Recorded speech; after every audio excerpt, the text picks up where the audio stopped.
को उन्होंने नॉट किया, शुरुआत उन्होंने कर दी, एक और प्लेयर को डाउन करेंगे, क्या एक और क्लच कर सकते हैं? जी हाँ, उन्होंने 3 प्लेयर्स को डाउन कर दिया। एक बार वो कोशिश कर रहे हैं कि ज्यादा प्लेयर को, और अब एक आखिरी प्लेयर बचा हुआ है, dead player.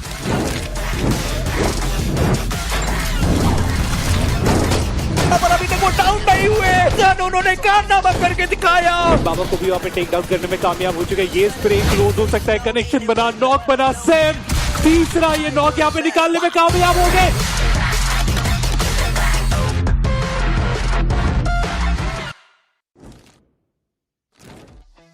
Welcome to BGIS 2026 The Grind, where I'm going to be a host to Cast Necro. John alongside with me on the panel, it's I Super Johnny. 15 games are done and dusted for Group A and B. 9 more still remain, Johnny. And yes, looking at the latter half of the board, a few concerning names still lie. But now Group B is going to be the one to kick things off in the map of Rondo. We might just see some major comebacks. I mean, that's what we are always hoping for. But there are a few names in the mix that have been moving in the wrong direction.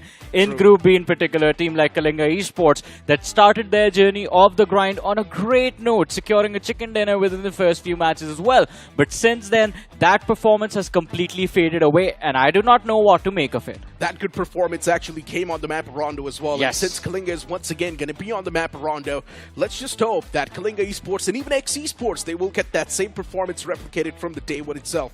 And since we've been speaking so much about Group B, we also got to focus on NoNx as well and their Yes. comeback. The graph has been insane. NoNx at the start wasn't really looking that great, but then that one day came through where NoNx just bounced back in the overall standings, and now they're currently sitting on the first spot, which is impressive. Exactly. But we have a few stats that we need to look at before we kick our day off. And as you mentioned, of course, we are going to be comparing right now the best performing teams, where they were in terms of total number of points they secured at the end of 15 games. And of course, look at that green line. The start for NoNx was extremely slow. But after the 8th match, there's this massive spike. And since then, they have made sure that they keep building upon that momentum, securing 135 points till now. K9 Esports from Group A in particular, they have had a one-sided dominating performance with 150 points secured on the board. Now, that is also another team we need to talk about, but we'll talk about them once we actually have the matches of Group A. Exactly. I mean, K9 Esports, they have been dominating on a whole different volume. But speaking of LASTADE as well, another one of those teams that comes inside of the picture, a complete new roster this time, but they're actually doing a really good job in maintaining all that pace, and even the aggression is seen from LASTADE.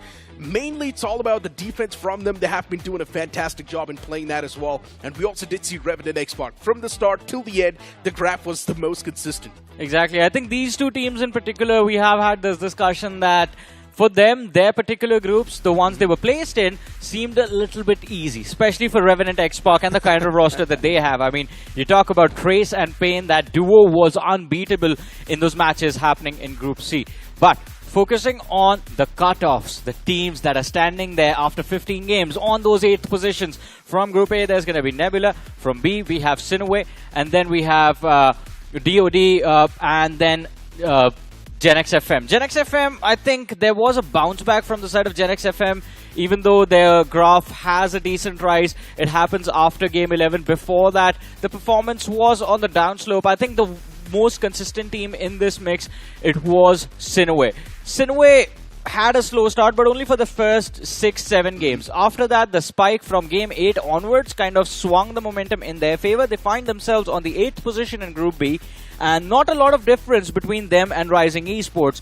But, Necro, the problem for Group B is that if you look at the standings for Group B, it just seems like that there are only 2 spots remaining for the teams to be fighting for. Because SINEWY and Rising Esports are in those mid to late 50s, and then everyone else, my apologies, not mid to late 50s, I mean they are in those 70s, but everyone else is closing in on that 100-point marker, and once you get beyond 100, that is where I think you start feeling a little bit more comfortable because of how well the two teams at the top are playing right now, NoNx and Zutsu Esports.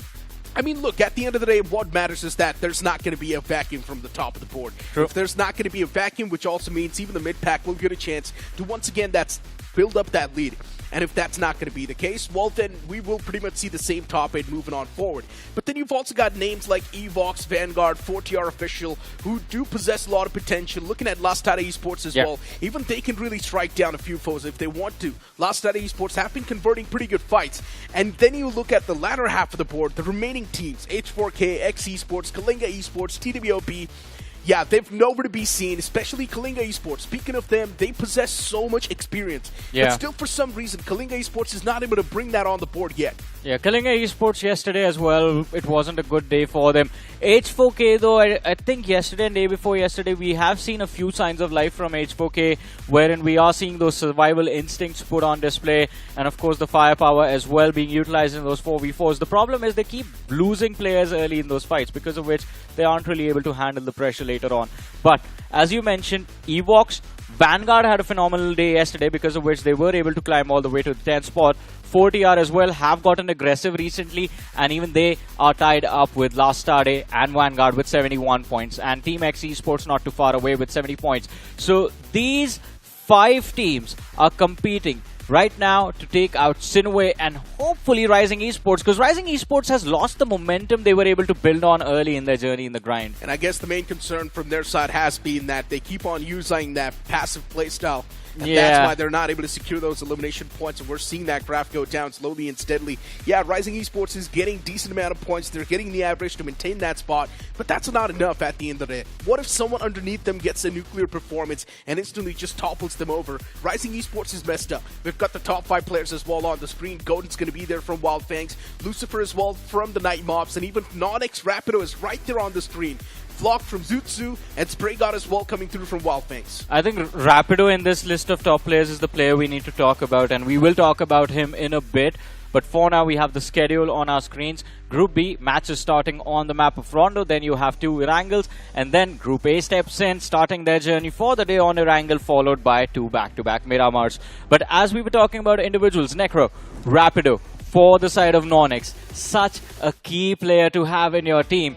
I think the journey for NoNx took a turn in the grind when Rapido started playing his level best, securing a lot of those eliminations. And as you were talking about Rising Esports not being able to capitalize on those finishes, I think a big reason why the tumble was very drastic for Rising Esports was because every single time they would go in a game, they would go surviving till the late game stages, hoping that there would be elimination points that they will be able to secure, but there weren't enough bodies left, because NoNx and Rapido were picking all of those points for themselves. Yeah, I mean, look, for NoNx at the end of the day, I just feel like even teamwork is really good. Yes, right? Especially when you talk about positioning yourself on the high grounds, knowing exactly where they need to be at the right time. And NoNx is actually finding those good fights as well. Even if you speak of NoNx's third parties, they've always been on point, which is really impressive. But hey, at the start of the day, we locked in our predictions, and I personally went with Wyld Fangs. I do believe this time the firepower, it's going to be immense. I mean, it's not just you, it's ICBB as well who has picked Wyld Fangs.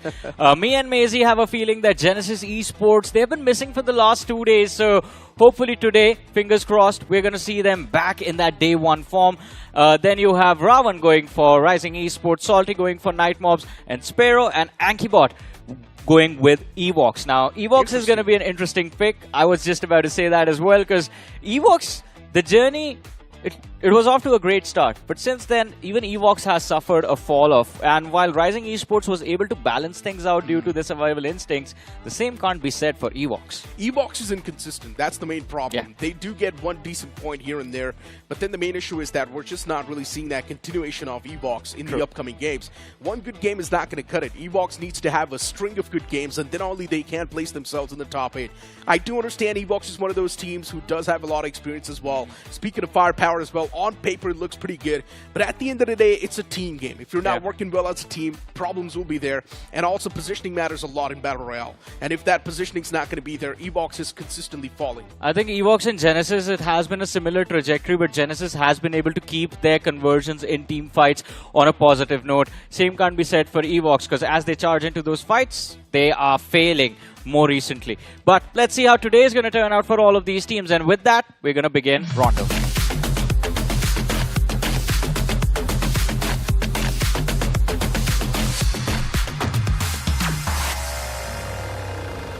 Plane's going to be in the skies, ladies and gentlemen. At this time on the map, Rondo for Group B.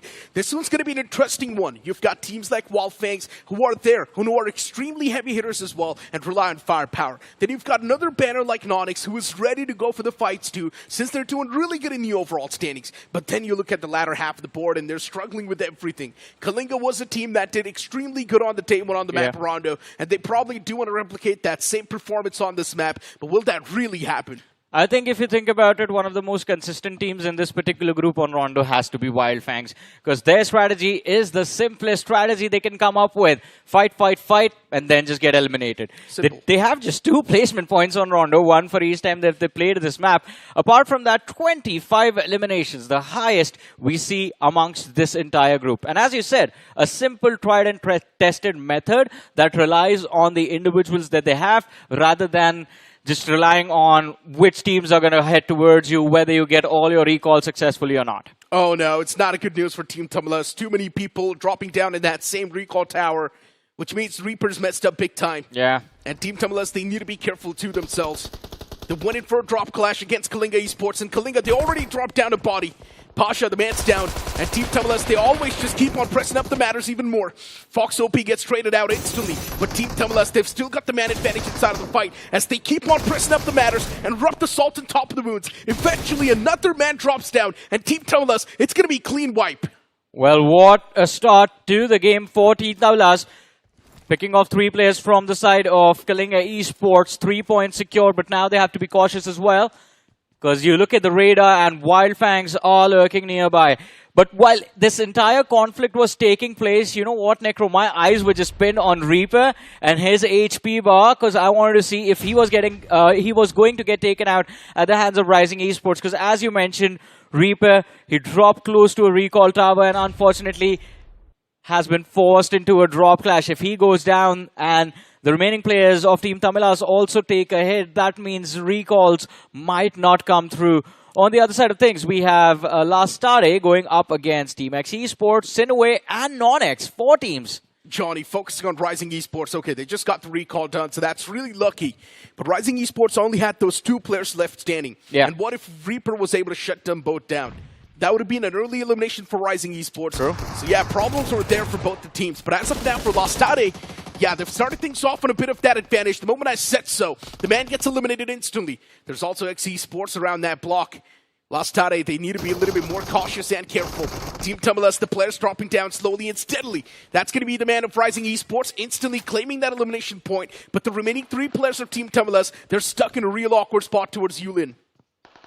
Yeah, but coming back to this fatal 4-way between NoNx, SINEWY, Team X, and LASTADE. LASTADE off to a great start, by the way. They have decent map control of these compounds. SINEWY on the other side, kind of in an awkward position because they were trying to put up pressure on the players of LASTADE, but NoNx has been able to catch them off guard, picking off Ninja very early on in this fight. And now SINEWY, they are hoping for a reset, but it's NoNx, man. NoNx in a map like Rondo, where they are given freedom to fight early, can be one of the most brutal teams to fight it out with. And SINEWY are getting third-partied as well. TWOB have been able to knock out 1 player from the side of SINEWY. There comes the finish on Mooks. The utilities now starting to sail in. And NoNx, they're on the run. They want to make that pounds. They feel like they're the Bloodhounds. Rapido's got his hands on the shock, and he's also the best performing man in this lobby. So Rapido is definitely feeling all that confidence oozing out. He wants to push up and put that nail in the coffin, but the opponent constantly tossing out utilities, really putting a delay in that push. Rexboy, you cannot even rule out this player. Rexboy has had some good moments. But if Rexboy gets eliminated right here, right now, that's going to be it from SINEWY. Rexboy needs to stay alive. He's the only person. Oh my god, SINEWY's found himself in such a bad spot. And SINEWY has been eliminated from the game too. Oh, that's gotta sting. For sure it will. I mean, just at the start of this match, we were talking about the amazing comeback SINEWY has been able to execute. But now it seems like the door for EVOX is completely open. They still have 3 more players left in this matchup, and if EVOX can somehow manage to finish in the top 3, I think they might just be able to snatch that 8th spot away from SINEWY. But 4TR on our screens right now, taking on the players of Vanguard. Pain is live. He has been key in terms of getting those elimination points out for 4TR. Sitting on the rooftop, all alone. Has to be a little cautious not to get shot at from the distance, but that nade looks good. A lot of damage dished out onto ONES2OP, who is now hoping for a reset, but Pain is live. Can he make contact with the second util in his hands? The answer is going to be no. Yeah, the nade was way too off the mark. But now it's also going to spot the man out as well. 4TR Shub underneath, taking a fight against the foes. Does not have a lot of HP. He's going to back away and patch himself up first. That's going to be the main priority. Pain is live, spotting out that man as well into the front line. Shot were taken, but from the back, that's going to be H4K striking. Solid stuff from H4K. Keeping the opponents in check. That's what they wanted to do. 4TR losing out on that man. That's definitely going to be a stinger, but now look at Shub. The man's getting pounced on. And no one's got a clue of where Shub is. And that's going to be an easy staircase. The man is able to funnel in those elimination points. Now he also gets the fresh magazine on the shotgun. Shub, he can actually shut down every single person, but he panicked. He panicked. Oh man, I mean Shub, yesterday we saw a phenomenal clutch for him against the players of SINEWY in Miramar. And for a second I felt maybe this is going to be another one, but now Dionys is forced into a fight against the players of H4K. And as Max swings out wide, hoping to get a few extra points, he gets one, but Dionys is able to shut him down. Wizard pushing forward, the shotgun battle goes off, Dionys finally falls. Point shared between 4TR and the players of H4K. I believe H4K have gotten a lot more value from this conflict. 5 eliminations secured by them. NoNx on the opposite fray. Player spotted. These shots from Manny. Devastating. Both the players getting caught off guard while they try to cross on. And for NoNx, it's completely fine. They've still got the recalls available. But Fame is stuck as well. Where can he go? All by himself. One nade in his hands. The man's got a lot of burden on his shoulders. NoNx, they need to stay alive. Fame's utility, is that really going to find the mark? No, it's going to be the answer. Now, it's going to be one of those awkward stalemates where Fame is just going to be alive for a long time, and even the opponents, they just do not have the guts to make that pounce. Hey man, Necro, think about this for a second. At the start of the match, we felt Rising Esports would be under pressure, but SINEWY, the first team to get eliminated from this game. A little bit of a blunder from LASTADE as Stone BGMI ends up nading himself. The recovery should be easy, but TWOB, they push forward, eliminating the player Fame from NoNx. Now, NoNx having utilized 3 recalls for themselves. TWOB still building up pressure on the players of LASTADE. Starboy knocked out from the side of TWOB. They are looking for a reset as well, as Daniel makes sure that LASTADE can't make that bounce to confirm the finish. Smoke's being tossed nice out, nade. and what a nade that was. Daniel put to sleep. TWOB dropping down immense, slowly and steadily. They're losing the man number. Manny John, he actually pushes out in the open and gets that confirmation. LASTADE losing too many players in this process as well. It's not easy for any one of these teams, but Manny needs to close up and go for that revival first. That's where you see the man now closing up from the back lines towards that cardboard box. But the main question still lies, do they have the utilities to try and go for this fight? Manny does have one nade to play with, and this revival as well is going to come through. At the last second, he could have actually came through, but he gives it up. And because of that, TWOB, they got a second shot at life, and that's going to be an easy shutdown. Yeah, look at Executor as well. Phenomenal performance so far in this match. 4 eliminations secured for this team, and as you mentioned, we saw it happen. The pressure on the players of LASTADE forcing out a few mistakes. The revive let go of. What's going on with Wyld Fangs taking on the players of Genesis over here? It's weird. Player knocked out. Hunters with an 8. Still looking to see if he can flush out a few more mistakes from Wyld Fangs. And yeah, Goten, he fell and got knocked down from the top of the cliff. He fell to his death, but luckily enough, he's not dead yet. Genesis Esports, they want to up the salt. But Wyld Fangs, they're playing it passive. Letting the course of the action take over first and then see what they can do in this scenario. This given circumstance is not too good for them.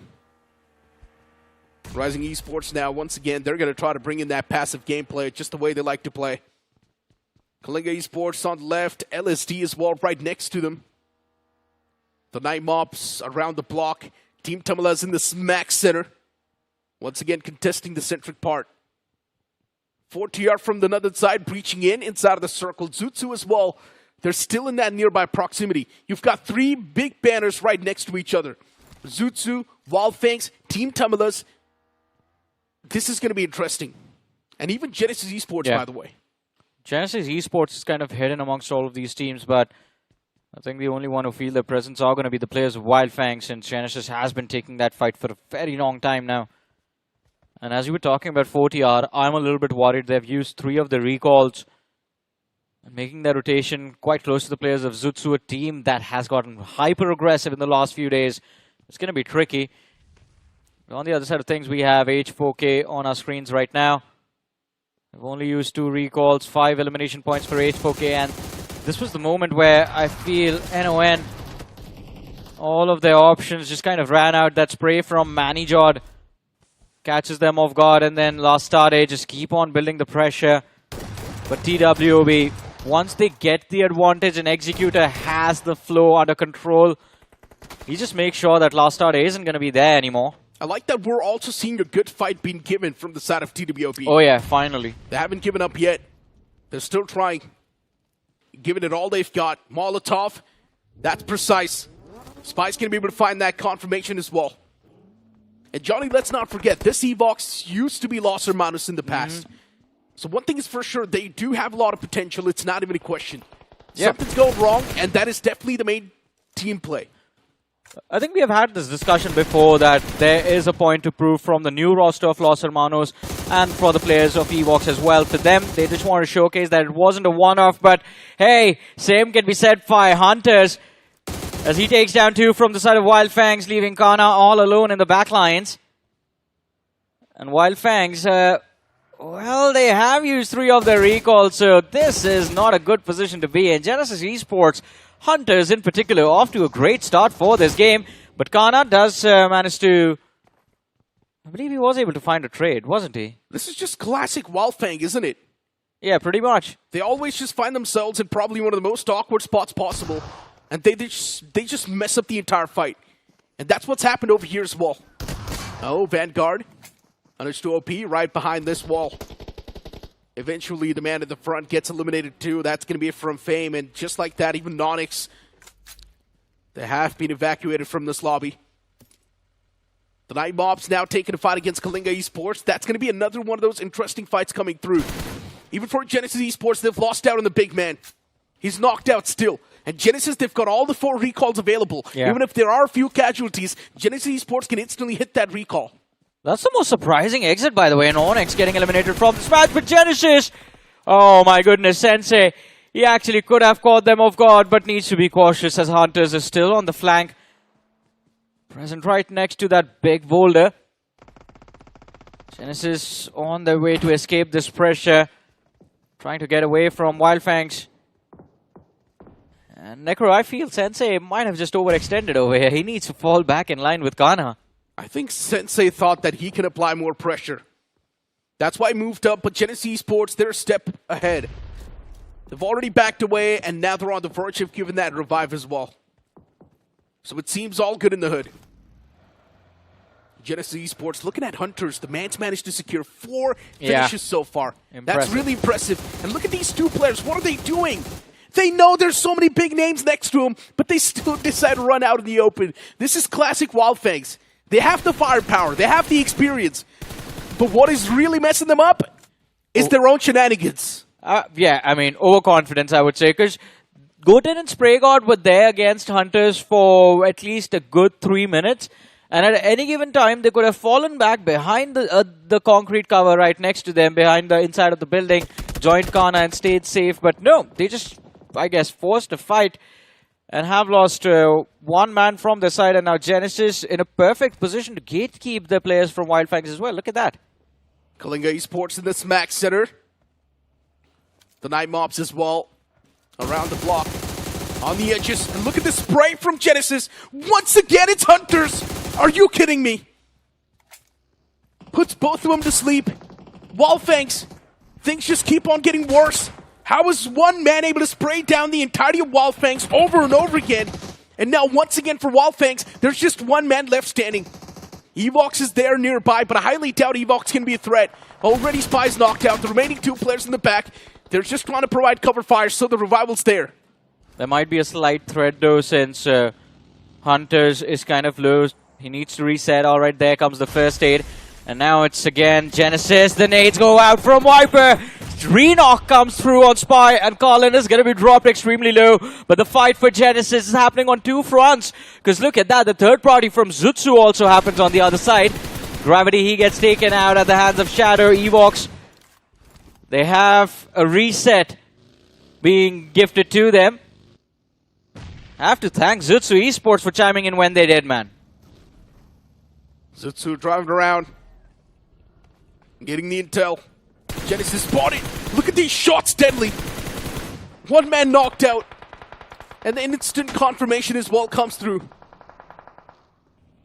Zutsu, they've already got what they needed. They've already scratched and bruised up Genesis Esports. And now Genesis, they've only got 2 more men standing. But these 2 players, they're adamant. They're stubborn. They do not want to back away from the fight. Instead, keep on taking it. But the utilities are way too precise from Zutsu.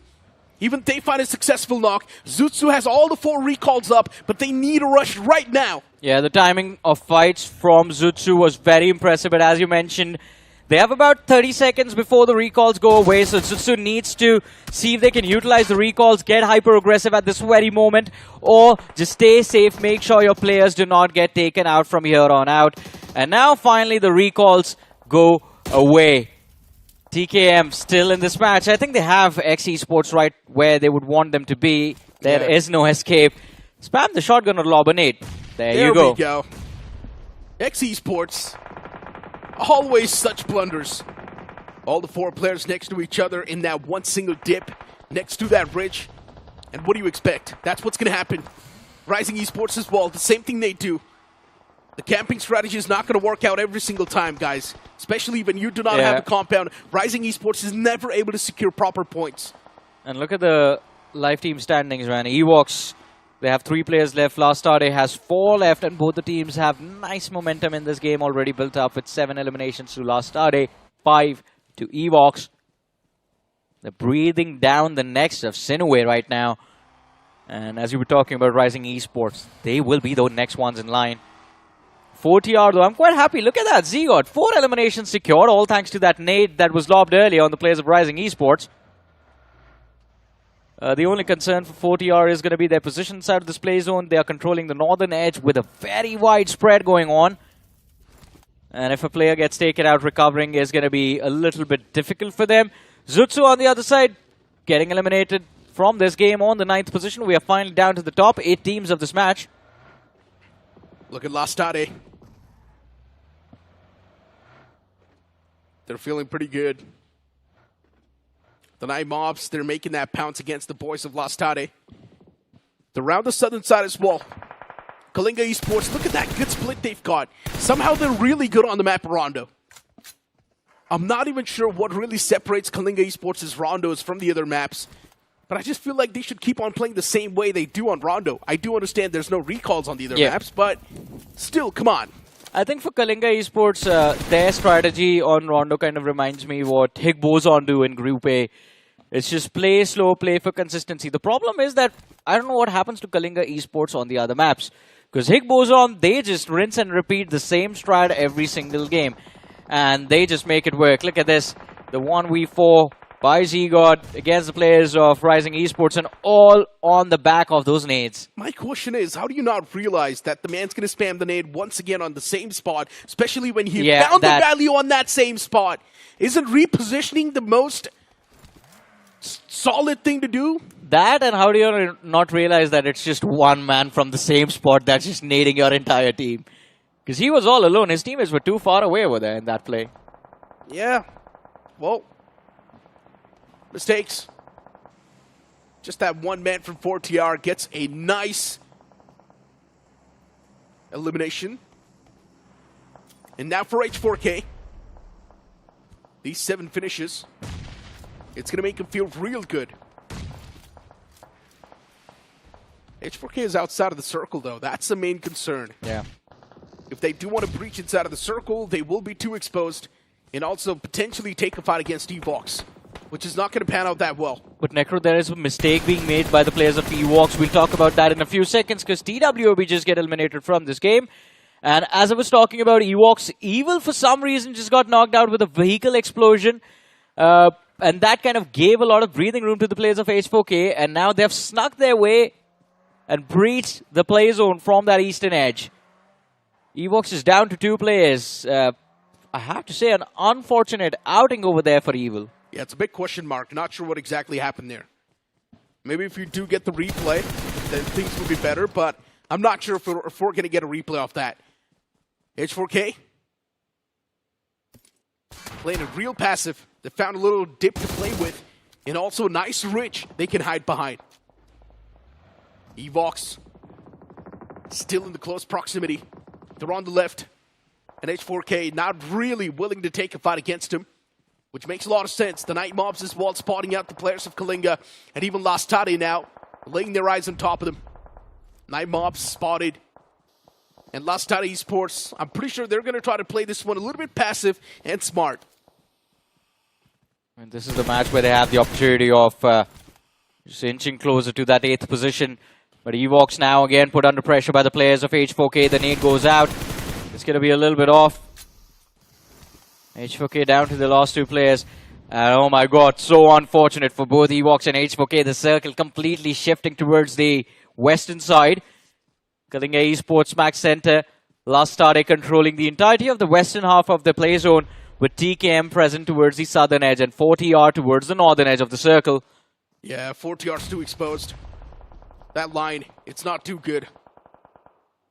H4K is still now wanting to breach in. EVOX right next to him. At this time, they have to go for the fight no matter what. No other option left. They have to step on top of EVOX's grave if they do want to make it inside of the circle. And even EVOX, they got to make sure they're not being backstabbed.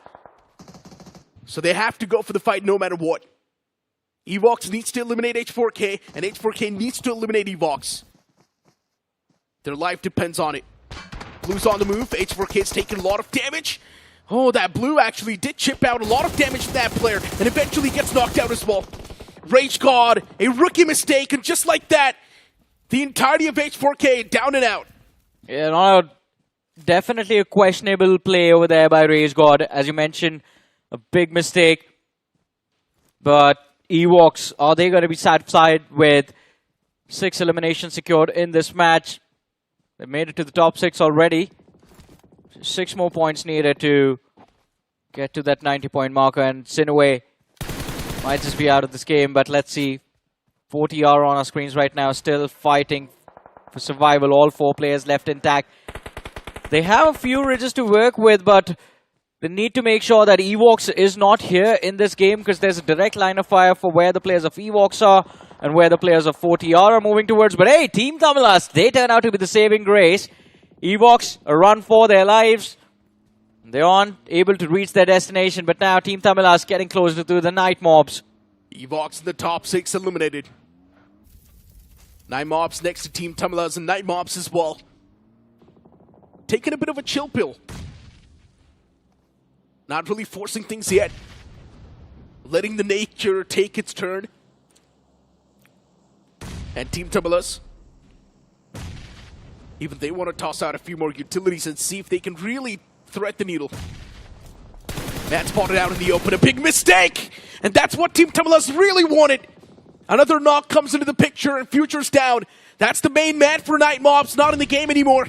Night Mobs handicap big time, the final 2 standing. And LASTADE Esports as well, just dropping the salt on top of the roots. Another man chipped away, that's gonna be a dink. Smoke as well, just now starting to fade. And the Night Mobs, even their glimmer of hopes are now fading away. One less man alive, but even that's not going to be able to stay alive for too long. It's Zeref in the back, tossing out the utilities, but his position's compromised. There's a deployable cover that's really saving his life, but for how long? I don't think for long enough, man, because Team Tamilas have just built up incredible amount of pressure. And there you have it. They just clean house and eliminate the Night Mobs from this game. We are down to the top 4. And my, oh my, Necro, what a surprise. Team Tamilas, 10 eliminations to their name. And they're not looking to slow, not looking to stop anytime soon. Them and LASTADE, so much confidence in both these teams. 20 eliminations split between two sides. 4TR, while they have done quite well for themselves, I don't think they have the firepower to take on LASTADE or Team Tamilas, especially in the flow of things that are going for these two sides right now. Look at that, Team Tamilas, they already shut down Pain is Live. The danger man from the side of 4TR, Shub is there, but again, it's pressure that you have to deal with from two different fronts, and it's not going to be easy for sure. Zegor takes a lot of damage as he swings to, well, provide some suppressing fire and keep the players of Team Tamilas at bay, but having control of this hill gives you so much vision, so much information. Morty, oh no, he's going down, isn't he? Yeah, Morty does get knocked out. LASTADE, just look at them doing so good, Johnny. 10 finishes already racked up. Even Team Tamilas is doing a phenomenal job. I'm loving this Team Tamilas. This is what we wanted to see. And now Team Tamilas is finally delivering. Getting the elimination points on the board as well. Not shying away from the fights, actually pressing the matters when it's needed. 4TR next to KALINGA Esports. KALINGA as well could have stood a big chance to win, but they messed up. And now this two-man squad, they just need to play it patiently. 4TR can really be a nightmare. As long as KALINGA Esports is keeping themselves quiet, it should be their game as well. They should just let these teams duke it out against each other. But Team Tamilas from the back, even they're constantly taking those shots. This nade from Mr. IGL was real close, but luckily enough, those players from KALINGA, they found themselves a shack. And they have a decent cover to work with, and 4TR right now on the other side of this hill. Also dealing with the pressure of LASTADE. If Mr. IGL is able to pick off the players from KALINGA Esports, then 4TR is going to be done for. Because then you have access to the flank as well. 4TR can be sandwiched. Shob almost securing the knock over there. The nade is going to be quite close to him. Takes a little bit of unnecessary damage, but finally the nade from Mr. IGL connects. And I believe this also means the end for 4TR as Team Tamilas now control the majority of the circle. This is going to be the end game for them. And LASTADE, Pain is Life, still trying to take this fight. The nade damage should be enough to put enough pressure to flush him out, and Joesh just closes in the distance. There is the lob, and there are the 3 points that come through for the side of LASTADE. But Team Tamilas, they find the opening in return as Manny Jode falls, and Team Tamilas now have the upper hand. 4 versus 3, they have the man numbers to work with. Oh no, LASTADE, they're also getting pushed now by Team Tamilas. I'm not a big fan of what Team Tamilas is doing. This move is filled with a lot of risk, but it still somehow works out. Ruthless aggression from Team Tamilas, and LASTADE defense is being cracked open. What a play it's been from them. 15 finishes already racked up. Team Tamilas, real impressive. They just straight up breach in without even thinking twice, and that's what we love to see. The aggression. It always pays off, but even for LASTADE, they've managed to rack up 13 finishes. It's been a big game from them as well. But Team Tamilas, 16th on the board. For LASTADE, this is going to be the 14th elimination point. Only if Bad OP is able to secure it. This Molotov is definitely going to put that nail in the coffin.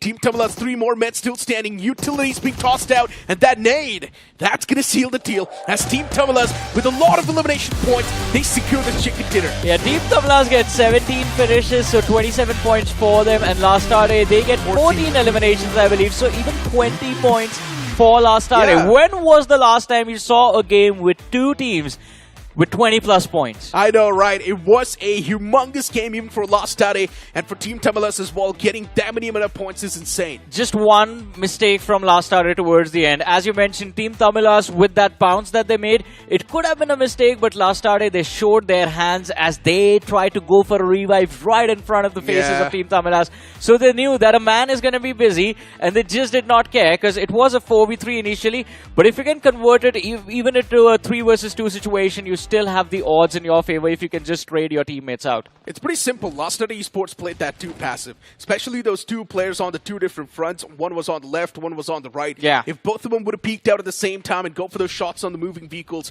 I feel like things should have been much better from LASTADE. But just look at that. Stone BGMI was way too far back.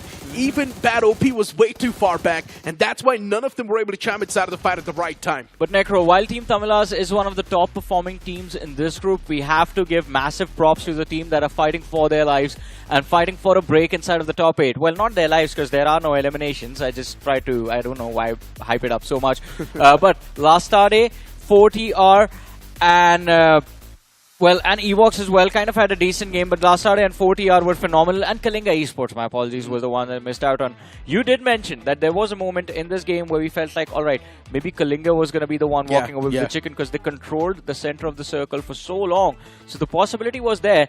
But for some reason, they just ended up losing their numbers before the end game fight even began. And that kind of cost them a lot of points in this game. A while ago, you asked, when was the last time we saw two teams get so many amount of points in just one single game? I would say, when was the last time you saw LASTADE get so many points, right? Oh, yeah. These amount of points and even so many amount of elimination points is insane. And Johnny, just to let you know, in the meeting, I picked LASTADE Esports later on. So yeah, maybe it's my good lucks with them, and that's why LASTADE Esports is able to perform so well.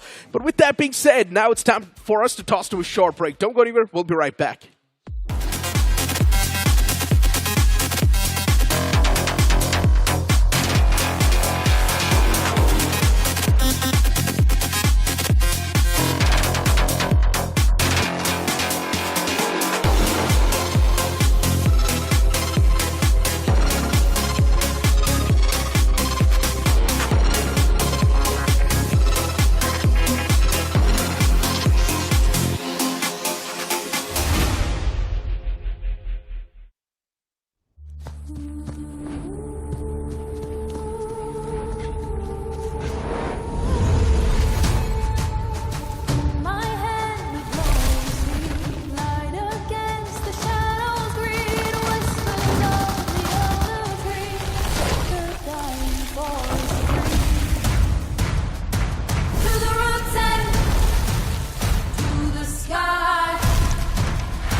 Welcome back after that short break, and now it's Salty with me on the panel. It's Salty watching LASTADE Esports do so good, and even Team Tamilas, that ruthless aggression in the end. It was really impressive. It certainly was impressive. I was feeling a little jealous since you picked LASTADE right at the end moments, and I was the one who actually went with the Night Mobs. They were playing really well, in fact, but up until Team Tamilas put up a fight against them, I think they were just kind of sandwiched. Unlucky on that map of Rondo. Even for KALINGA Esports, right, they just had that one shack left over. Both the players inside of that shack, one nade toss from Mr. IGL, and both the players instantly eliminated from the game as well. Speaking of the Night Mobs, at least they're consistent, and that's a really good thing from them. They're getting their consistent average point flow of 7 to 8 points per game, and that's all that matters. But hey, if you guys want to look cool inside of your games, you guys can go inside of the game and check out this Peaky Blinder set. It looks incredible. It certainly does. I mean, that jacket, the hat, and of course, the Thompson that comes along with it. It is a lovely set. You can get it for yourself. I'm pretty sure Necro is going to get one for himself as well before the LAN finals. He will try his luck, but talking about luck itself, it seems like luck is not really favoring Wyld Fangs. What the... I mean, what was that performance? I don't really know what I would want to say about that, because just going out in the open, being too overly aggressive... This is just typical Wyld Fangs. Yeah, I know, right? It's just them and their shenanigans once again costing a game. And Wyld Fangs is someone that does possess a lot of experience and have a lot of firepower. But still, how are you struggling in the overall standings? It's because these rookie mistakes are making over and over again. We've got the top players as well popping up on the screen. LASTADE, Manijod with 7 finishes. Joyce as well getting 5 finishes racked up. Hunters with 7. All thanks to Wyld Fangs for feeding this man. Absolutely. I think for Genesis Esports, Hunters was the only man doing all the heavy lifting. Now, I still want Viper to actually come back into the picture, but talking about the point standings, Team Tamilas, that was a big game coming in from them.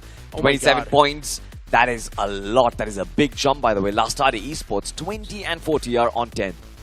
Hunters had 100% finish contribution in that game. Yeah. All 7 eliminations racked up, and I'm pretty sure 5 of them came through from Wyld Fangs, because they once again went for that recall. The players are back on the board. Hunters sprayed them down once again. So yeah, that scenario was replicated twice. So Wyld Fangs, they just never really learned from their mistakes. Overall standings popping up on the screen. LASTADE now finally breaching inside of the top 8. That's really impressive. Rising Esports is now going to be the next target.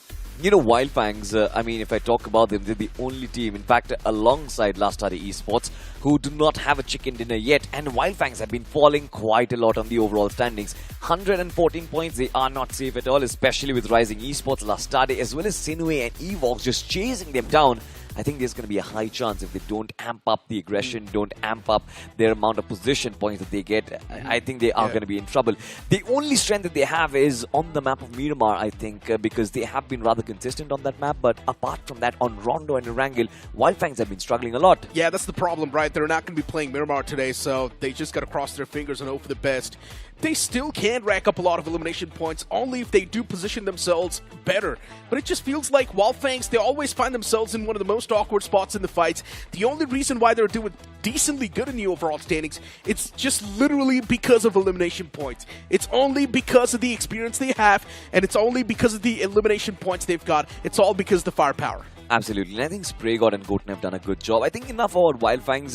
They need to sort out their problems. 1 or 2 games, you do find them in those good spots, but then the rest of the games, they just falter. But again, talking about SINEWY Esports, now this is where problem really lies, because now the difference between position 8 and position 9, it's growing, and I'm not really sure if they will be able to come back. I think they have 2 last opportunities on the map of Erangel. Other than that, it is going to be very difficult for them. One thing is for sure now, SINEWY, they're going to have that vengeance in their mind. They would want to get their spot once again back in the hands. So is that really going to happen? Well, let's find out on this map of Erangel.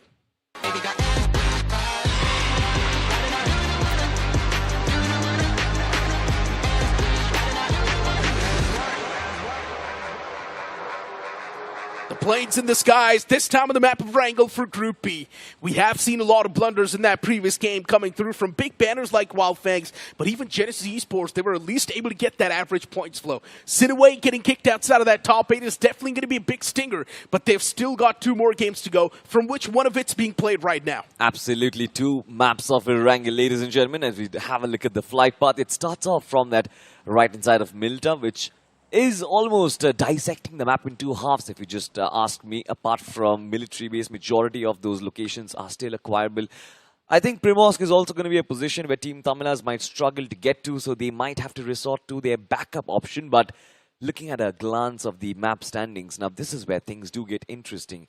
You do not see Wyld Fangs anywhere in the top 8. In fact, they are in the bottom 8 in all the maps they've played. Look at that, 9 position points and 34 points in totality. Wyld Fangs, LASTADE Esports, EVOX, KALINGA Esports, all of these teams who are struggling on the overall standings, they for sure have struggled on the map of Erangel. They definitely have. Look at the night mobs now, gliding towards Fairapier's side. That's really going to be a tough stretch for them. Impossible to make it there. So once again, they need to get their hands on a pit stop, get their hands on a basic loot, weaponry, and even the vehicles, and then move on towards Quarry and Fairapier's side.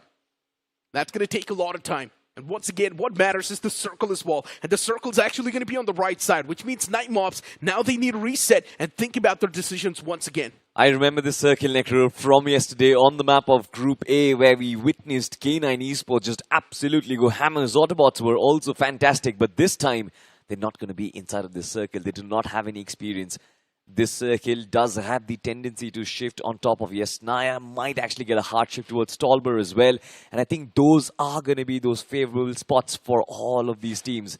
But of course, right from the get-go, there is going to be our first intention to find out those drop collisions, if there are going to be any. Oh, Team Tamilas. It is one of those teams that did extremely good in the previous game. A lot of elimination points racked up.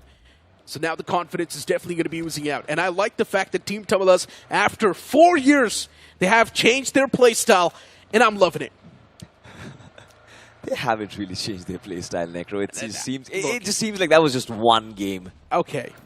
I do believe the fact that now Team Tamilas, they're a little bit more proactive than the past. At least now they do take the fights where they are having the advantage in. Because in the past, even though they've got the man advantage, they would never push up. Momentum is on their side right now. They are on the second page of the second position of the overall standings. They understand that they can take those risks, but my question is, will they still adopt this playstyle when pressure is against them, when the elimination stages come through, and when Team Tamilas actually struggle? Because I think that is where your playstyle really gets put to the test. Now, of course, they understand they don't really have anything to worry about. They can take those fights, and of course, they are going to be successful.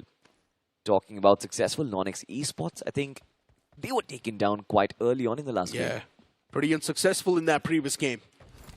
But it's fine though, especially when you're someone sitting at the top with a lot of points already, who's reached the bare minimum for the cutoff. Yeah. You're going to be feeling pretty good. NoNx for them, the top 8 slots, it's pretty much confirmed. It's not even a question. For SINEWY, speaking of them, being kicked outside of the top 8, that's going to be a major stinger. Starting things off from Pachinki, it's going to take a while for them to rotate inside of the circle since they're still looting up. The loadout, it's not looking good. The med situation as well, even the utility count, it's not too good. So yes, they're going to be taking a lot of time to loot up first. They do have that inventory truck, so they will find a lot of those weaponries and ammunitions through it. Talking about ammunitions, ladies and gentlemen, it seems like swagger is just as important as those bullets, and it seems like this latest collaboration fits right onto that narrative. You've got BGMI x Royal Enfield inside of the game right now. Royal Enfield, those lovely bikes are going to be available. Meanwhile, while we talk about that, it seems like the Night Mobs, they've lost a player. Yeah, I can feel your feelings now.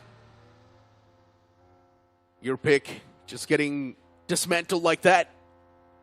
That's definitely got to induce a bit of that anxiety. Why always me? Why always me? Loki, if you think about it, you deserve it. Just think about it, Salty. Reflect on all the things you've done in the past and tell me, look at me in my eyes and tell me you don't deserve it. I don't deserve it at all. Okay. I've done a lot of good things. I've got a big heart. And I'm pretty sure I deserve better things. Luck is just not on my favor. Necro, it seems like you are having the blessings of Lady Luck lately. So, yeah, enjoy while it lasts. I just wish the luck actually blessed my bank balance. But it never does. So, yeah, it's whatever. What am I going to do with this luck? Rising Esports. They're on the screen. The Lady Luck is always with them when it comes to circles. But they just never really take the advantage of it. All they need to do is just close out fights. That's it. Prioritize fights, prioritize good positions, and they will win it. But they just keep on playing the fights even in the back foot, and that's why they end up losing majority of it. They do have a lot of experience, but let's see if that can really be converted now. Wyld Fangs on the screen, all the 4 players up in live, so that's really good news. The game just started though, nothing can be said. Rising Esports pretty aggressive. The Night Mobs, the second man as well on the verge of being caught. At least that man's able to do a significant amount of damage. He's already found those 2 knocks. Oh my god, Seraph. He's taken down a barely any sort of HP, Seraph! He shuts down the Thirst Man! Oh my god! He's only got a pixel of HP now left over. An 8 as well, that's been cooked. Seraph, the man's on the verge of pulling off one of the most insane clutches we've ever seen. He takes the other man down to barely any sort of HP. Seraph, it's a battle with 1 HPs and the Night Mobs. Now they stand a big chance to make the comeback in the fight. Rising Esports, they've been eliminated. As Seraph, he puts the nail in the coffin and Future comes in and shuts down the last man. What a clutch, what a play coming in from Zeref, just heroics outright. In that situation, did not heal himself up, just always backing himself in that fight. He knew that he's going to get it. And of course, now he's patching himself up, no risks taken, cavalry arrives right on time. But it seems like problems are still going to be there as Wyld Fangs, they are knocking on the doors. Goten is looking to slam in. Does have those nades to work with, 3 of them in fact, and Goten understand that this can be a third-party affair. Wyld Fangs, this is going to be one such occasion where I really want them to give all those eliminations. Nade comes through! Goten find that knock, brilliant stuff! Wyld Fangs are on a roll right now. He literally used that nade as an impact nade. And Goten does find that trade as well with him.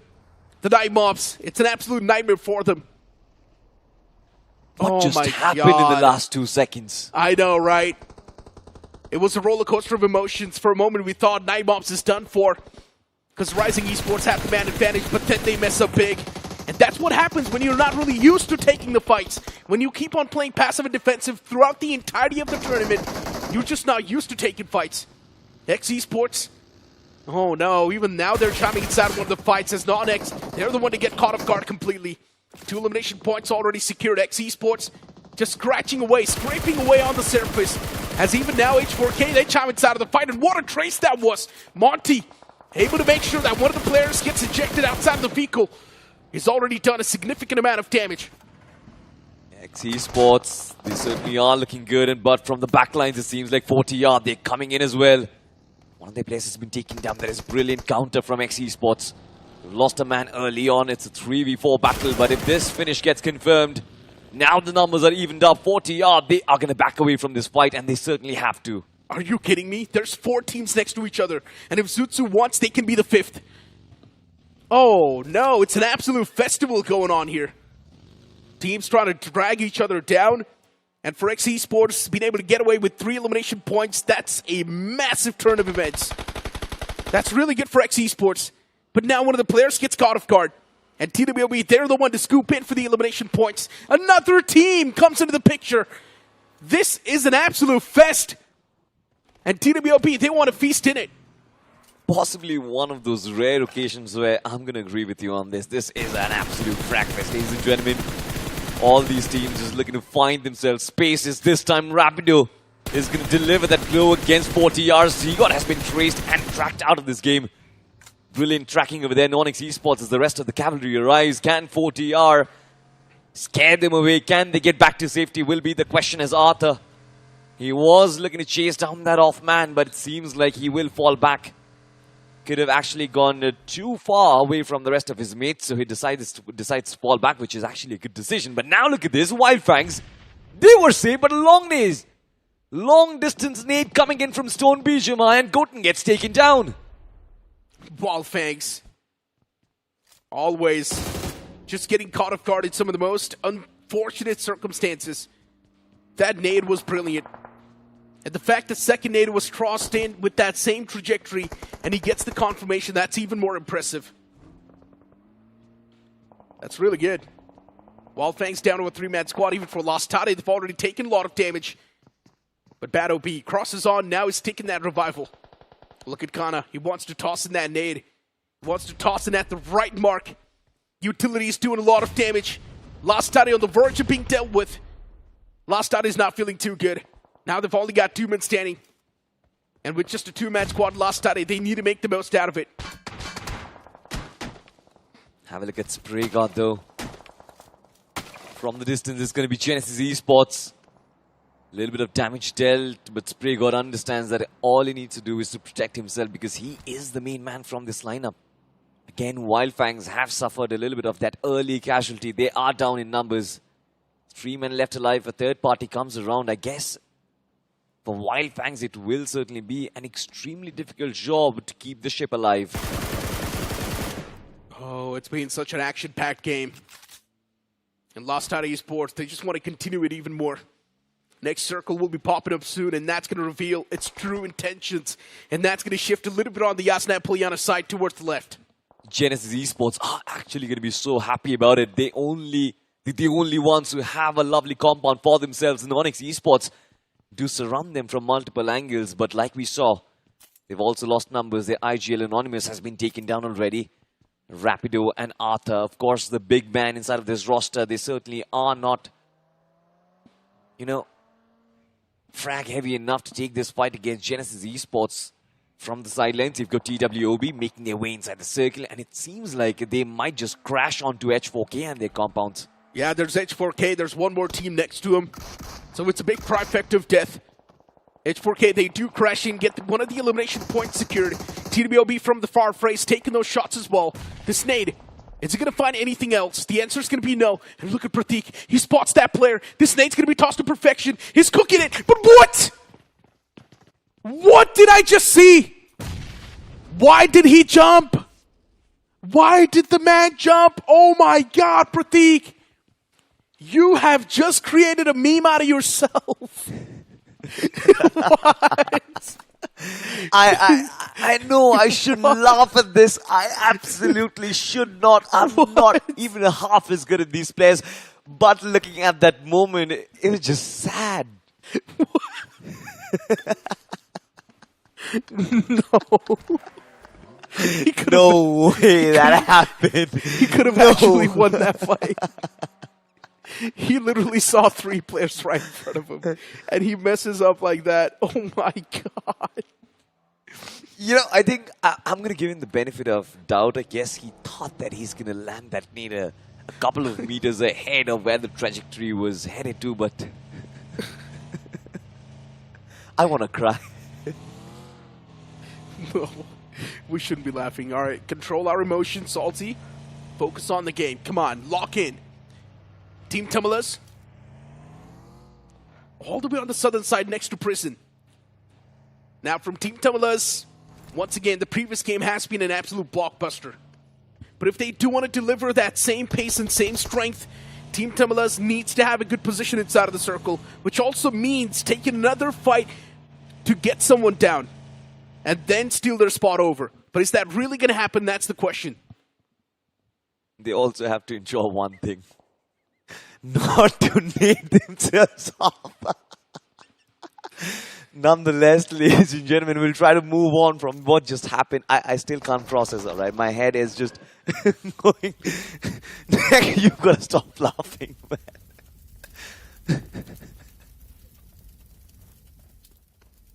The next circle shift, it's important. And it's going to shift right on top of Genesis Esports.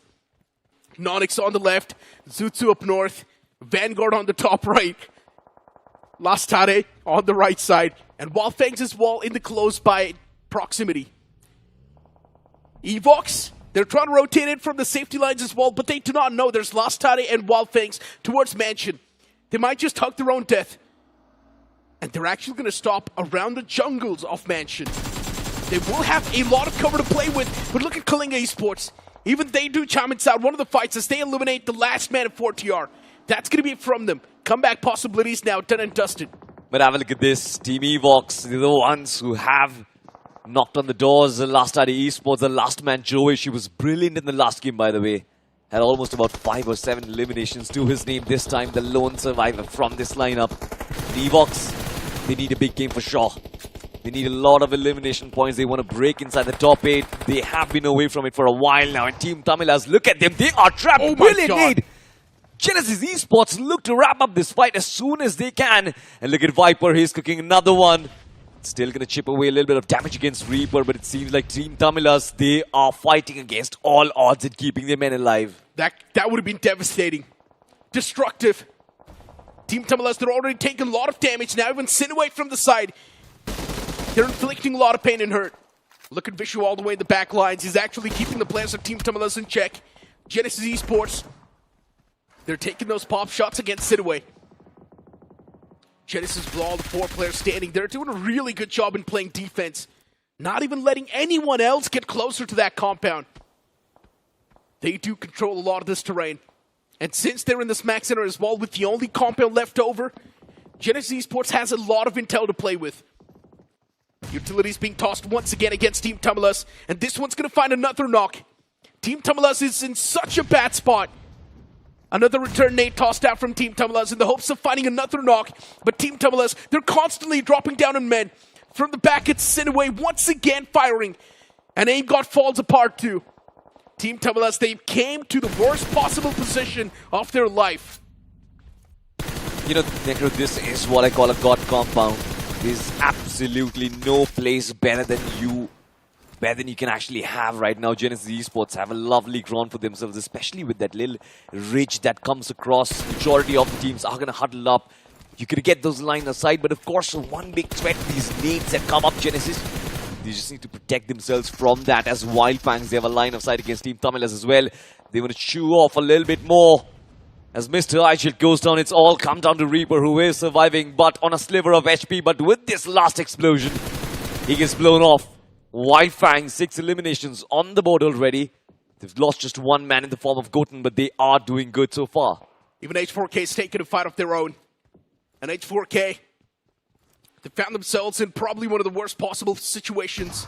TWOB for them, it's just Executor left standing. But if Executor's able to execute even 1 man, that's going to be massive. But no, it's going to be the answer. H4K, that's going to be clean sweep from them. But the Blues on the move.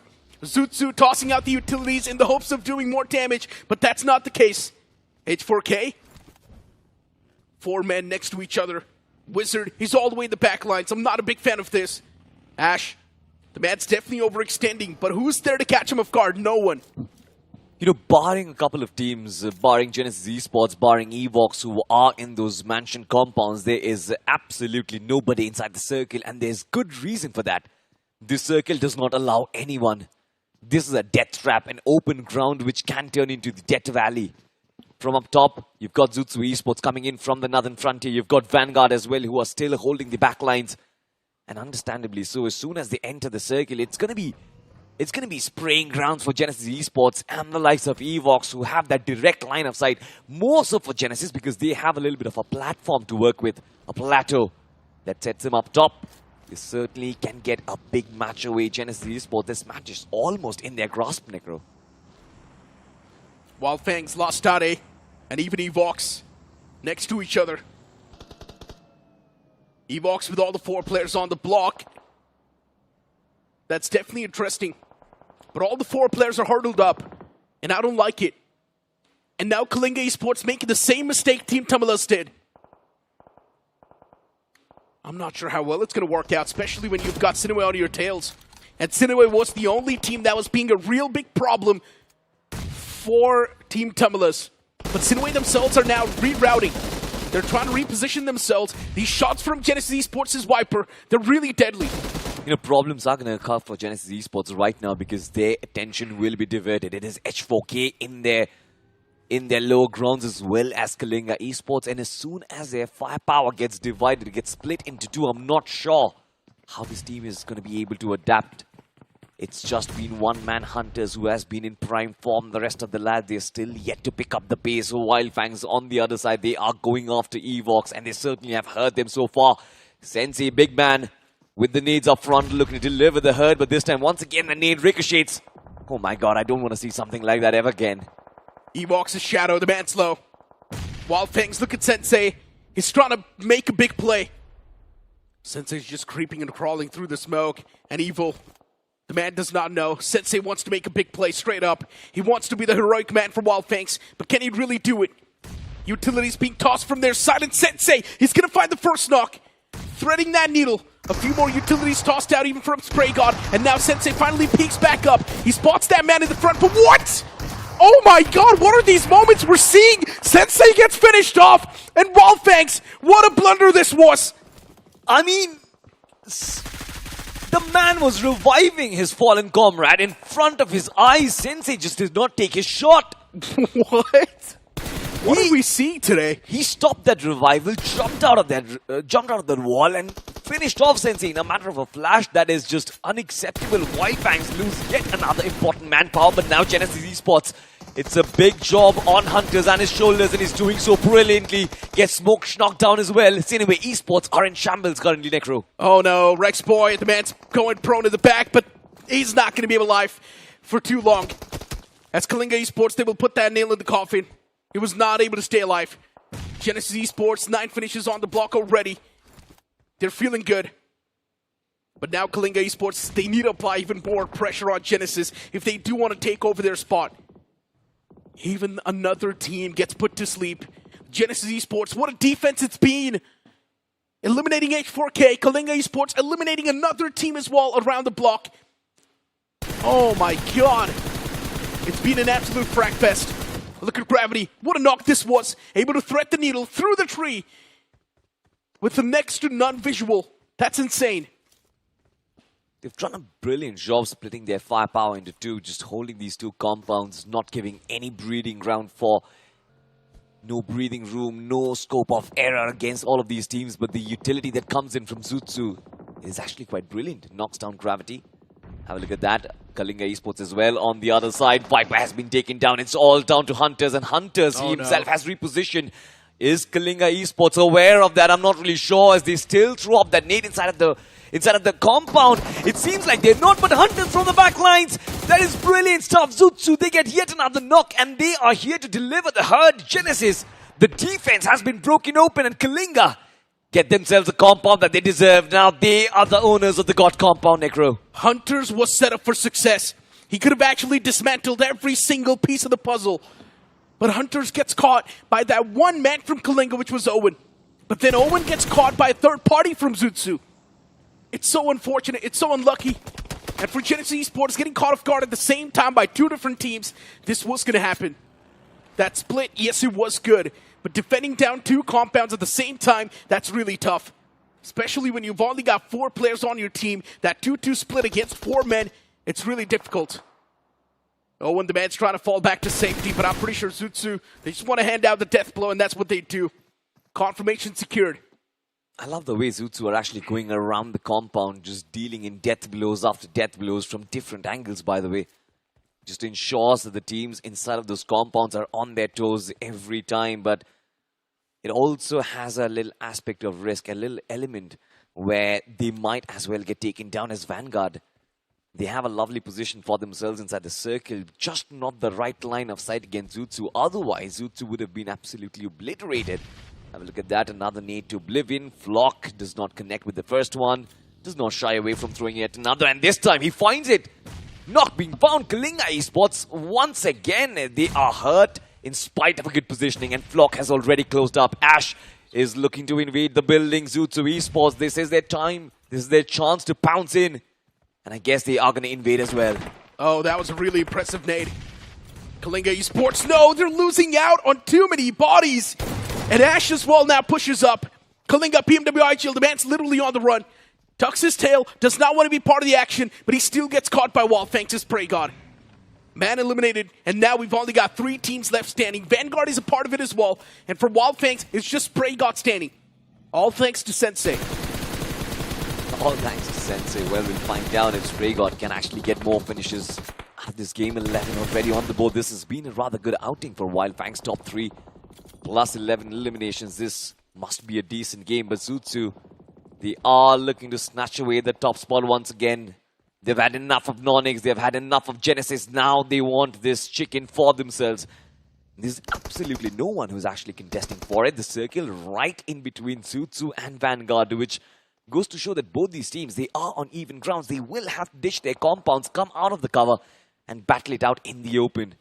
That also allows Necro a little bit of breathing room for Spray God as well to try and get more eliminations on board. But you cannot use the vehicle. You cannot use this vehicle to move about. This is going to be extremely risky through the smoke. I guess Spray God now he's going to attract a lot of attention. Oh no, too many bullets, too many shots. The man's exposed. The vehicle moves in the front. Spray God's done it, dusted, dealt with. And since this was the only compound which had its supremacy still retained, everyone's going to dominate the moment they have their control on this compound. Vanguard is now falling apart as well as Dreams. The man gets knocked out. The confirmation's not going to be tough. Vanguard dropping down in bodies. Dreams getting confirmed. Now they're down to a 3-man squad. Man advantage in the hands of Zutsu, and they're not going to let it go just like that. What a spray that was! Veron catches another man. 2 players left standing for Vanguard. This is target practice for Zutsu. It's one of those WoW maps. It certainly is one of those wild maps, but have a look at this. They certainly are seasoned in war. Veterans for sure. They have got 9 eliminations. Meanwhile, Vanguard, they have just been holding themselves in. They haven't really been warming up their weapons, warming up their hands, warming up their nades, and it seems like they are paying the price for it. Flock up in the close lines, Anish to OP. There was a little chance to strike, at least bring down the man numbers, but now it's a tremendous 2v4 action that we have in front of us. Can Anuj hold on to this angle, because it certainly does not look favorable as Ash keeps on moving around these vehicles. Ring around the Rosie, one man comes out in the open, and Anush Jopi instantly gets shut down. Zutsu looking formidable in this one. Yeah, flawless conversion from Zutsu. So impressive. Did not even break his sweat in the end. The moment they found the first knock, Zutsu knew it's time to press upon the matters. And what a knock that was for Veron too. That man was trying to rotate that far away, but still Veron was so precise, he's able to shut that player down instantly. What a nade it was from NoNx Esports. Yeah. Well, don't bring that up. I will not be able to control my laughter. Let's just forget that. I mean, I'm trying to actually put it away from my mind, and I guess I'll be able to survive what just happened, you know, able to forget a rather forgettable game for NoNx Esports in totality. But nonetheless, calm down, Negro. I think it's done. Hey, I mean, we cannot even forget what Sensei did in that situation, right? How did Sensei mess it up? There's no way. Sensei's got every advantage. I guess Valentine's season is coming close, and maybe he just fell in love in the first sight with that player. Something like that happened. That's why he did not fire back. He was trying to make a big play over there. I think the crouch and out in the open, inside the smoke, in the backlines of the enemies, the play was really good. But after that nade, the rest of the play, it certainly was questionable. But nonetheless, Zutsu, have a look at this. They were certainly flawless, especially the way they took down Genesis Esports. I think they have to be given credit for that, Necro. I mean, look, usually people's devices lag, but for Sensei, his brain literally lagged there. I don't know what just happened. But hey, we've got the stats right there for winner chicken dinner. And Zutsu, yeah, I mean, that's a lot of points they actually got, right? Look at the amount of elimination points. Naughty is well able to get 4 finishes. Veron is well able to steal away 2. Flock is well able to get 3. For Genesis, things could have been better, but they took fights on 2 different fronts. What is wrong with you, my man? Nonetheless, good chicken dinner, I think. What's wrong? Stop it. Really stop it. You're making me laugh. All right, anyways, soon we're also going to toss onto a break, so that's a really good thing. We can just go back lines. But yeah, now we also got to talk about the potential comebacks that can happen. SINEWY, they were on the verge of making a comeback. They were constantly third-partying that really good spot. But unfortunately for Team Tamilas, they found themselves in probably one of the worst spots possible. Yeah. Team Tamilas getting caught off guard by SINEWY from the back, even Genesis Esports constantly tossing those utilities. It was really bad. I hope that same mistake's not going to be replicated. But even the Circle was playing its mind games. For now, let's move on to a short break. We'll be right back.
Welcome back, ladies and gentlemen, once again to BGS The Grind 2026. And of course, after that game, Necro had to take a breather. There was no doubts about that. But of course, with that, IC Baby 1-2 back on the panel. I love that you are here because we needed somebody to break that game down for us because we don't know what just happened over there. Okay, see, that's the thing, right? Like, Sensei, he had a great plan, he had a great strategy, you know, great idea as well. It's just timing, you know, like, he was doubting himself. Oh, he wanted to land the shot. It was a surprise attack. As soon as he stood up, a third party came in, took him out, and he messed up, straight up. He hesitated too long. That's straight up. That is such a mature reply, by the way. That is the reason why we needed IC Baby back on the panel. But of course, ladies and gentlemen, if you also want something extremely cool inside of your game, you can actually go check out the Royal Enfield collection that is inside of your game right now. You've got the GT Continental 650, which is brilliant. That red color, it actually pops from a distance. But if you are one of those classic guys, classic fanboys, you have the classic 350 as well. One of those beautiful skins. You can actually ride on the map of Erangel and Miramar with this lovely bike. Just go out and check out. What are you waiting for? But coming back in the game once again, a brilliant compound hold, compound defense coming in. Don't smile, don't smile. I'm actually controlling. I'm controlling myself. I can't deny the fact that Sensei still messed up and his brain lagged a little bit. You did not watch what just happened with NoNx Esports. That was just horrendous, by the way. But nonetheless, ladies and gentlemen, he needed himself. Yeah. With a jump. we'll talk about that. We'll talk about that. But now, the MVP, of course, 5 eliminations coming in from Wyld Fangs, 1,073 points of damage, 5 knocks. Spray God once again was amazing on the finish department, but Wyld Fangs, they need to do something about these individual chokes that are happening. Hey man, for all things considered, even though Sensei may have messed up a little bit here, Spray God still put on a show, and the whole team still got a total of 11 finishes in the bag here, so I wouldn't say it's not that bad. They can have a little fun. They are currently sitting very comfortably at the top. Yeah, they certainly are. But of course, Zutsu, I think this has been one of those games where they set up a statement. Genesis, they had an unbreakable compound defense, the God compound inside of the circle. But the way Zutsu broke it down, split them in 2 halves in 2 different compounds, Molotovs coming in from Ash, it was brilliant. 21 points secured, Genesis just 12. And with that, Zutsu, they set up that lead up top once again. 150 points touched. The first team to actually do so inside of Group B.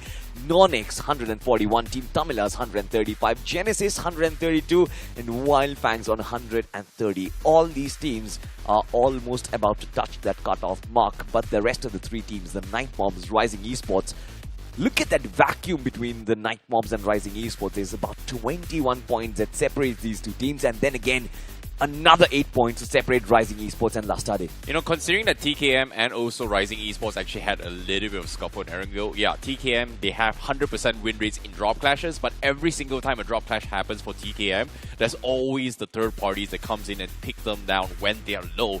And again, this is a good game for everybody else because of TKM and Rising Esports skirmish, getting third party by Wyld Fangs, wiping them off, which results in teams in the bottom half having a very strong chance to actually catch up to these players, these teams in particular, which is again the bottom 3 of the top 8. Absolutely, but then again, you know, I think mathematically it certainly is possible. But then looking at the way the bottom half have been performing, I am very unsure of it because SINEWY Esports, I don't know why, but all of a sudden they just look lost.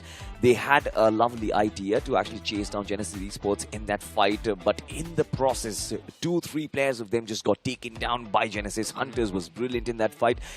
EVOX, there's something absolutely wrong going on. I think the team comms, the way they used to take fights back in 2025, it's just a shadow of their prime self right now. I'm hearing a lot of team names that is giving you a lot of confusion on why this is actually happening here. Personally, why is X Esports in shooting range when they are supposed to be dropping a military base? Because of X Esports, that's why we have so many teams kind of paranoid and messing around all the way north. Because of X Esports, me and Necro got paranoid as well. That is something which is absolutely not expected. But nonetheless, ladies and gentlemen, things like these do happen inside of your games. But now we move on to the third map of the day, Erangel once again.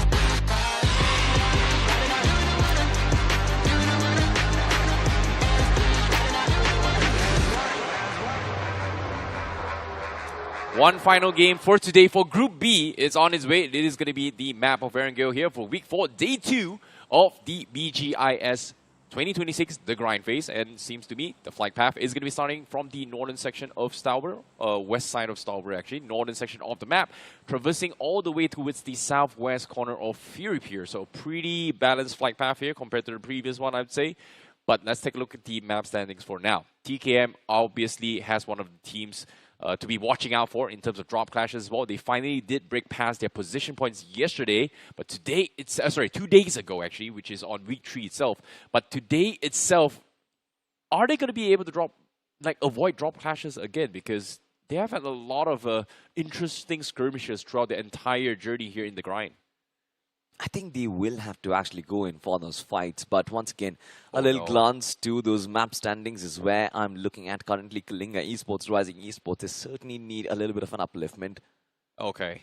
I have a barrel of bad news. Why is X Esports again dropping in the middle of the map and not going towards military base? What is going on? Why are you there? Aren't you supposed to be in military base? What's up? What changed? I think for X Esports is all about taking those early collisions. They have seen that the military base circles don't pop up anymore. Majority of the times it has been these mainland circles, especially on the eastern flank of the map. So why not just start in from a position where you can actually get a little bit of benefit? And considering where X Esports stand on the overall standing, I feel like taking those early battles is certainly going to help them. But like you said, it's just putting all the teams in confusion. That where is this team coming from? Who is this team? Think about it this way, right? They have had so many skirmishes with TWOB in the military base. TWOB have to give up Novo because of that engagements coming from NoNx Esports. And now they've got the military base for themselves. And then now they decide to say, you know what, let's go Boatyard and Rozhok at the same time. That's just messing up people's games right now. This is so weird. Maybe, you know, going for a little bit of macro decisions here, but still, I'm not a fan of this. It does stir up the pot a little bit more in how the teams are doing here. We did see it happen early on, but on the finish feed here, we do see Reaper getting taken out by TWOB, who coincidentally, for some reason, decided to drop towards Kamishki. And in this case, Team Tamilas tried to take a vehicle and get punished for it. You know, considering where the circle did land, it seems like the Kamishki drop does not really sound that unfavorable for all of these teams. But I think TWOB as well as Team Tamilas, both were having the same plans, and now TWOB, they just have the upper hand in this fight. I love the fact that Team Tamilas decided to disengage and just inject themselves inside the circle straight up. They get a vehicle and they run away. To cut down their losses, I think that is a great approach. But of course, that still is going to hurt them. We have seen Team Tamilas. The only way they convert those big chickens is if they have those 4 players up on their feet until the ending circle. That is the only way Team Tamilas have been getting these big games on board. But once again, they certainly are going to suffer. But knowing where they are on the overall standings, again, it just sounds extra safe. They can have, like we said, a little bit of fun inside of the lobby. So speaking a little bit of fun here, TKM not having any kind of drop clashes. It seems like they have switched up their rotations to actually rotate early. But at what cost? Seems to me, look at Beast. He doesn't have a lot of mets or utilities to work with. Level 1 helmets, level 1 West. This is a very early rotation coming from TKM. I'm not exactly sure what the game plan is, but they definitely need to find a spot to actually restock their resources. And it seems like they are going to dock into his prison instead to try and loot up the prison before getting out. But personally, not a big fan of what they're doing right now. Even NoNx as well is going to be going for a very interesting rotation, an early one as well. Again, very lacking in terms of utilities and resources as well. What is going on? Is it because of NoNx Esports now? This is such a weird game now. Like, early rotations right from the get-go. We've seen NoNx actually do this a couple of times now. I think the last circle was also a sort of an action replay of this one. And NoNx always loves to take these northern rotations. They move to Stobble first. And then, of course, come down south towards the Esnaya Poliana. But this drop, or rather a migration towards Stauber, this time might just get intercepted. They've got 2 teams who are in the process of doing so. They've got H4K who are coming down south from Severny, as well as TWOB, who have set up camp on that Stauber hill. And I guess are looking for those praise to come along their way. It's still a very long shot, to be honest, for NoNx to be able to find that spot inside the circle. But I don't really doubt their capabilities, considering they just came back from hashtag 14 to the hashtag first spot. Yeah, for all things considered here, TKM's early rotation might be scouted out here by Genesis. Genesis has a decent amount of loot, and TKM, they are currently split off from the rest of the pack. We've got 2 near towards the Friesen, and we've got 2 near the expansion as well. It seems like the scuffle comes in, and Genesis, oh no, Hunters! He actually glitched out! He got popped all the way out of the vehicle and flew off and actually died to fall damage. That is so unfortunate of Hunters. What did I just watch? That was the fastest smackdown ever. But the rest of Genesis, they are coming to save Hunters here. And TKM, they are going to go for the wraparound here as well, as they are going to get surrounded. And Genesis will be able to wipe 2 players from TKM and pick up Hunters.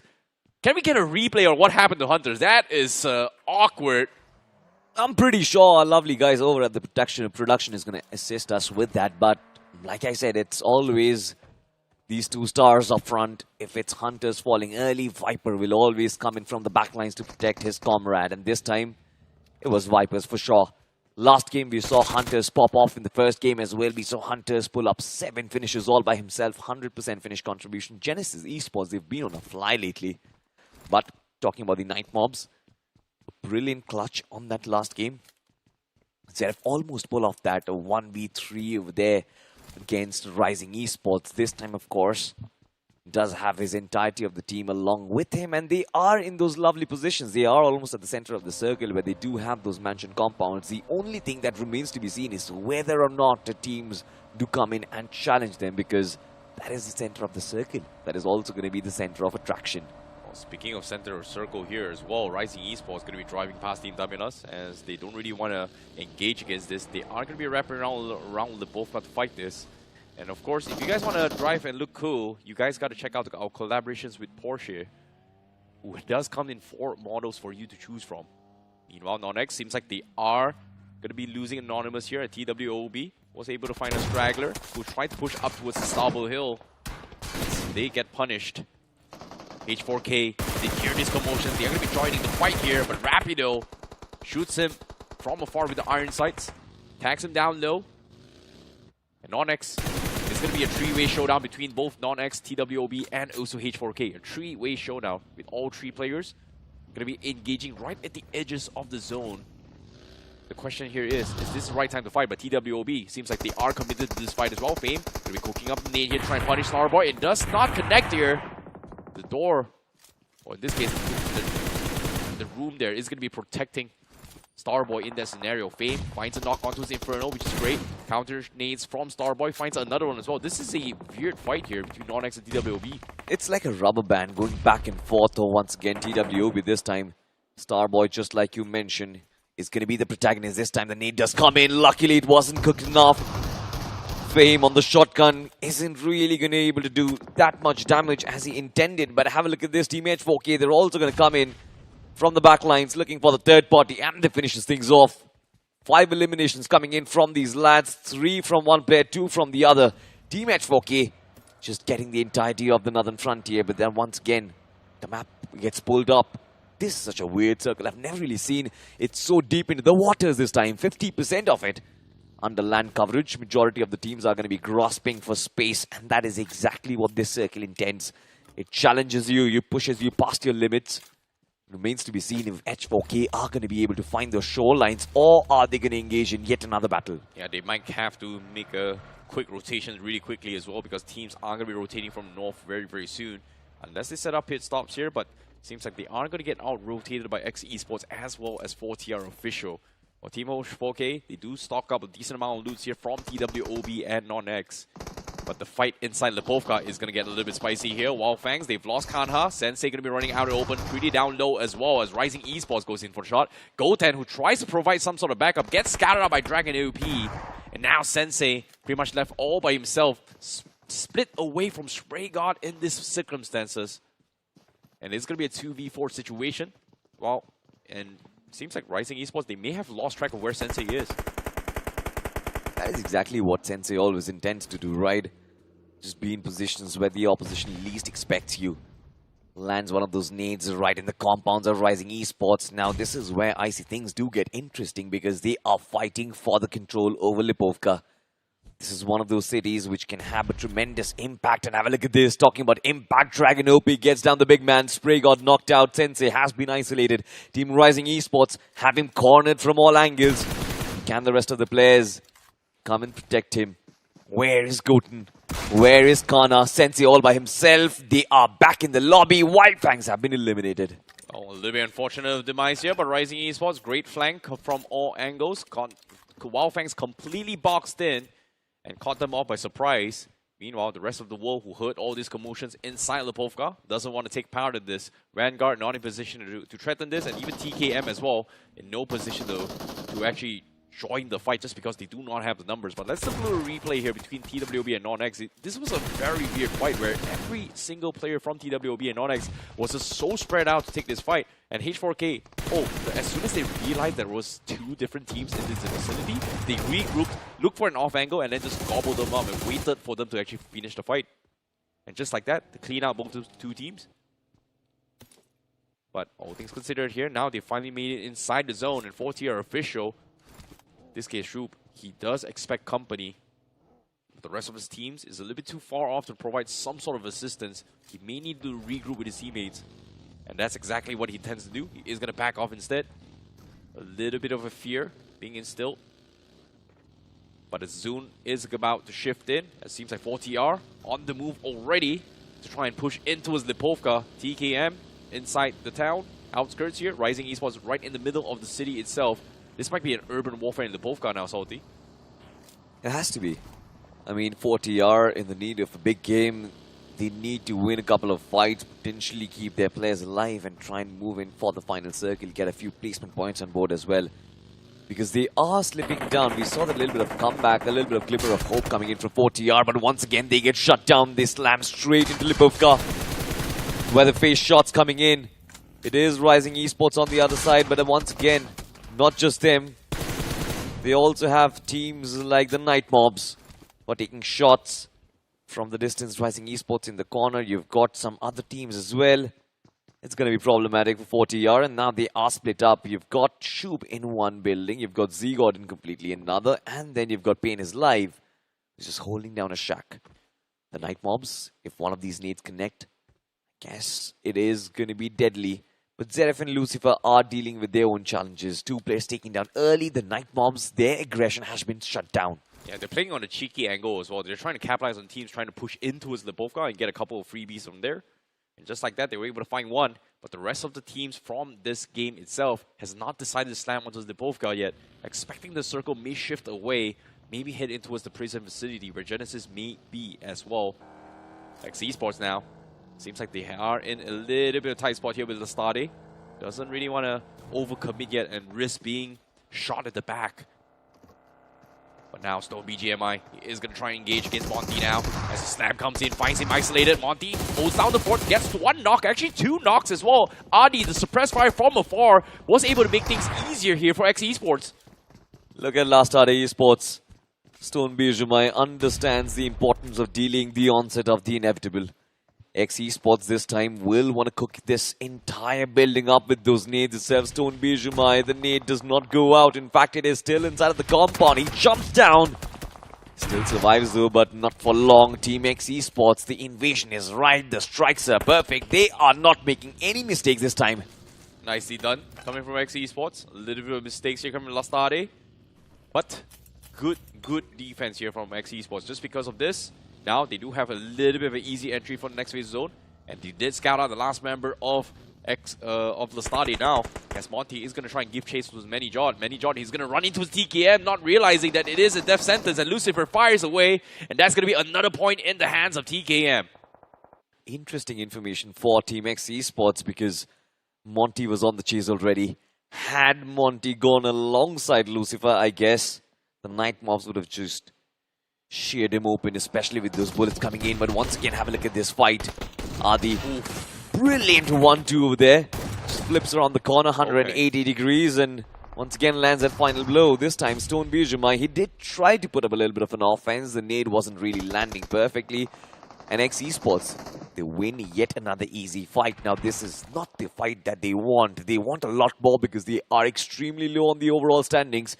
But with that, I guess for LASTADE Esports, they are going to be in deep world of trouble because now that 8th spot has been completely left open. What a clutch coming from Adi though. Yeah. For a second I thought it was Monty that was clutching it, but it was actually Adi that single-handedly dismantled them. It was bad for them, but seems like we are going to be seeing a slam here from southeast corner. KALINGA Esports rushing onto his EVOX as well. Not getting any open knocks yet. PDMDI gets knocked in, and they've lost 2. KALINGA Esports, they've lost 3 in one fell swoop. What happened? You blink it and you miss it. And just like that, KALINGA Esports, they lose all 3. That is the cost of taking these battles individually. All 3 players taking individual peaks. Team EVOX were quick to shut it down, but have a look at this. They overextended a bit. Team H4K, they were quick to capitalize, but now they've been pushed back. Brilliant retaliation, brilliant strategy. Good cover fire coming in from them as well. Team H4K, now they have to lie in wait. 5 finishes already. They need yet another opportunity to break open. Meanwhile, Lucifer was spotted. He was taken down. Team NoNx Esports looking to use the numbers to their advantage, and brilliantly so. 4 eliminations already, 3 players left alive, but they are yet to find the northern fringe of the circle, which is already occupied by multiple teams. You've got the likes of Vanguard, you've got the likes of 4TR who are holding those locations already. It's going to be an interesting fight up north. Very tricky spot to be in here. But seems to me, Zutsu Esports, they find their way in towards the corners on the edge of the zone, and not realizing that they don't really have a lot of cover to work with. Fortunately for them, they do have vehicles to work with to kind of set up a couple of shops here. actually decides to loot up the loot crate as well, Veyron. He might be able to spot out the members coming from EVOX from the horizon. He's going to try and take shots here. Hit shots connection, but the counter hit shots also scares him off. And he's going to be stuck for a while to go in for the reset. Meanwhile, NoNx Esports, they are continuing on their push from the north side. SINEWY pretty much going to be stuck in the opens as well. Doesn't want to take the fights against the city yet. And NoNx Esports, they realize that there is teams around them as well. There certainly are a lot of teams around them. There has to be. There's not a lot of space inside the circle, and there's still about 11 teams and 34 players left alive.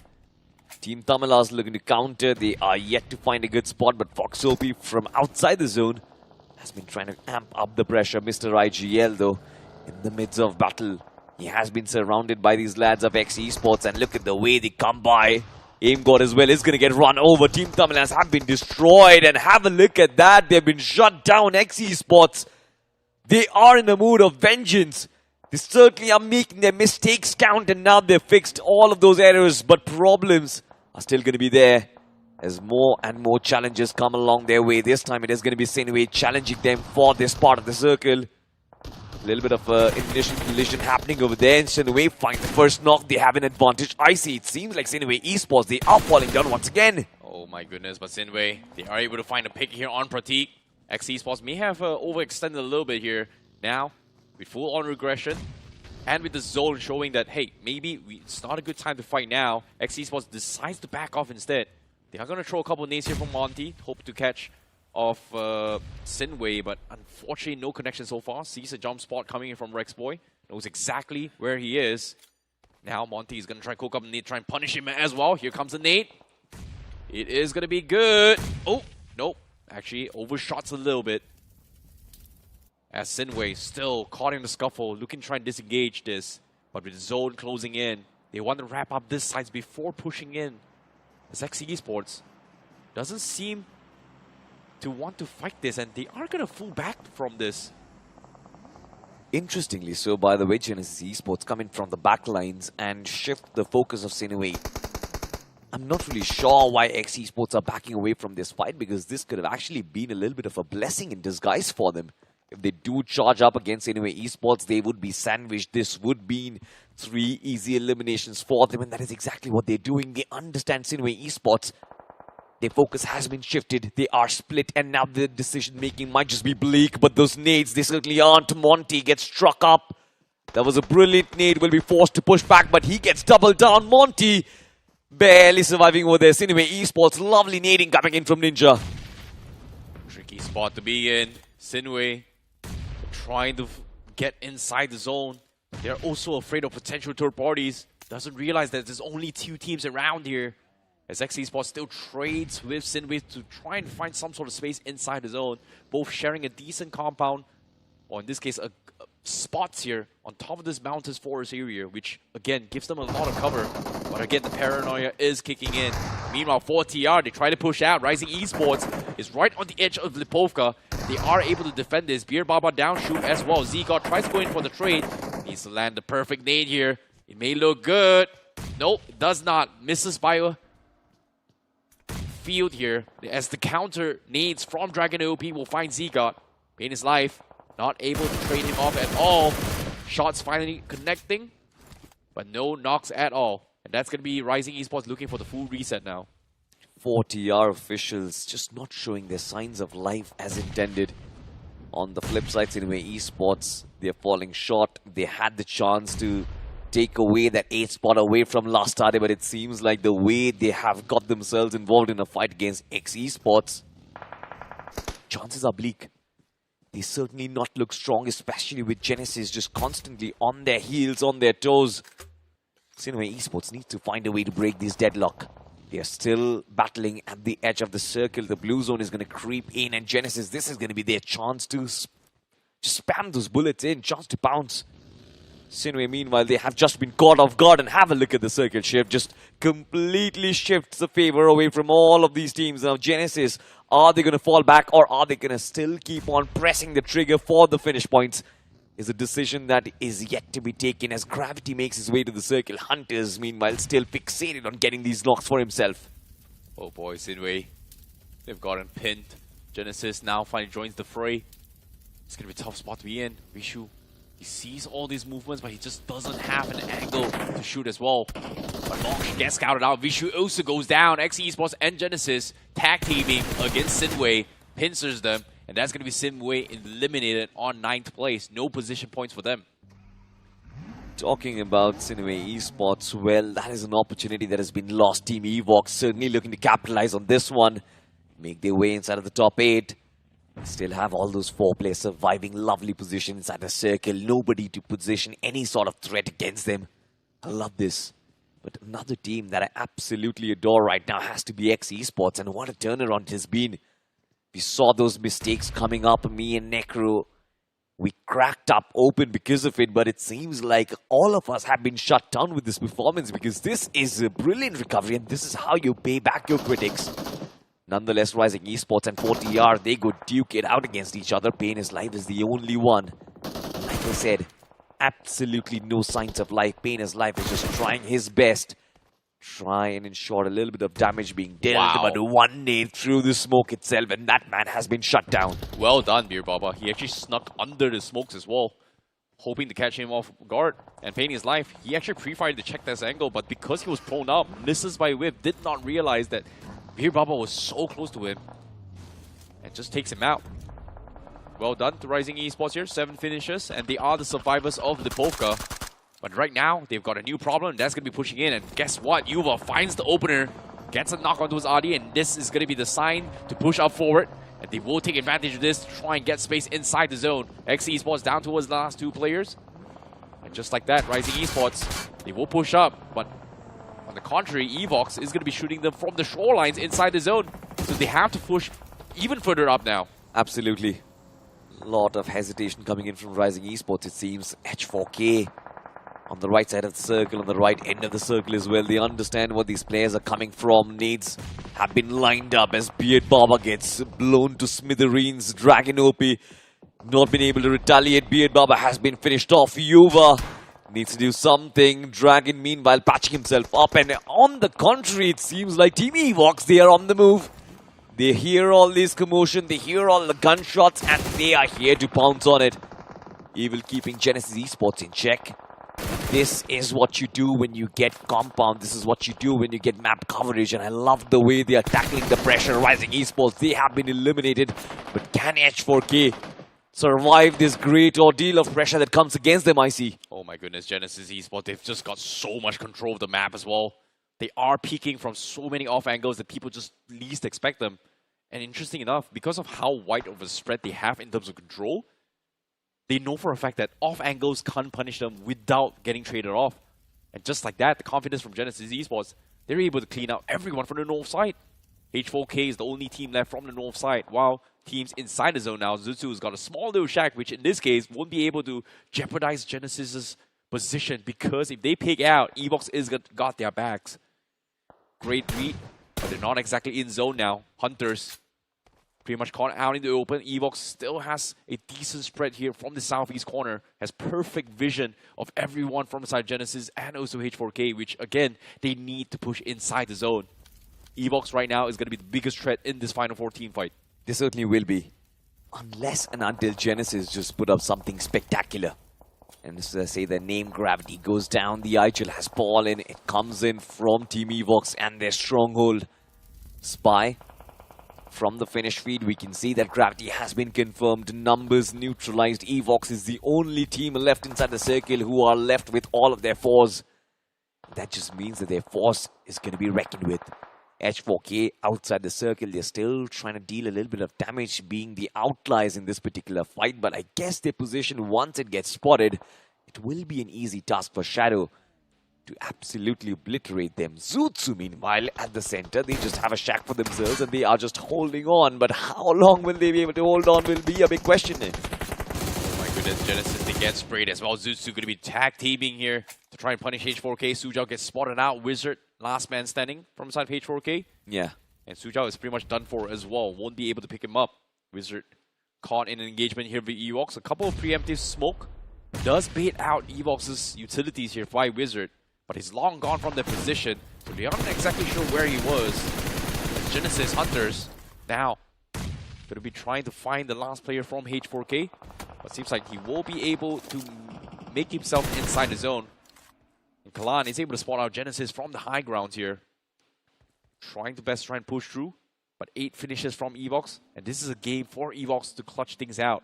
Unless the zone shifts them away. And guess what? The circle shifts onto a Zutsu. And this time, EVOX's advantage is gone. They need to push in. And Genesis has the high ground. I do agree with you, I see over there. Circle on top of Zutsu, but I'm thinking of a scenario in my mind. The only way Genesis Esports can actually find a way to break through this fight is if they do take down Wizard, take control of the Northern Frontier, and find a flank angle against EVOX. It has to be a big gamble. I don't think they need to. Just because they do have the shorter edge of the zone. So that means the circle will close in a little bit slower for Genesis. All right. And it will force EVOX to make the move first. So right now, they're just waiting for EVOX to push out and then hope to capitalize on their mistakes before pushing in.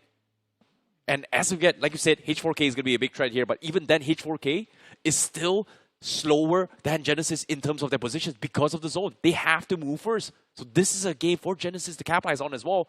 And they have no reason to tackle on Zutsu as well. And I also think they've got a little bit of a ridge and a slope to play around with as well. Genesis Esports, if they lie low, if they're prone down, there's not going to be those direct lines of sight. Zutsu, meanwhile, in one of the best spots that they can actually expect. Brilliant. Oh, no. But no, wait, Wizard spoils the game for Genesis, takes down Hunters, one of their big man, Zap. It seems like a lot of responsibility is going to be on his shoulders as Team EVOX, they come flying in. Couple of these players do fall, but Zap! 2 knocks being done. Team EVOX, they survive this fight just by a sliver of HP. 2 players left alive, but 2 being knocked down.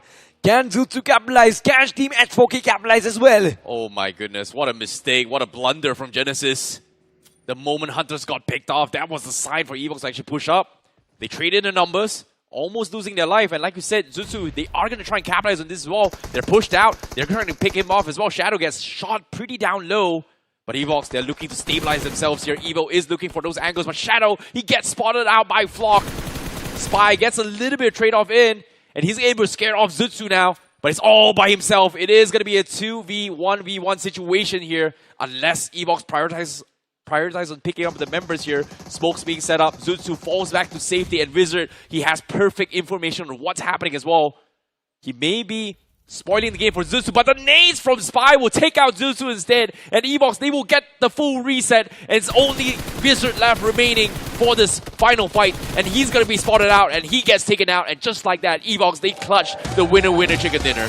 It actually could have been very different in those final moments. Wizard being there in the backlines, had the circle not shifted away from him. Had he not taken down Hunters in the process, I think Genesis Esports could have actually been a force, could have actually taken the chicken dinner. But then again, H4K, we talked about how he can be a threat, and Wizard just did the job that was assigned to him. I think it is a brilliant comeback. Genesis Esports finally being consistent, and of course EVOX, this was a much needed winner-winner chicken dinner. Yeah, it's a massive game that they needed as well. Genesis may have made a small little slip up as well, but again, spoilers, right? That's the thing about games itself. You are going to be expecting teams or players or rats to be spoiling certain parts of the game, and in this case, Wizard literally ruined both Zutsu and also Genesis' game. And props to his Wizard. H4K had a spectacular game as well, making it to the top 2. Absolutely. And of course, the circle just playing the spoiled sport majority of the times. This time, a lot of the circle was on the waterways. But have a look at this fight. EVOX understood that Hunters was taken down. And this is brilliant read coming in from the finish feed. They were having a close look at it. Who gets that first knock? And as soon as they found that, alright, this is one of the players from Genesis Esports who has been taken down, they knew they had to make a move, and the push was immaculate. Zap in those close quarters actually did a brilliant job. A 1v2 was almost confirmed, but EVOX just barely managed to scrape through. Have a look at that, the stats. They have about 13 eliminations from this fight. Spy with those 7 finishes, 602 points of damage. He was absolutely sensational. Kalan, 3 finishes, 677 points of damage. I think this was a team effort. This was a brilliant read of the circle as well, and this was tremendous use of firepower. EVOX was struggling with consistency, but finally, it seems they are back. Yep, at the same time as well, great reading of the situations here coming from EVOX as well. The shot calling was spot on. But Spy, his decisions in saving the team in that stabilized moment as well, the moment he picked out to try and punish Zutsu, that was the saving grace for EVOX. Because if he got taken out, or if he did not push in front to buy time for his teammates to get a heal off, Zutsu would have easily clutched that game. Absolutely. And I've been saying this for a while, that it's been Spy and Evil from EVOX who's been doing majority of the heavy lifting for this side. Kalin was falling a little short, Evil, Shadow was falling a little short, but it seems like finally the team is back in the group. Hopefully, I hope this was not a fluke and not a one-off map. They can continue the run of form, but looking at the top players, you've got Adi from NoNx Esports and a couple of those players as well. Looking at the point standings, this is brilliant. 23 points secured by EVOX. H4K, a brilliant recovery back on the overall standings. I'm not really sure if they're going to be back on the race, but they certainly are going to be happy with this performance. One team I was extremely disappointed with has to be SINEWY Esports, because they had the first chance to get that 8th spot away from LASTADE, but I guess they faltered. Yeah, the circle was a really bit difficult to play here. But like you said as well, EVOX with that winner chicken dinner pushes themselves in towards the top 8. And now officially we have 8 teams past the triple-digit mark. Yeah. And this is going to be the benchmark here. They have 6 more games to go, and that means what is going to be the cutoff is going to be the question here as well. One thing that I don't understand, at 4K, with that performance, they shoot up to that 9th spot to 98 points is what they have acquired in 40R. They're back in the trenches. They were battling in for the 8th spot. Now all of a sudden they're nowhere in picture. Back to where they started, ground zero once again. They made that comeback, they made that climb. It looked like there's going to be signs of life. It looked like 40R is going to make that happen, but it seems like once again, those lack in communications, the lack in synergy, it's just inevitable. Now, based on the point standings as well, I would say TWOB is pretty much almost out for the game. But again, they still have 6 more matches, and this 6 matches is going to be extremely crucial for TWOB to actually give a chance to race for the top 8 itself. But on top, like you said, 40R in 50th position, their points between them and top 8 is not that far apart. So that means it's still up for grabs for every single team in this 16 teams. You know, I still remember their points. 82 points on 40R and 109 on the last spot on EVOX as well. It's a big gap in my opinion, at least about 30 points. It will be hard for them to actually cover up. But that is it for Group B, now done and dusted, ladies and gentlemen. Of course, we are going to be taking a very short break. And on the other side of the break, it's going to be the interesting set of matches. Group A on the other side of this very short break. Don't go anywhere.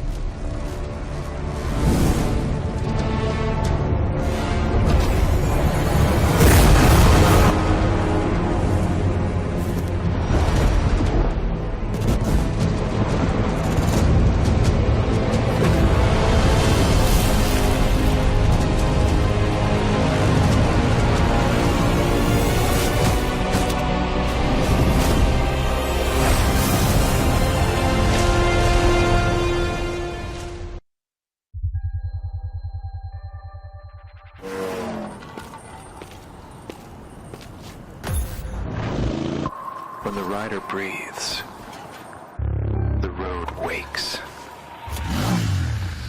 Enemies ahead. I'm going in. A lone survivor stands, and everything waits. The map unfolds.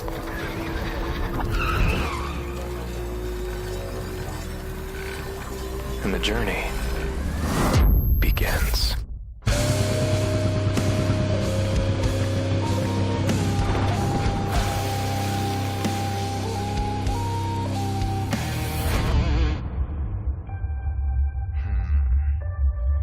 As the rider breathes, the path bows.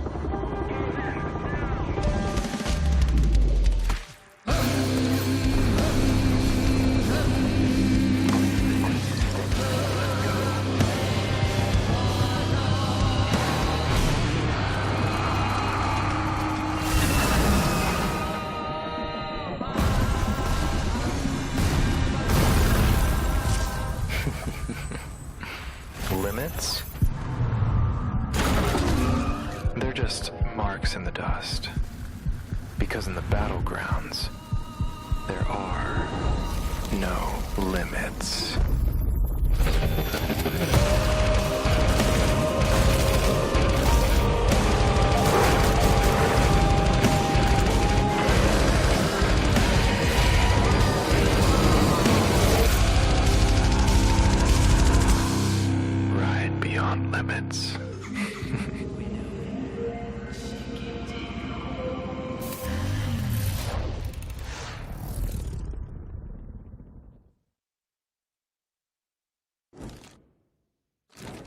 Hello everyone and welcome back to BGIS 2026 The Grind Phase. You guys are currently watching the English podcast. My name is ICBaby12 at your service. Join with me is going to be Super Johnny to take you through the commentaries from this brand new group. And it is going to be Group A. Group B, pretty much done and dusted for today itself. But Group A, it is going to be a little bit of spicy action here. Yeah, I mean, that's what the fans of OG are hoping for, right? That it's a hoo-hoo performance coming in from them.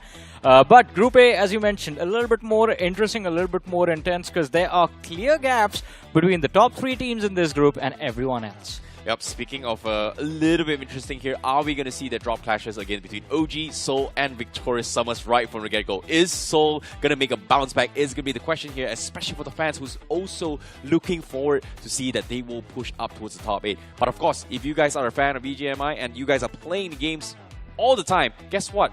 Continue to play more games because you can be a part of BGIS right now because we have Discovery Island inside right now where you'll be able to walk away with interesting rewards, a lot of goodies, and on top of it all, the more you play, the more you are going to be boosting the overall prize pool of BGIS 2026.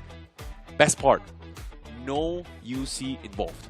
And you get cosmetics as well. Exactly. For doing free stuff, never say no to free stuff. All you have to do is just play games. And while you're playing games, you're going to be getting better as well. So we are always hopeful to see some new talent pop in every single time BGIS rolls around. Practice now, contribute to the prize pool of BGIS 2026. And then maybe in 27, you're going to be the ones performing. But talking about performances, let's move forward. Let's have a look at a little bit of a recap of how things went down for the teams of Group A yesterday.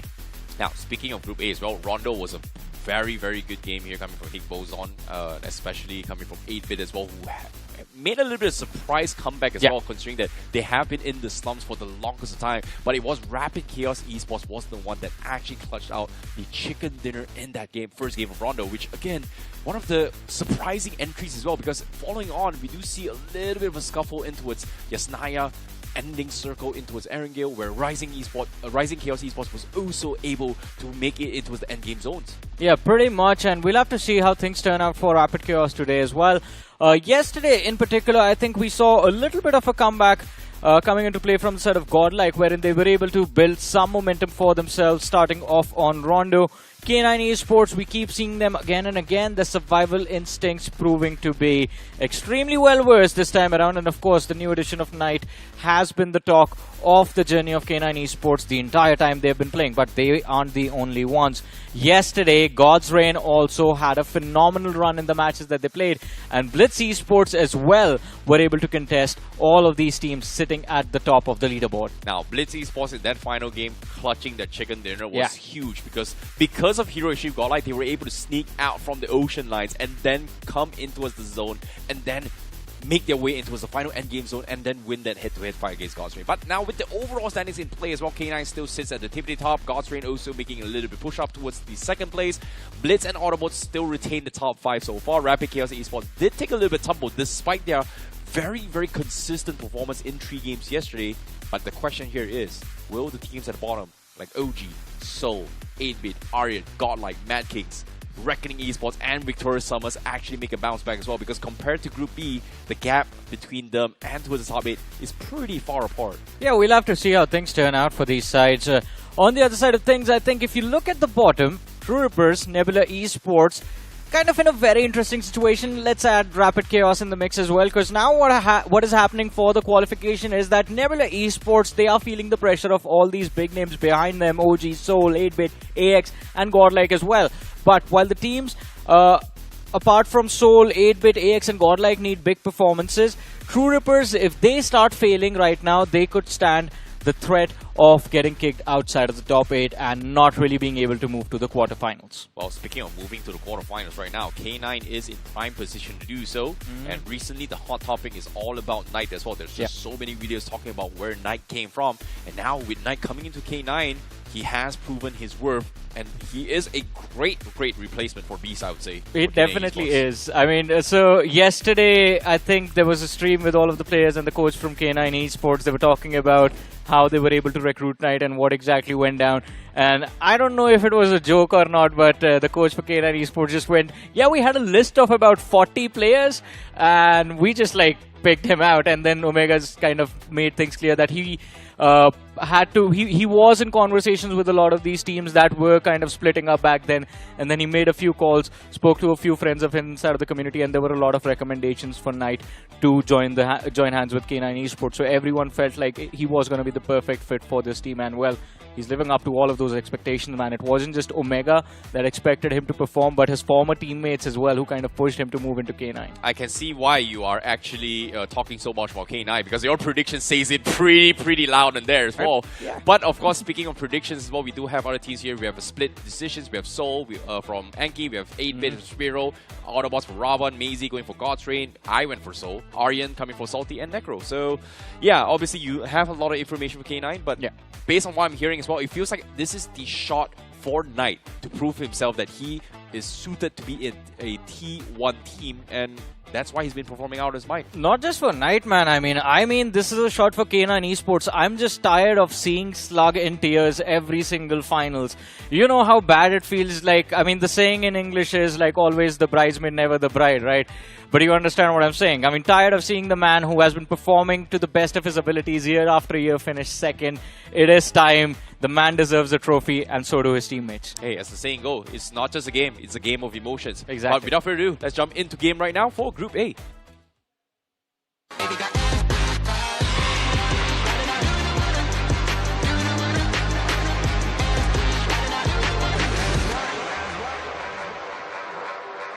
Alrighty, it is time to bring the journey to a start for Group A.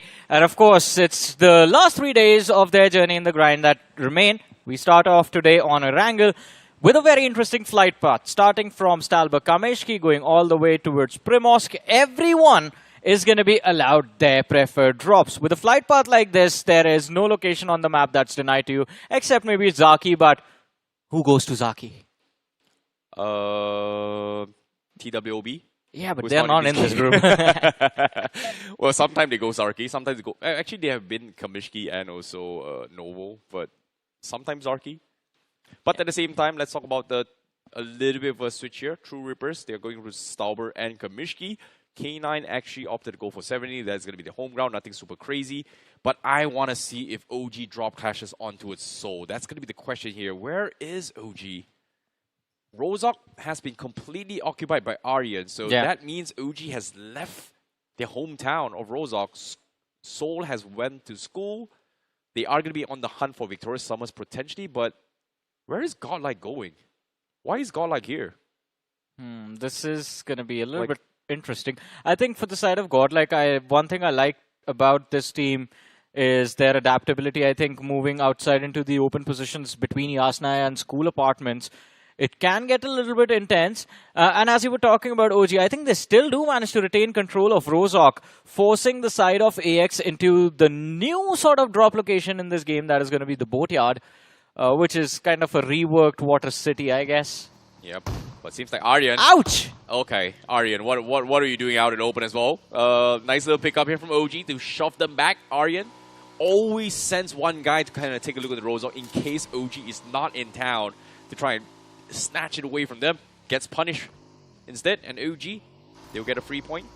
That's a perfect punish as well. As you mentioned, if you are sending out an isolated player, especially in a lobby where you have Orangutan and Team Soul present, well, you are asking to lose one of your bodies right off the bat, because even from the school main building and school apartments, the line of fire is available for that hell. But that's not the only early fight. This time, Autobotz again getting shut down at the hands of Madkings. Lobster, well, he's going to get cooked. A little bit unfortunate as well. Lobster seems like he was trying to stock out a little bit of weaponry before pushing into his Georgia pole. Gets scouted out and gets hunted down instead. So a little bit of a fortunate run here from Autobotz, who needs a comeback, which in this case yesterday they did make a comeback, and now sitting on the 4th position, which again still very far off from the potential cut-off mark, which is somewhere around 135 to 140 points. So not a great start for Autobotz, at least to try and pull through towards the top 8. Meanwhile, Hiroshima Godlike, seems like they are going to be roaming around Rozhok here. Seems like they do want to try and potentially third-party OG or Soul, which again yesterday did happen in this specific compound. An immediate drop clash between OG and Soul. And Godlike was hoping that this is going to be replicated, but unfortunately misses the entire mark in this fight. You know what, there's another fight that I really kind of wanted to see. That was a drop clash, kind of a drop clash that could have happened between the players of Reckoning Esports and Blitz, since both the teams were gliding towards Farm and Milta, but that has been denied to me, and well, it's good for both the teams, but would have been an exciting fight to witness. Although, talking about the play zone itself, right now Nebula Esports in a commanding position sitting smack center, but on our screens we have the players, the stubborn players from the side of K9 Esports, who are starting this game, well, again, from Severny. It's always Severny. Yeah, they're the only teams that has been very dominating coming from Severny as well. Yeah. It is their hometown. They were challenged multiple times, especially for last year as well. And they actually was able to fend off a lot of teams. It's just unfortunate that they could not get the trophy from BMSD, losing out to OG by a little bit. And also, thanks to Nebula Esports, that was the one that actually kicked them down in the final game. Yeah. But look at the stats, man. The impact duo from the side of K9 Esports. A man who has stuck around with his teammates for the longest slug, and the new knight in shining armor for K9 Esports, Knight. Incredible stats. 37 finishes for Knight, 31 for slug. The damage ratios, the finish contribution close to each other. And again, with these two firing on all cylinders, there is a lot of hope. At least the signs indicate that this could be the time for K9 Esports to finally win a trophy of the officials. Yeah, I think it's about time as well, because last year was just heartbreaking for K9 Esports.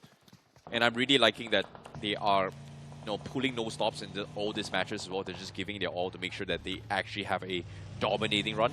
It might actually happen as well, considering how commanding they are, especially coming from Knight, who fits in really well after Beast's departure. But on screen now, we do see Nebula Esports, like you said, going to be getting center control. They are already making their way into the center zone, which again, this circle may shift between north and south.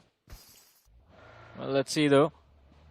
As you mentioned, Nebula Esports smack center. I think they should be able to hold on to this position, especially considering there is decent terrain that they can command unless the circle completely moves towards Milta. But as Nebula Esports gain center control, what you need to gain is some cosmetics. And the easiest way to do that is the Royal Pass, ladies and gentlemen. Especially now it has the Rebel Rogue Fox set and the Rebel Rogue Fox DP28. And of course, there are going to be other cosmetics included in the Royal Pass as well, along with that UC return that you can get, which you can potentially utilize for your daily spins and for all of the other stuff, other cosmetics inside the game. Yeah, well, if you want to be smart with your UC, don't buy those gold spin.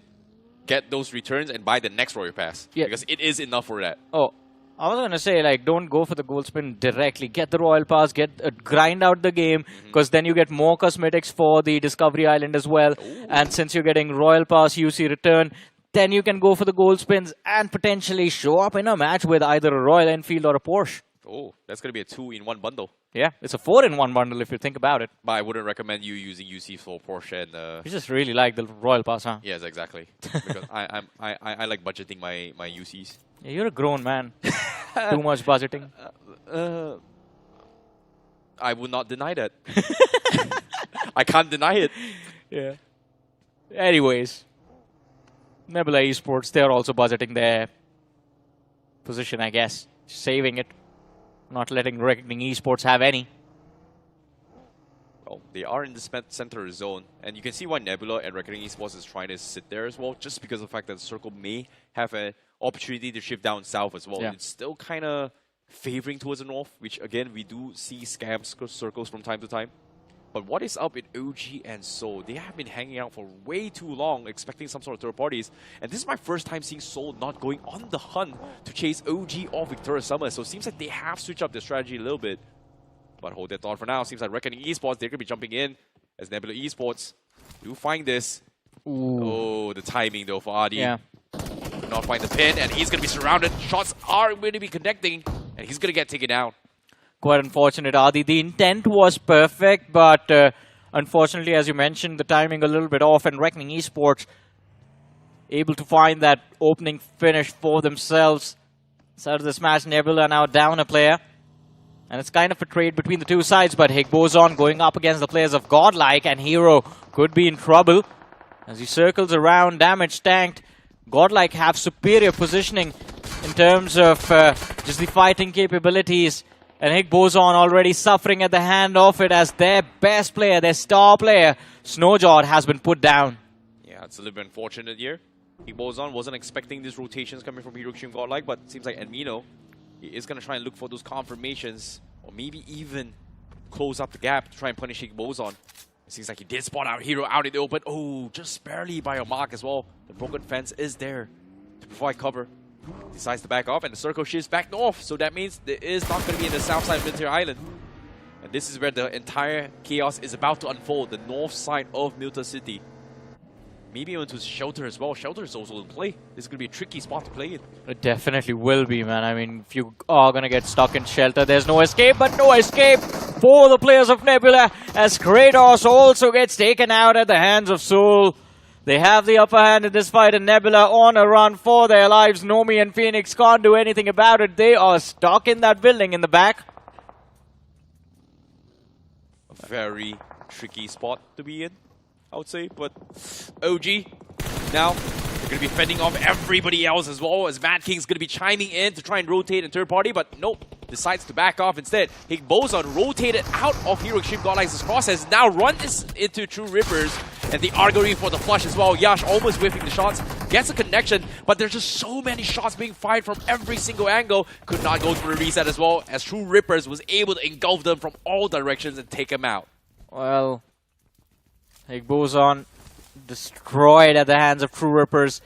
A desperate rotation, I have to say, just to avoid the players of Godlike, even though Higgboson had decent cover to work with over there. On the other side of things, a few moments ago, we saw that conflict between Soul and Madkings. I wonder how that one is going, because Madkings still have 4 players left standing. I assume they have found decent cover to work with. And of course, K9 Esports, we saw them as well rotating from the northern side, but TrueRippers, clean fight, clean execution. Although they can't slack off even now, because look at the radar. They have Reckoning Esports down south and Victorious Sumus still on the slope of the hill up north. This is unreachable right now, at least for TrueRippers. You see the amount of cars that's being parked around them as well. Yeah. And they've got so many crates on the ground. All they need to do is just move those crates onto the second floor. They should be a firing squad on all directions, and nobody is able to challenge them if they decide to do this. So TrueRippers, they are going to be safe and sound for now. But Autobotz, however, they took a late rotation right because they lost Lobster right from the get-go. And this has happened to them before yesterday, which gave them an opportunity to punish teams on the edge. But this time, this game is going to be a little bit different because everybody prioritized center first rather than playing on the edges. So this might be a backfire onto his Autobotz's game plan. I mean, let's see. This is going to be a little bit weird, as you mentioned, that almost all of the teams are just making that bounce for the center. Look at that cluster towards Farm and Milta. And the circle just betrays everyone at the same time. Now there's going to be a massive wave moving in from the western edge and the northern edge of the circle. K9 Esports sitting smack center could be in trouble. Team AX as well. And it's not just Autobotz I see that are making that late rotation play. It's also God's Reign. And they've tried to do it with the 2-2 split, which I'm a little bit concerned about, to be honest. Well, speaking of concerning here, right now, Circle actually favors on the TrueRippers as well. And that spot, they've got a lot of defending they have to do unless they get out. Meanwhile, OG going to be playing around shelters here. They are going to be having a little bit of run in here with K9. And AKOP getting spot from afar. K9 taking shots in. Knight wants to go in for the finish as well. But while they're doing, suppress fires from Arteki from afar is going to look for the finish here. But Knight, he finds the opener. That's going to be the ram in. And OG, they're forced to hug the shelters instead. And maybe even back off. That's the smoothest head-on run over I've ever seen. He did not panic, trusted his teammates for the cover. And Knight found the opening, but Slug in the backlines has been knocked out and finished off. But AKOP closing in needs to be cautious. K9 Esports, you can't take them lightly. 3 players done and dusted. Omega also falling. Now it's down to Knight to be the saving grace. He tries to run inside of shelter. The entrance blocked. Knight makes it through, but going for a revive right now, it's going to be a little bit tricky. There needs to be a saving grace for K9. Someone needs to distract OG right here, right now. And that can be Rapid Chaos. Yeah, shots fired from afar as well. It was Victorious Sumus that forced Knight down under as well. They've lost 2 players, but OG, they've also lost 2. Aru going to be confirmed as well as he bleeds out to the hands of Victorious Sumus. Nades are coming in, but K9, they know they are going to be safe. Unfortunately for K9, there's no more finish points for them unless somebody rushes down to try and challenge them, which in this case, not going to be a great time here for K9 Esports as they need to re-clear every single angle upside. And on top of it all, the circle does not favor them. This might be it for K9 Esports. I think that's the problem, that this position keeps them safe for now, but in a few minutes, this is going to be where their graves are going to be. Is exiting shelter in a spot like this where your position has just been completely given away. It's going to be close to impossible, but we spoke about this a few moments ago. Autobotz, their late rotation in this game backfires, and they lose one more player, 2 players left. Arib on the run for his life with the firing squad of Team Soul right behind him. Arib, no escape, gets taken out. Autobotz down to their last player. In the back, it is going to be Pro. And since Team Soul know exactly where he is, I don't think even he survives. Look at Legit already moving to an off angle and just shoots him through the leaf. Easy finish coming from Team Soul. Nicely done coming from Soul. They pushed out, they cleared out those angles and decides if they want to rotate in. And now they have a perfect angle to push it forward here. But the problem is Nebula is going to be having center control once again in those zones. And they're not in position to push through. But look at this, K9. They're right in the edge of the zone. They have to push out the shelter here. And they do spot Atenki. What a shot from Omega to get the knock. But he needs to go in for the reset. Atenki slowly crawling his way through. That's going to be a point that K9 needs. But decides, uh-oh, I may have messed up. As his health is so low, needs to force the full heals once again. And K9, they go back to their rabbit hole. Well, I mean, there's still going to be opportunity. If K9 push forward right now, it's a 2v2. But I think they are going to try and just evade a little bit of this pressure from the players of Orangutan over here. I mean, it was really lucky for the circle to move the way it did for that stage 4 shift, because that is why K9 Esports can stay in that bunker a little bit longer. But switching focus, talking about the players of Godlike who seem to be in a conflict against Blitz Esports. They found their 3rd finish of the game, but are still playing from out in the open. Yeah, they don't really have a choice as well. They haven't really found an entry point from the south side. And considering that Godstrain is gatekeeping the south side of this circle, Madkings is going to be coming in from Milta town itself. Hiroshima Godlike, they're looking for audio cues before they push in. They're trying to be smart, which is great. But at the same time, I don't think we are going to be expecting major audio cues here, because they will be the ones that force the first reaction in these teams, because a majority of the teams in the south side are already inside the zone. And the team stuck outside here is going to be 8-Bit, who tried to rotate away, and they are going to be pushing from the north side. And this time, they might run into Rapid Chaos Esports. This is going to be intense, and especially for the side of 8-Bit, who have been struggling all this time. Yesterday was a decent day for this team, but if they can't keep the ball rolling, if they can't keep the momentum in check, in control, then all of this hope that they've been able to build for themselves can fall apart. And Rapid Chaos is a very chaotic team, to be honest, to fight against. Very unpredictable. In a position where they should just back off, they choose to force the fight. In a position where they should be forcing a fight, they're just going to hold back like this time, right here in front of our eyes. You see the players of 8-Bit scrambling all around. Toxic gets knocked out, and Rapid Chaos, they should hold back, but no, they force it. Sarang still finds the pick on the flash. Arjun comes through with a trade. Now it's down to Juicy in the back, and he finds the trade for his side. But from the flank, it is going to be Dhruv with a cleanup, and 8-Bit get wiped from this map. This is how weird things are when you're fighting Rapid Chaos. Yep, at the same time here, Blitz and VS is going to be very happy to try and capitalize on this as well.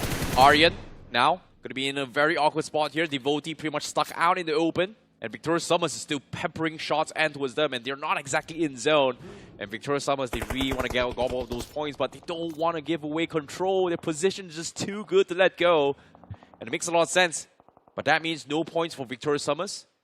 And fortunately for Aryan, they will be able to get a small little reset. Meanwhile, K9, they managed to push out. And Knight here seems to be able to find an off angle, but gets spotted out by Soul instead. As Joker takes a couple of shots in.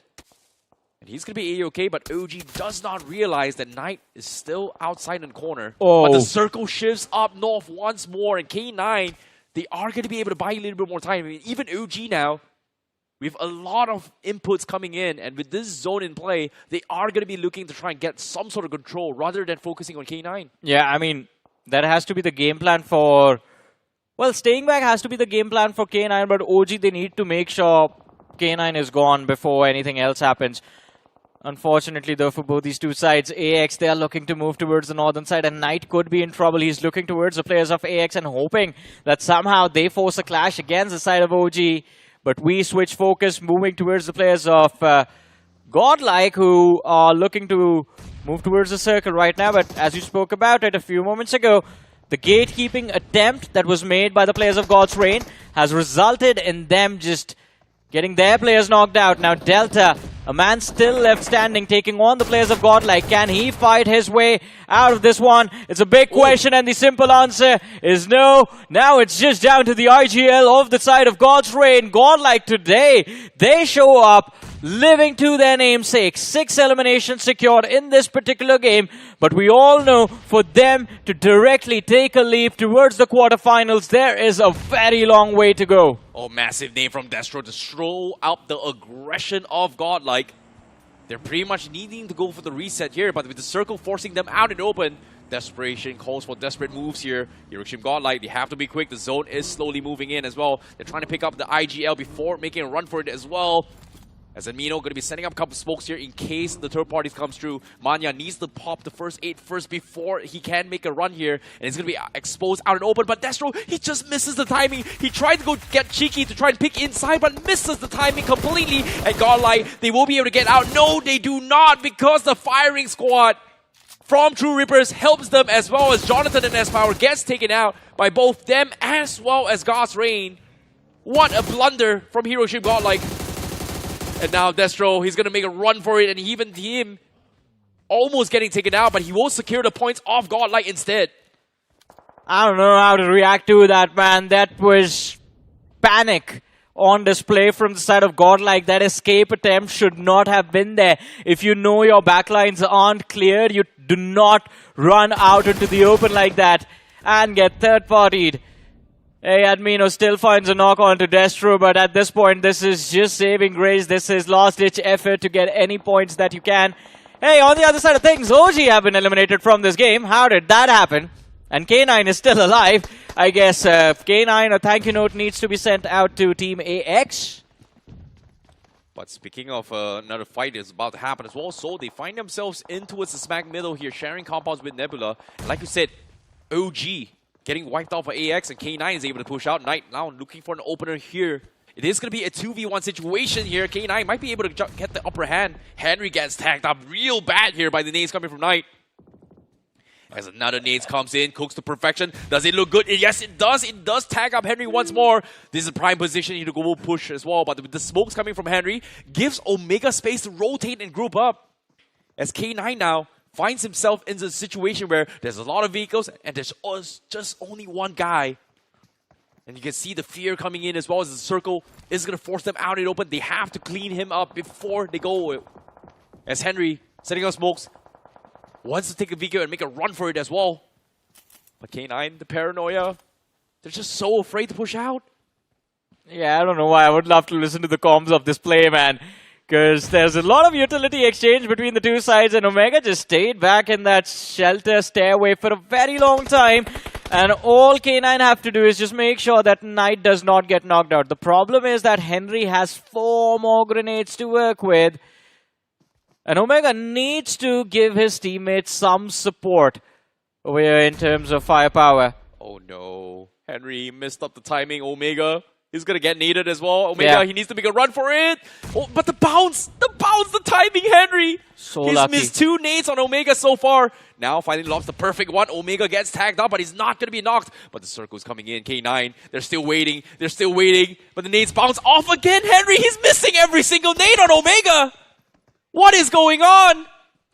But now, with the zone forcing him out, Knight pushes out and open as well. Omega gets spotted out, but K9 Esports, they don't want to fight this. And Henry, he's just missing every single shot. Omega is just untouchable.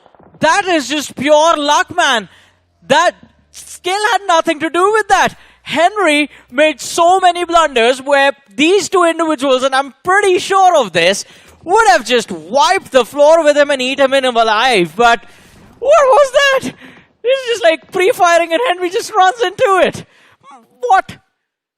Yeah, but I mean, K9 Esports, the grace of God is like all upon them. This team is, just, no matter what they do, they're going to be in the top 4 now. Yep, but at the same time, Soul looking for a massive comeback here. 8 finishes in the back. They find Nebula. Nomi getting tagged up low. And this is the prime time to go in for the attack as well as Soul. They managed to clean out the members from the west side. And I believe Xtreme Godlike is one of those teams that got eliminated. But a massive grenade from Phoenix to try and stop them. Gets the knock on legit. Drops Goblin down low. And now he needs to buy a little bit more time. It's him against the wall. 1v3 situation. Ooh, nice. The nade comes in. Oh, doesn't connect though. As Soul is closed the gap. 2 guys underneath him. And he needs to make the perfect play for this to work. Counter nades here from Goblin. Chips him down low. Phoenix expecting an aggressive rush, but no rush so far. But the stun grenade connects. And Goblin goes in for the push. Soul cleans out Nebula in this fight. 10 eliminations for the side of Soul. Of course, they have the momentum of this game in their control. Goblin, it seems like the slump that he was in, at least for the first half of their journey in the grind, now that's gone away. The man is back playing to perfection. And Joker, I think he's going to be the happiest of the bunch about this when Goblin and Legit are playing at their best. Like, I can go back to my original support role because Joker, that is what his usual task used to be. Just provide the ADS, make sure the players get into position and the opponents are going to be prepped. He has 2 eliminations to his name as well, but TrueRippers, they heard all that commotion in the compounds below and are prepared to take on the players of Soul. But the question is, do both the players have line of fire? We saw Ronnie, Kiolamau, well, he's been pushed back, so the answer is going to be no. TrueRippers. Yeah, now their position is given away, and I think now they are going to be the next team to bite the dust. Or maybe it's going to be K9, because K9 is outside the circle as well. Okay, TrueRippers, they are trying to box him in with the circle coming in as well. You can see Joker trying his best to jump up to his rooftop, but just could not make so. And just like that, TrueRippers, they get a couple free shots in, but no connection. But Ronnie instead, he shot too long, gets found out by Victorious Summers, and now Owace is able to get a knock in. And just like that, TrueRippers, they may have lost control and Soul might be able to push out. And yes, they do. They actually make it their way into the south side of the zone, leaving only Joker behind in those compounds here. And now they are pushing up as Legit and Knuckle gonna try and make space for Joker to push out to safety as they push and pounce onto his TrueRippers. Nades coming in. Unsure of where TrueRippers is. They're stuck on the ground floor, but they are doing their due diligence to check this. Joker regroups with his teams. The entire of Soul is gonna be pouncing on TrueRippers now as Keo tries to cook up a nade. An off-angle one indeed. Does do a little bit damage onto his Legit, which is great. But Soul, they're running out of utilities. It seems like they are going to back off as the zone is going to shift away from TrueRippers. And so they are going to try and gatekeep TrueRippers instead. Yeah, I think TrueRippers is done. They were done like a few minutes ago when they allowed the players of Soul to escape. And of course, even they realized that even backlines for them are compromised with Victorious Summers being present on that high ground slope of the hill. One more knock secured by Omega.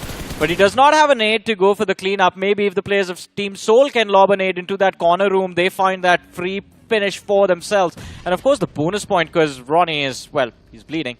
But Soul, I think now the priority is going to be to close out this match with the chicken dinner, take that massive leap, and find a nice little spot inside of the top 8 by the end of the day. But TrueRippers, oh, desperation put into play. They somehow do manage to recover. And the circle shifts between all of these teams. It's no man's land. And Victorious Summers, they are starting to build up pressure using that height advantage against the players of Soul. Knuckle goes down. It's down to Joker, Goblin, and Legit. What is TrueRippers up to, man? That is just horrible positioning. Keo, again, it's the floor. And now it's down to Ronnie.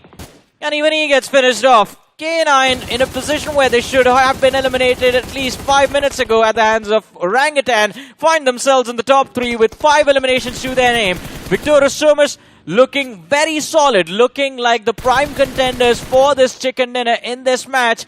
Finally go for the cleanup. Knight gets taken out. Omega is still there down the slope, but Venom wants to secure the finish before running into the end game. Yep, that's going to be him taken out as well. Victorious Summers with the high grounds. They know that this is going to be a 4v1v4 situation, potentially. But Omega, last player left, the untouchable of this game, makes his way into his top 3. May put in the wrench here for Soul, as Victorious Summers does have the high ground advantage, and Soul unsure of where Omega is, And if Joker goes down here, Victorious Sumus is going to clean up the rest of Seoul. I think that is exactly how it's about to happen. Victorious Sumus, an advantage too big to lose this game. But it is the players of Seoul on the other side. It seems like if Victorious Sumus are forced into a 4v4, then maybe they can fall. But no, says Owace, going up against the banner that has started his career for and now has found the opening for Victorious Sumus. Owace leading the charge. Venom and the other players, they are going to follow up. Venom closes the distance with Owace in the backline, still pulling the trigger. Finds Goblin, Joker falls as well, and Victorious Sumus are going to be the ones victorious, and the chicken dinner is going to be secured by them. But the question is total points tally. Which team comes out on top over there? What a game it has been here. A lot of surprises, a lot of unforgettable moments coming from Aryan in particular. Henry, you may have cost your entire team the game because K9 was able to make it the top 3 and they still retain the #1 spot despite all that. Hey man, K9 Esports today should just buy a bunch of lottery tickets or maybe just go for those gold spins because they were so lucky in that match.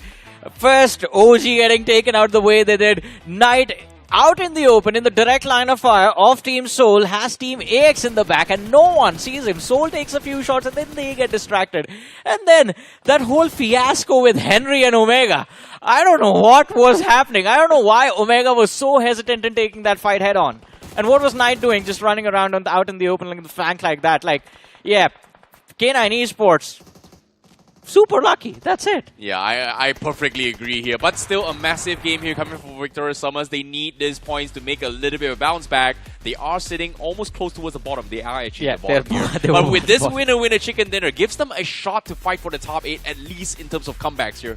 And 2 more games to go. And finally we get to see a little bit of life here coming from Victorious Sumus. It's been a while. It took them almost, what, more than 12 games, 13 games? I mean, they started the day with 55 points. Let's just assume that safety is going to be about at 140 or maybe 130. So they still have a long way to go. They need like about 80 points. And yeah, it's going to be consistency. Performances like this, double-digit matches every single time.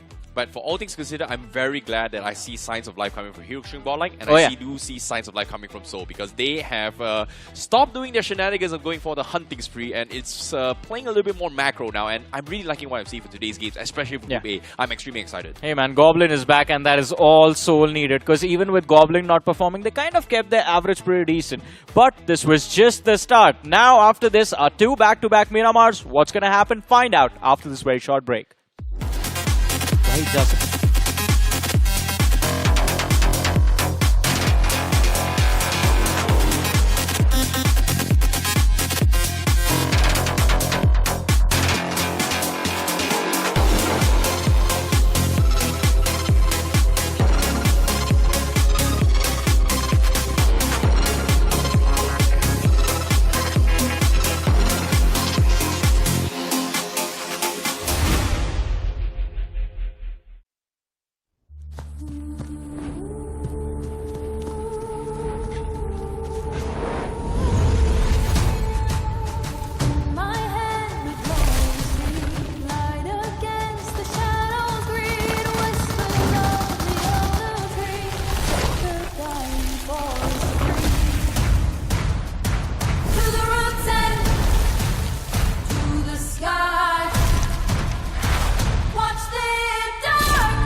Welcome back after that break, ladies and gentlemen. Of course, Group A always delivering amazing performances, and that even continues right now with Team Soul having a bounce back, but the biggest one comes from Sumus, who have secured the first chicken dinner on that map of Erangel. But we have two Miramars now, and joining me for the next one, it is going to be Necro.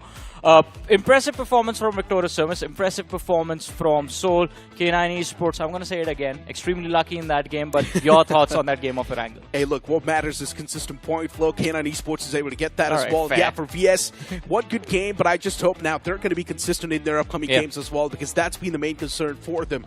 And for VS, this is going to be a big comeback now in the overall standings. Getting a nice chicken dinner racked up as well for Soul 2. This is going to be a major comeback. The team on the 8th spot. Now, there's going to be a lot of pressure on them. But hey, if you guys want to relieve some pressure and have some nice skins inside of your game, you might as well just have a look at the Royal Pass itself. Having a look at that Rebel Rogue Fox set. It looks beautiful. Exactly. It looks beautiful. The Rebel Rogue Fox DP looks amazing as well. And the best part about getting the Royal Pass is that UC refund that you get when you progress to or max out your Royal Pass. And all you have to do that is just grind out your matches. And of course, while you're grinding out your matches, you also contribute to the Discovery Island. So you do two things at the same time. Efficiency. It's a win-win situation for us, for you guys. So all you need to do is just play the game, buy the Royal Pass if you guys really want to. The MVP off that previous game is also going to be on the screen. It's going to be legit from Soul, getting 4 finishes and the damage number of 785 racked up as well, getting 1 knock and the survival time of 2852. Solid stats from the guy, by the way. Even Goblin coming through on the board this time, getting 4 finishes and 621 damage dished out. Now, speaking of Soul, as I mentioned, they're extremely close to that 8th spot. After this game, I think Soul might have just cracked in. Pretty much, I think Soul might have cracked in, and they will have a decent little safety cushion to work with as well, because look at that, 16 points from this game. Sumus, that's a 21-point start for them, so even they are getting themselves into a position from where I think if they perform even close to this in the upcoming 2 matches, they might just end the day inside of the top 8 as well. K9 Esports, as you mentioned, consistent flow of points for them continues even today. 10 points from this game, so they are building up a massive lead for themselves. Then you have TrueRippers, who I think with those 9 points should be able to get themselves into a much safer position in the overall leaderboard. My question is, what's going on with Nebula Esports? Just getting 5 points out of this game once again. Nebula is really struggling quite a bit. It's not the same Nebula that we saw in the showdown. It's not the same aggression. We're not able to see that same players ever again. And now looking at the overall standings as well, Nebula has been kicked outside of that top 8, and Soul is the one to take over that spot. You look at the latter half of the board, Sumus, just look at that catapult. At the start of the day, VS was all the way on the 16th spot, and now for that one game, VS is all the way on the 11th. Hey man, one more performance like this, and they are going to be on the 9th, just knocking on the door for the top 8. But a little bit of a letdown in this match as Team AX took that bad fight against the players of OG and K9. The third parties were there, and then in the end were destroyed at the hands of K9 Esports.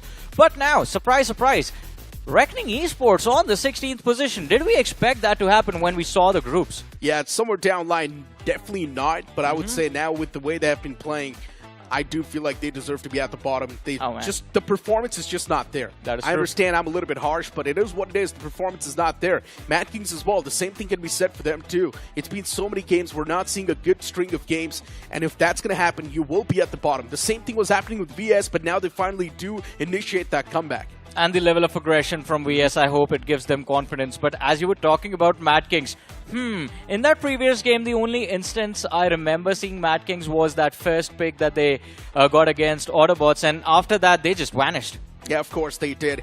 To be honest, for Madkings, we know they've got the firepower. Reckoning Esports as well, they've got the firepower. They do possess the experience as well. But I don't understand what exactly is going wrong with them. When they take the firefights, they're just not able to stand a chance that well, and that's why they just get instantly eliminated. Well, is that story going to repeat itself once again? Let's find out.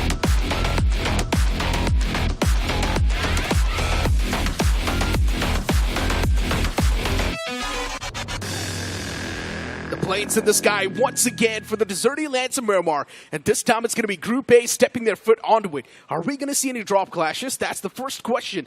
And the second question is going to be, are we going to see VS bounce back in the top 8 in this game itself? Are they going to get another banger on the board? Well, let's see how things are going to turn out in this one. But right off the bat, talking about the flight path, starting from the north of La Cobriera and ending towards Impala. compared to the size of the map, this is going to be a very short flight path leaning towards the northeastern quadrant of the map. That means Chumacera, like locations like Chumacera, Minas del Valle, La Driela, Valle del Mar, even Montenuevo for that matter, are going to be a little inaccessible to all of these teams. And considering Chumacera is kind of far away from that flight path, I wonder what OG are going to be up to in this one. I'd really want to see what Nebula is going to be doing inside this game as well, since they've lost that spot in the top 8, and now Nebula is going to be jealous. They know it's Soul just guarding that 8 spot.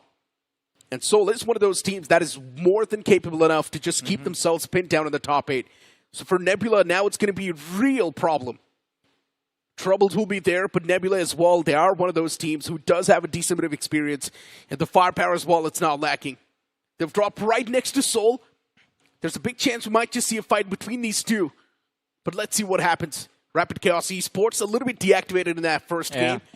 But they can bounce back. It's not even a problem. They're still in the top 8, looking pretty good.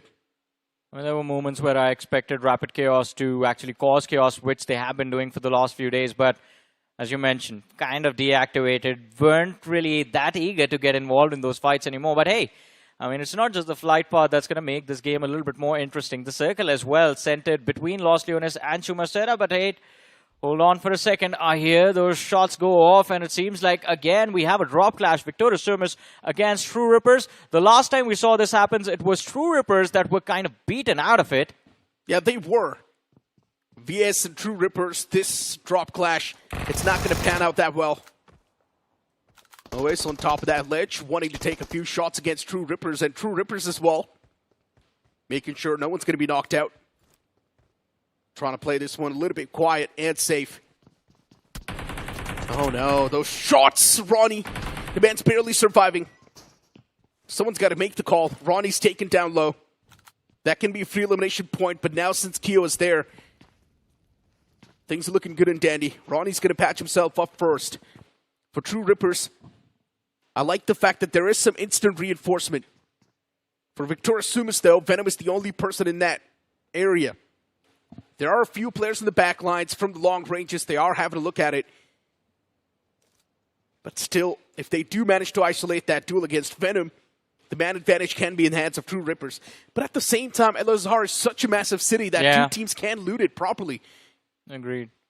I think there's enough opportunity for both of them, and especially TrueRippers should not be the ones forcing that fight. But hey, look at that! Oh, I thought he was going to be able to get that spray onto the players of 8-bit, but no, Juicy and the boys do manage to escape, and so yeah, that ammunition on the barrel just runs out. Can't really do much from that distance, especially with no scope. It's tough. Especially Barrel's iron sight, it's really bad. Yeah, it's very bad, it's horrible. That's really my favorite. It's my favorite weapon in the game, but as you said, horrible iron sight. It's really hard to use.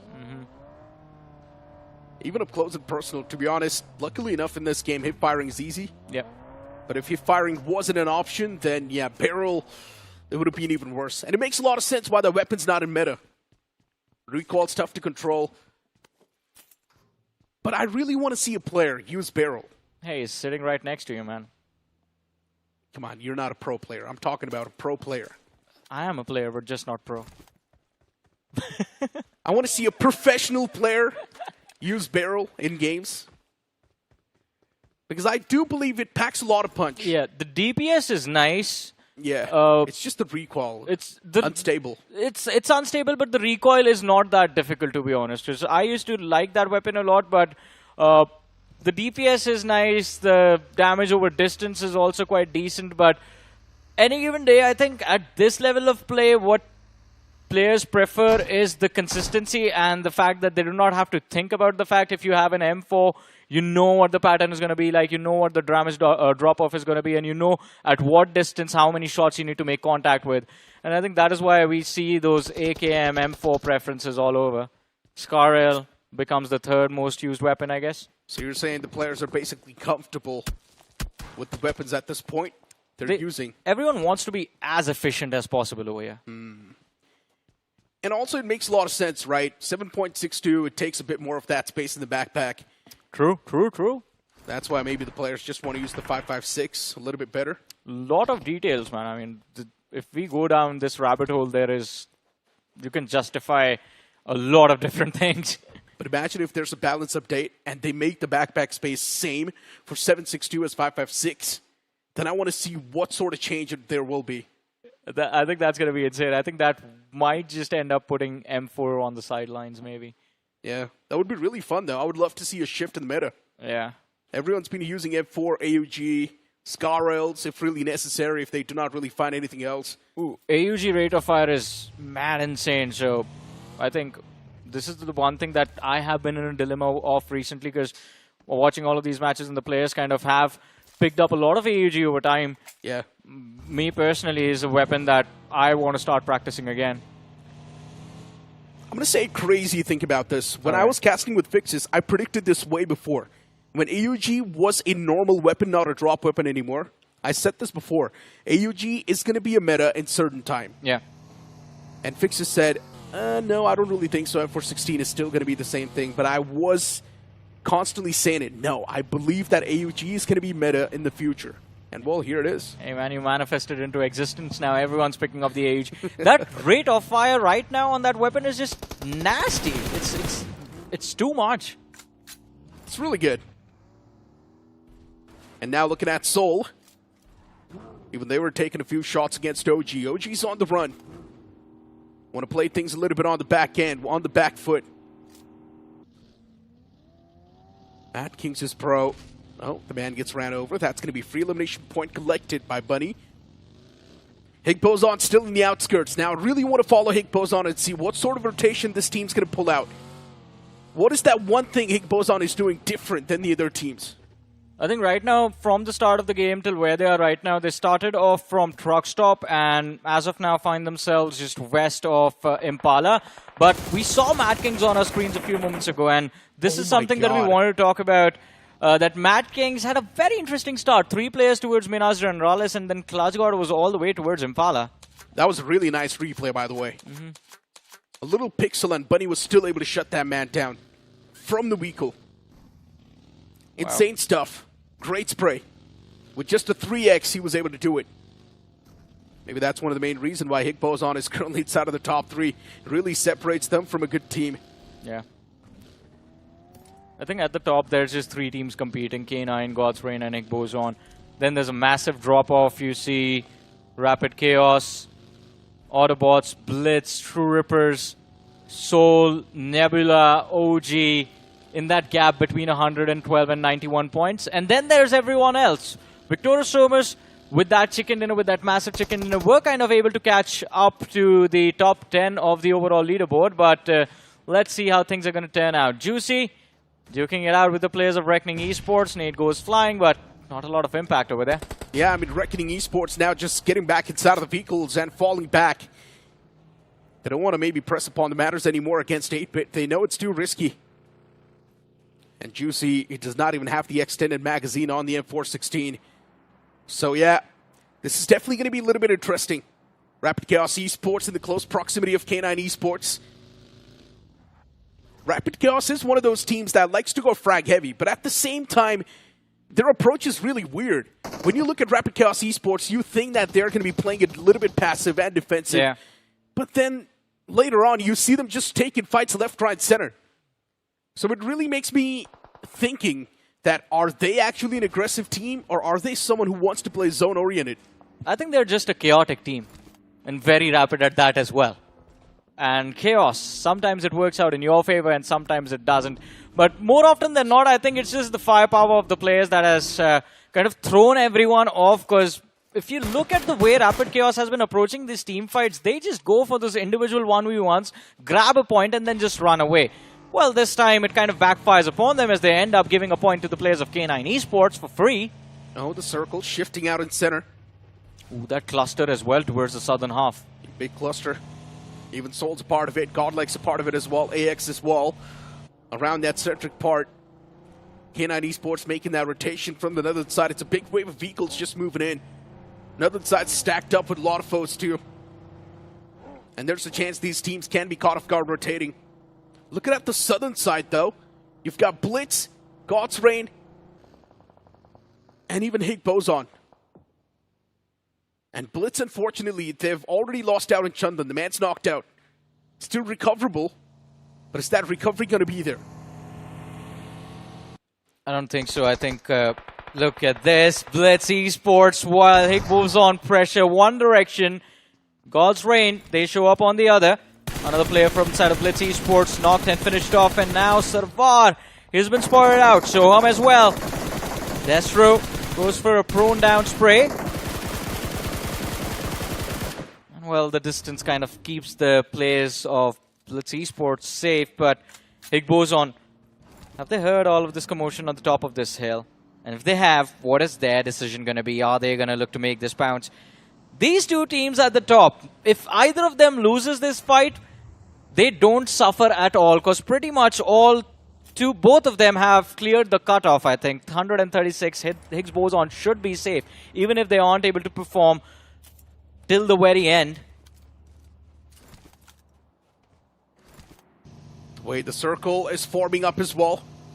Oh, wow. Another shift, and this time it's going to be on the bottom right. AX in this max center, they find themselves in a real good spot, but now this is where the real fights are going to start to happen. Soul will try to just get inside of the circle themselves. Even Blitz is now going to try to blitz inside of that circle. For God's Reign too, they're going to try to find that breaching point from the southern side. And while all of this is happening, there's going to be a lot of chaos unfolding. AX is the only team that's going to be looking extra safe. Still teams like K9 Esports, Rapid Chaos Esports, even they're going to try to breach in from that northern side. TrueRippers, Kyo! Just at the last second, the first hit comes on. And TrueRippers, their rotation strategy of just staying in the back lines because they were gate-kept by Victorious Sumus from the start. Still working out for them. All four players intact, but Soul, they have to be cautious. As we were talking about that cluster towards the western half of the circle, close to about 70% of the lobby is present over there. So it's going to be very difficult to move around. Do you notice one thing? What? There's still one team out in the blue. Oh, Madkings and OG. Yeah. Where's OG? OG's all the way down south in Partona. What are they doing there, man? Yep. OG was all the way down south in Partona, making a long rotation towards the circle. I don't know what they're doing themselves, but I do believe that OG just wants to have a safer rotation inside of the circle. And they're taking that longer route. They're wrapping all the way around. I have a question. Doesn't OG usually start from Chumasera? Yeah, they do. What are they doing in Partona then? That's a really good question. This should have been their circle. And I feel like you should ask that to OG themselves later on. I'm surprised. Yeah, it's a little bit weird. That's why I was surprised myself. That's why I said, Johnny, did you notice one thing? OG's all the way back in the blue. It's a little bit weird to see OG there. And that's why I said I don't know what they're doing themselves. Hey, man, I'm glad you pointed out, because that piece of information, I completely missed it, because in a circle like this, you would automatically assume that OG would just be sitting at the smack center of the circle and just waiting things out. Yeah. Yeah, so I just thought that they were just going to be there in the cluster, just hidden amongst all of this splash of colors, but no. Wow. All right. What a weird day. Huh. They've got a big split going on amongst themselves. I think a little bit on the southern side. Aru and AKOP next to each other. Yeah, the game plan, it's a little bit weird. I'm not sure what they want to do, but slowly and steadily, they're definitely moving towards the fight line. Now breaching inside of the city as well of Chumasera, and soon they're going to meet teams like Soul and even Blitz. Not sure how much of a good idea this is going to be, but I think he's way too separated from the pack. And OG, it's only a three-man squad. They've already taken a bit of that beating upon themselves. The Blues closed in. Now it's going to be doing a lot of damage. Athanki, the man needs to constantly keep on patching himself up. This is weird. It's extremely weird, and I think because of these weird shenanigans, OG might just end up getting taken out earlier than expected. But Nebula Esports, let's talk about them for a minute, because gatekeepers of the northwestern edge of the circle, and they will be forced to deal with the likes of Godlike, Soul, Blitz as well on the flank. If Nebula can maintain control of this high ground and find some concrete cover to work with, maybe we are going to see them get, well, at least 3 to 4 eliminations from this position. Easy. All they have to do is just make sure that the numbers advantage that they have just stays up. Nebula on the top left, Godlike right behind them. The moment Nebula gets in a fight, Godlike's going to third party it, for sure. That's going to happen. But I'm pretty sure Nebula this time, they have been taking things a little bit passive and cautiously. It's not the same Nebula we saw in IC and even in Showdown. This is a passive Nebula. And honestly speaking, it's a little bit weird to see this type of Nebula play. I wanted to see them play aggressive, but that's not the case. But now OG, they're making that pounce against 8-Bit. Two players, Auro and AKOP, right next to each other. And they've found themselves a bit of that home underneath the apartments. We're on the first floor. And 8-Bit are on the second. Utilities being tossed constantly.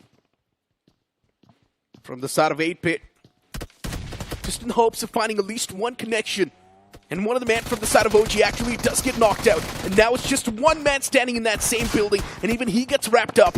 I think the only person left standing up close and personal. But I highly doubt he's going to be the difference maker. But he actually does find one knock. Gets the confirmation too. But from the back, it's going to be God's Reign. Stealing that elimination point away. Yeah, someone needs to check up on OG as to what was that game plan inside of Miramar. Because ideally, had they started the game from their drop, this would have been a perfect start for them, but unfortunately they become one of the first teams to take an exit. The next one is going to be K9, 3 players knocked out, and the finishes are going to be handed over to the side of Autobotz. Slug is the last man left alive. Oh, and he's falling back to try and pick Knight up, but Nebula Esports, as you were talking about it, we spoke about it, their clash against the players of Godlike, it's kind of inevitable. But Nebula Esports are down a player. Well, Godlike should have the upper hand ideally in this fight, but then there are a lot of teams that can move in to try and capitalize and third-party this entire situation, and that is something that can make it a little bit more interesting as we see the players of Soul in the back lines. Godlike. Oh no. They're looking good, but looking at the players of Victor Sumus, now it's trouble in paradise. TrueRippers knocking on their doors, and Victor Sumus losing out on the men. Always falls down his wall. The Molotov's now doing a lot of damage, even against Keo. And Keo's barely surviving. TrueRippers at least barely hanging on the edge. Keo, the man's going to patch himself up. It's not even a concern. Should be back up soon. Wait, what? Has Keo been eliminated? I don't think so. I think he's still there. Where is he, though? Oh, no, he's there in the mix. Oh, yeah, he's right there. He just had a pixel of HP that was not even visible on the top left. The magic That's why pixel. I thought he was dead. But yeah, eventually patches himself up. Now TrueRippers once again in full force, looking to bum rush the players of Victor Sumus. Final 2 men standing, Scary John and Mafia. And that's a lot of pressure these two need to deal with. There's a chance they might just start a panic as well. They've got the utilities and shotguns ready for this battle. They're just waiting for anyone from the side of TrueRippers to make that mistake and step in this house. And TrueRippers knows there is someone in this house. Necro, what a weird day is it today that we see OG with, I don't know what that was, them getting taken out early because of an off drop. Nebula Esports making the pounce on the players of Soul and wiping them out on our screens. Victor Sumus and TrueRippers. I believe on the map of Miramar, this is the first time that clash has worked out for TrueRippers. K9 Esports, from the words of getting eliminated, again is surviving with 2 players. And this lobby has just taken a turn and has become one of the most intense lobbies we have seen in the grind. Manya nading his own teammate. Yeah, mistakes. Molotov, my apologies. How does that even happen?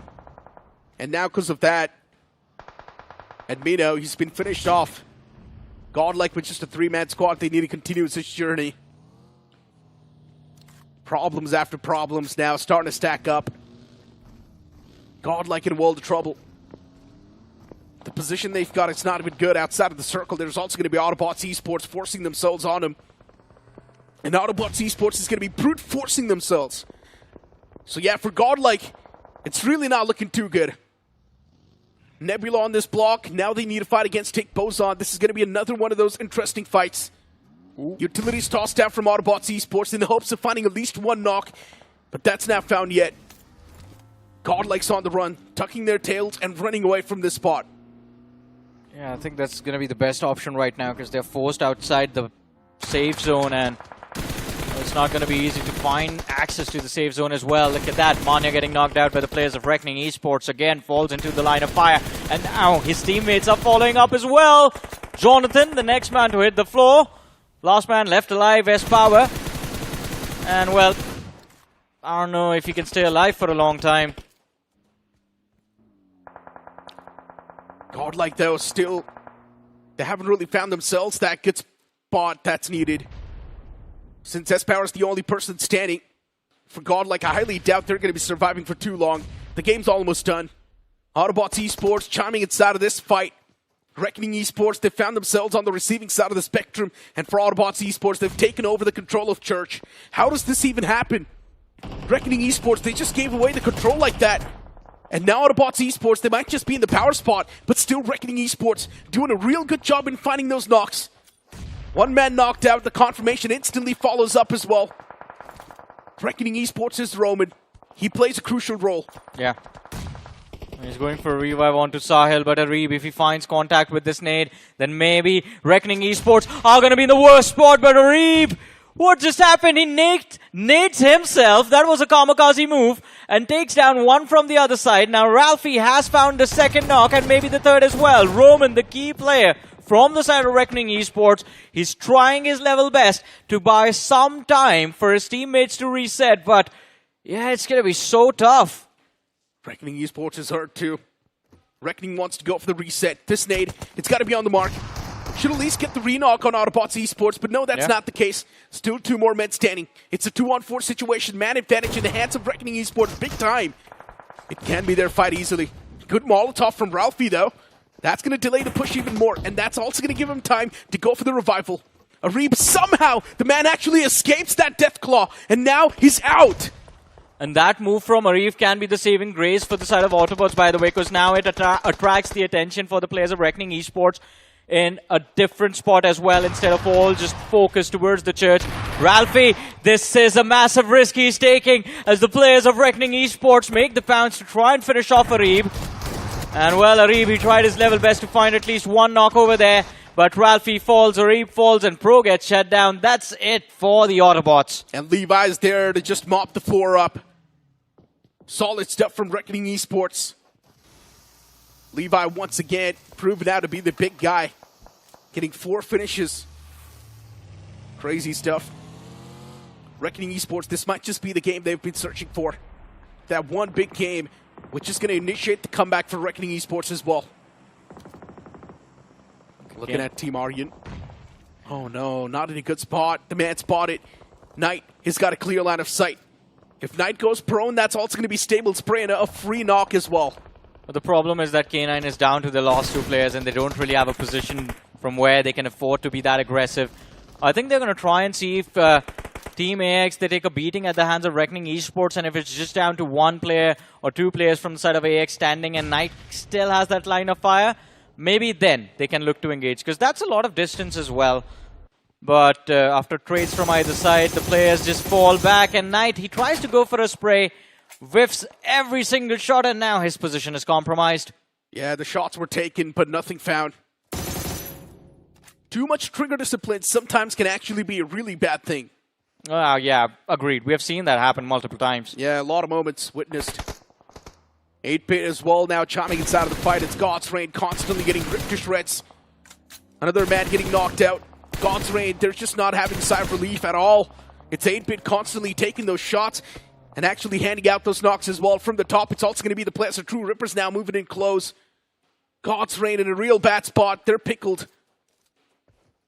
Looking at 8-bit, the only person in the front's going to be just that one man solo surviving from Godlike.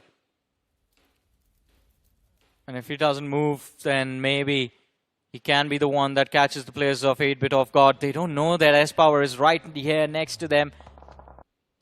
And 8-bit are being kept at the bay of that ridge, all thanks to the distraction that's there from God's Reign as well. But AX versus Reckoning Esports, and as Knight has drawn the attention of Henry, he's again using that explosive bow. Has he ever found contact with that weapon? Not yet. No, when I said ever, I mean like ever. Because a few days ago we saw this again, and haven't seen him enough, I would say. Use it. I think this is so in this grind, I think this is the second time he's trying to make it happen. Okay, well, he isn't really finding a lot of value, so that's definitely for sure. Yeah. AX Now also getting charged on by Reckoning Esports. That's going to be Lovish, the man leading the pack. Reckoning Esports already with 9 frags on the board, feeling pretty good. AX constantly firing back, and eventually Devotee's going to be the first man to get caught off guard. Another man right around the fray, even he gets caught. Aimbot's down. AX on the verge of being completely dismantled. The remaining players still in the back lines, but now he realizes it's not really a good idea to chime inside of the fight. But still, Levi, he's going to connect that shot, and that's the final nail in the coffin.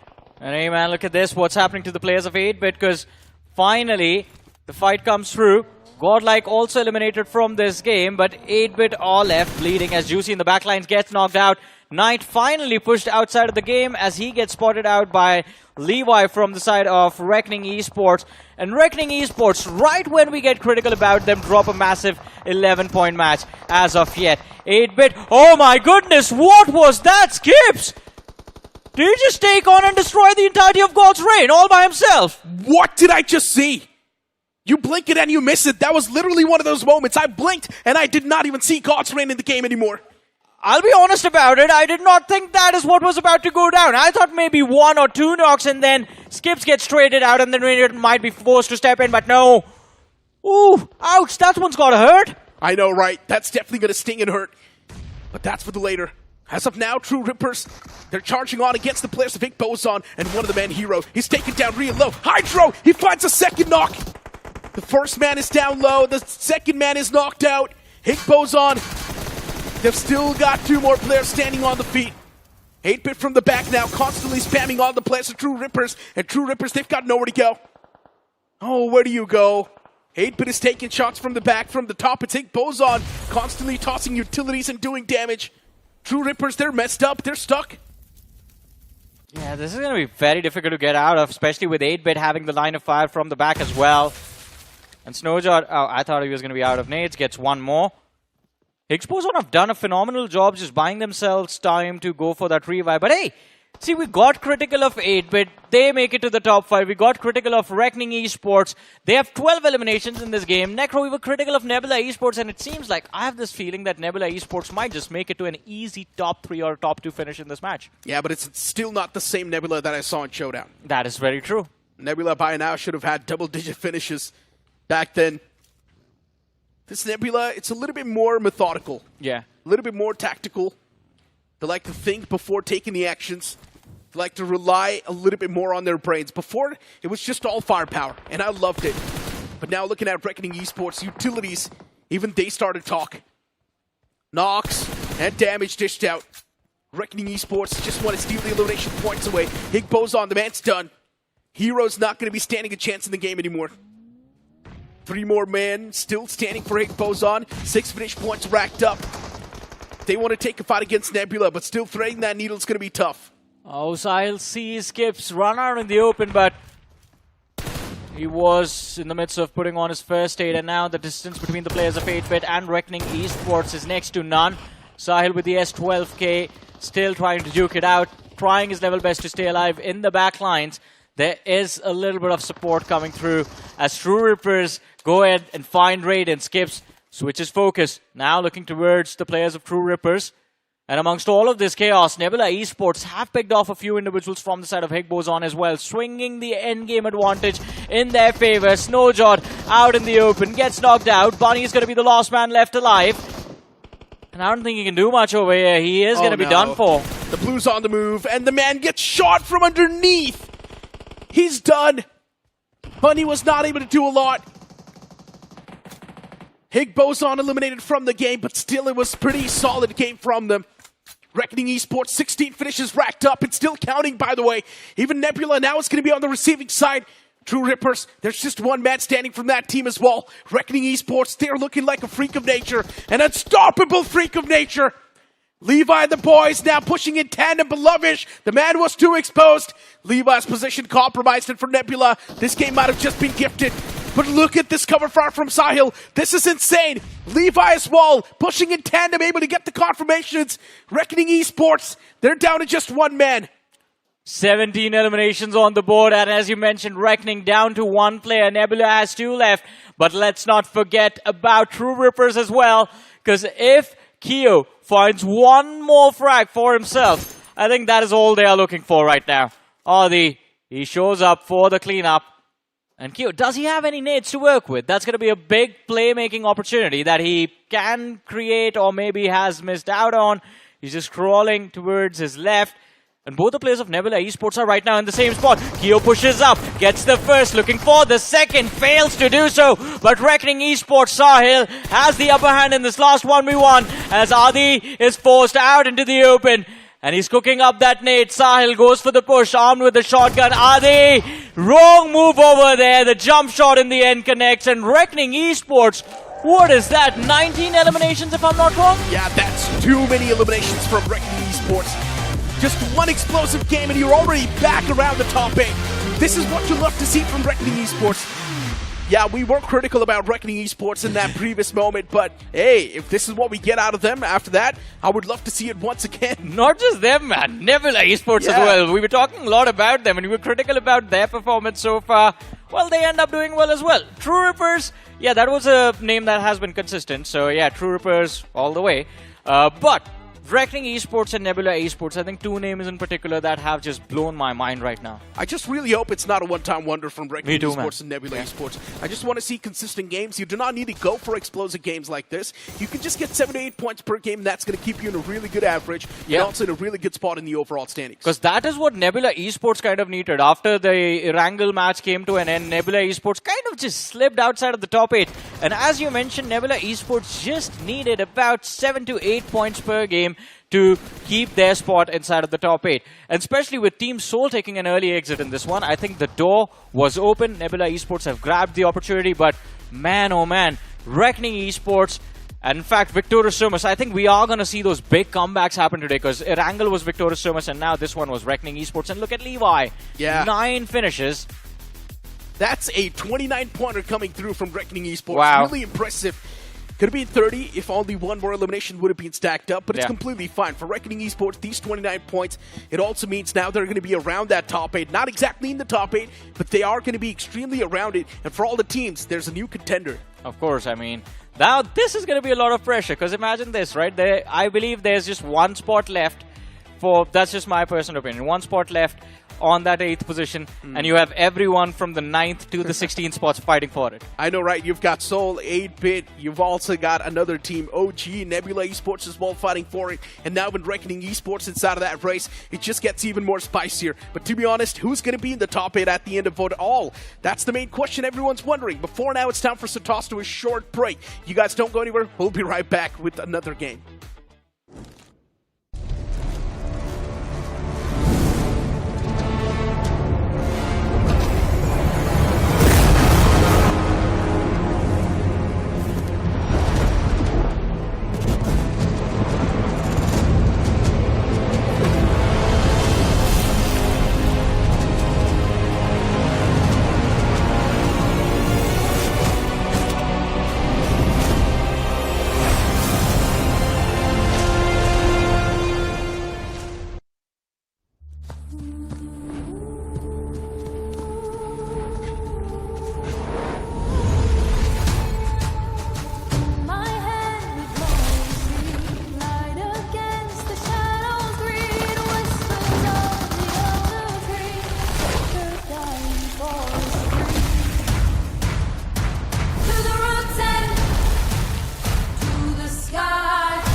Welcome back after that short break, and now it's IC with me on the panel. And after watching that weird game, but a high-fragging game coming through from Reckoning Esports, and even for Nebula, now it's going to be a big sigh of relief. Nebula is once again back in that top 8, and for Reckoning Esports, they're going to be around it. This is a very much needed game for Reckoning Esports if they wanted to stand a chance to actually fight for the top 8, right? We saw good performances coming from Hero Extreme. Godlike Not much so this game, but we do see signs of life coming for them. Same can be said for Seoul, can be said for Nebula. Everybody is fighting for that slot into the quarterfinals, just because of the fact that, you know, here in Group A, if you directly qualify in the quarterfinals, means you are safe from elimination, right? That's number one. Number two, if you directly qualify to the quarterfinals, they are the closest to making the grand finals. It just takes them 4 stages to directly qualify. I know, right? That's kind of crazy if you think about it. But hey, something else that's really crazy is also going to be the Discovery Island. All you need to do is play the game with your squad mates, and you can stand a chance to boost the BGIS 2026 prize pool up to 4 crore rupees. So what are you waiting for? Just play the game. And while you're doing so, you're also going to be earning in-game rewards. Yep. And of course, on top of rewards as well, guess what? You make it sound like as if you're going to be spending money in this Discovery Island itself. You don't. You don't need a single cent. All you need to do is just play games and you get rewards. Isn't that a good deal? Free. Absolutely free. The only thing it's going to be costing you is just the grind. And guess what? You need to grind on top of your Royal Pass as well. You need those points. You want UC? You buy one time. That's it. Simple. Easy. Buy one time on Royal Pass. Easy. Exactly. It sounds really easy now. I'm pretty sure it's to do as well. It's pretty easy. The MVP of that previous game is going to be Levi with 9 frags on the board. Really impressive stuff. And then the damage number of 1,025 and 6 knocks racked up as well. UC Sahil as well right there around the fray with 5 finishes. And even Skips coming through with 5 finishes on the board. Adi too with 5. Now from Nebula Esports, as I mentioned, this was a desperately needed game. And Adi the IGL himself steps up big. Yep, and of course when it comes to points as well, Reckoning Esports getting himself 29 points, 19 finishes in total. That is going to be a huge leap. I'm curious enough, is it enough for them to have a shot for the top 8 is going to be the question. Nebula Esports also making a little bit of bounce back here with 13 points. TrueRippers with 12 points, 8-bit with 12. Higgboson taking a little bit of tumble. This is going to be my 3rd time seeing Higgboson kind of in awkward situations here. With 9 points, God's with 5, Godlike with 4 points, K9 with 3 points, and I was expecting more coming from Godlike. But with Nebula Esports' performance in towards the number 2 just now, they were able to get themselves into the top 8 here with 105 points. But for Reckoning Esports, with that massive game, they have propelled themselves from the 15th position to the 11th position. That's huge. For Reckoning Esports, as I mentioned, now they're definitely going to be around the top 8. For teams like Seoul, OG, there's a new contender waiting in the line of being in the top 8. Even for 8-bit, there have been a few good games, but then later on, we've once again seen that downfall, and that's what's currently happening. Consistency's not there.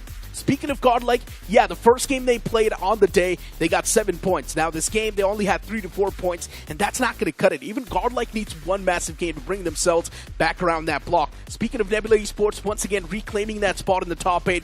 Now they've got 105 points on the board.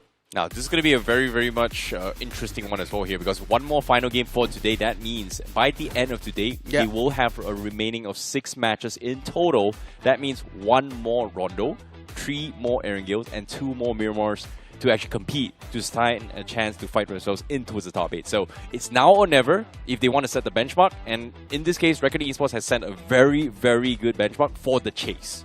For Reckoning Esports, yeah, you can say it's a small record that they've set up. We have seen teams actually get real close, and we have seen teams pull off more bigger games than that. But especially a team that's been struggling in the overall standings, able to get such a massive game, that's definitely a new feat that they've achieved. We've still got a few more teams like OG waiting on the line, and we know OG is one of those teams that does have a lot of caliber. And that previous game specifically, what was OG doing? The circle was around Chumasera. OG was supposed to be inside of Chumasera, but then they made rotation all the way from the southern side inside of the circle. OG was caught off guard by a lot of teams. Yeah, it's just a little bit of a weird, I would say, few weeks here, especially coming from OG as well, considering that they had a dominating performance last year. This year, it feels a little bit lacking here. But again, BGIS last year for OG was kind of the similar situations. They didn't exactly qualify towards the quarterfinals, whereas during BMSD, they directly had one of the easiest way into the grand final. So, I don't know, maybe it's just BGIS things, you know? Maybe. Even Seoul struggling with consistency, right? Yeah, Seoul did have that good game 1, but after that, Seoul instantly drops the ball, just getting 2 points in that game, and now their position has been taken over once again by Nebula Esports. Let's keep this thing in mind. Inside of this group, the cutoff has already reached over 105 points, which is insane if you think about it, and they've still got a lot of games to go. Well, speaking of a lot of games as well, the expected cutoff based off Group C and D is somewhere between 135 to 142 points. So somewhere around there means that whoever is past 142 points, I would say 80% chance they're safe. I would say 150. Slip-ups before. I would Just to be safe? say Alright. 150 because my cutoff prediction is going to be 147. Wow. Yeah, that's what my cutoff prediction was since the start for this particular group. For Group B, my cutoff prediction was around 138. Okay, so why specifically is it a little bit lower for Group B? I do believe that the teams at the top will start a great vacuum the moment the end time approaches. You will see teams like Zutsu and even a few more teams around the top block just start getting those points and creating that vacuum. But hey, if the same thing's going to be happening inside of this group as well, let's find out and move on towards the last game of the day.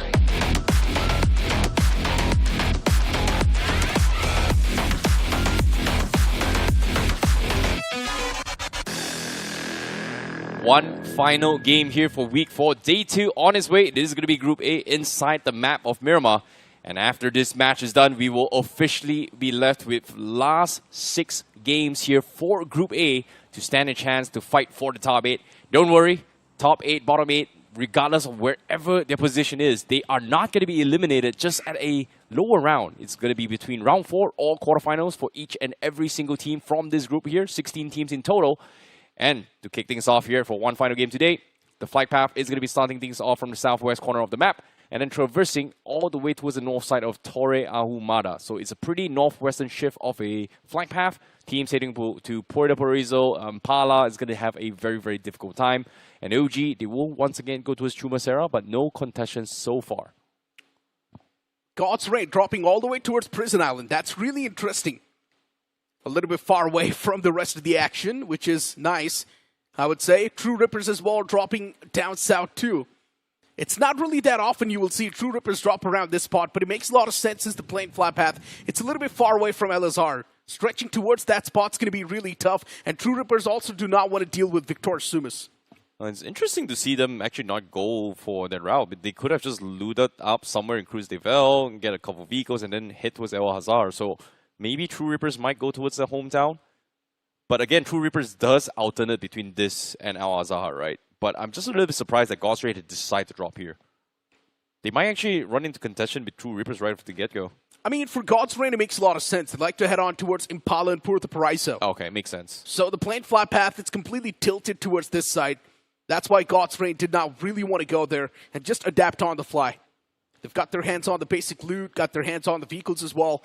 Now they're probably going to be moving on towards Partona, get their hands on better loot, and then maybe move on towards the zone. If they're going to move all the way towards Impala, man, oh man, it's going to take them a long time to actually gear up and then move inside of the circle. Yeah, I agree. But at the same time as well, going for the eastern approach isn't that bad as well, coming from them, considering that based on the circle as well, Autobotz is the only team that's going to be in Torre Ahumada, which one team as an obstacle, as an entry point, isn't too shabby. It's just that they will be one of the furthest and last teams to actually rotate in the zone here, especially for God's Rain, despite having one of the earliest drops here, based on how they actually got out first. But now, seems like Blitz Esports is going to be scouting out here in towards El Pozo. They had a little bit of run in here with Nebula, but not exactly sure where the rest of the members here from Nebula is.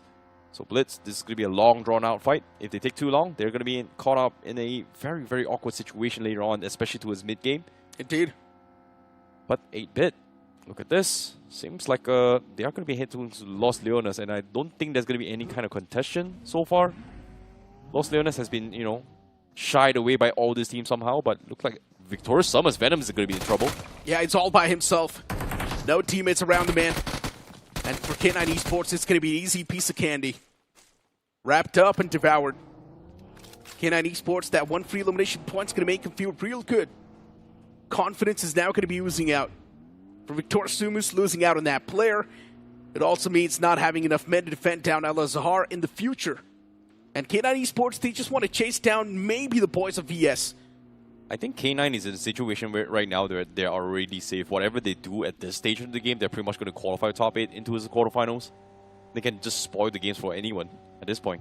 And in this case, Victoria Summers, well, sucks to be you. You've just lost one guy in the hands of K9. Yep. It's classic VS though. The moment they have that one big game, you will see VS just dropping the ball in all the other games. It happened in the previous game too, and now it's happening as well. Looking at Obes, the man still does not have good loot. No utilities, no meds. The man's just busy scouting for vehicles. Finally gets his hands on a decent Porsche. Now on the run towards the zone. Well, speaking of the zone here, Victoria Sumus. Scary Jot, last year BGIS was pretty much his rising star debut. And things hasn't been looking great for him ever since his departure from Bot Army Esports. Like, he's been joining good teams, but just could not qualify towards the later stage of the game. BMPS was a flop coming from him. Even BMSD was a struggle as well for Scary Jot. Yeah. But now, with Victoria Sumus, seems like he's gotten a lot of experience under multiple leaders, or in this case, very, very experienced IGLs as well. It feels like Scary Jot is on a journey of learning right now.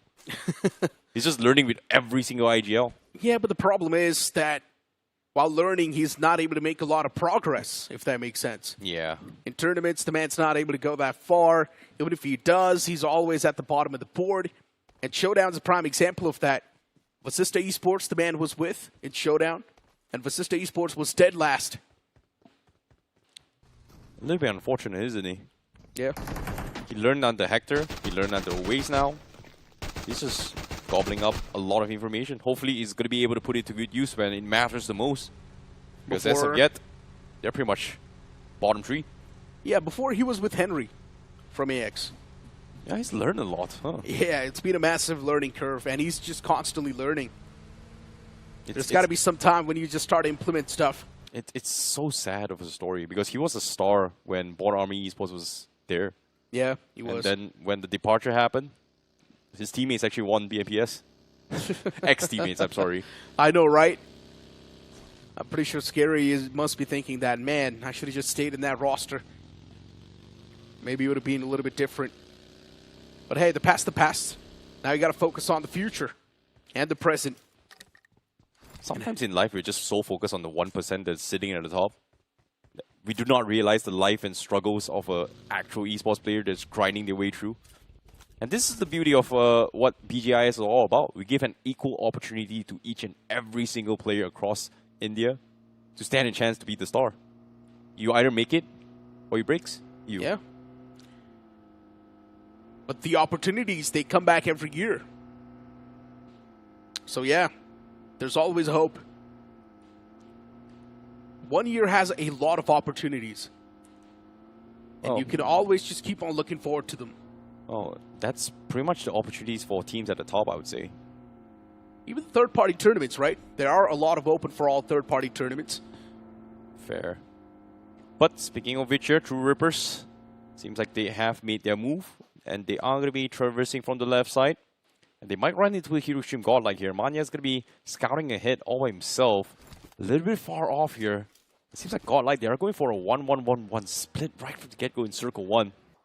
And Manya might be in a little bit of trouble here. I think he heard some of the vehicles coming from Madkings.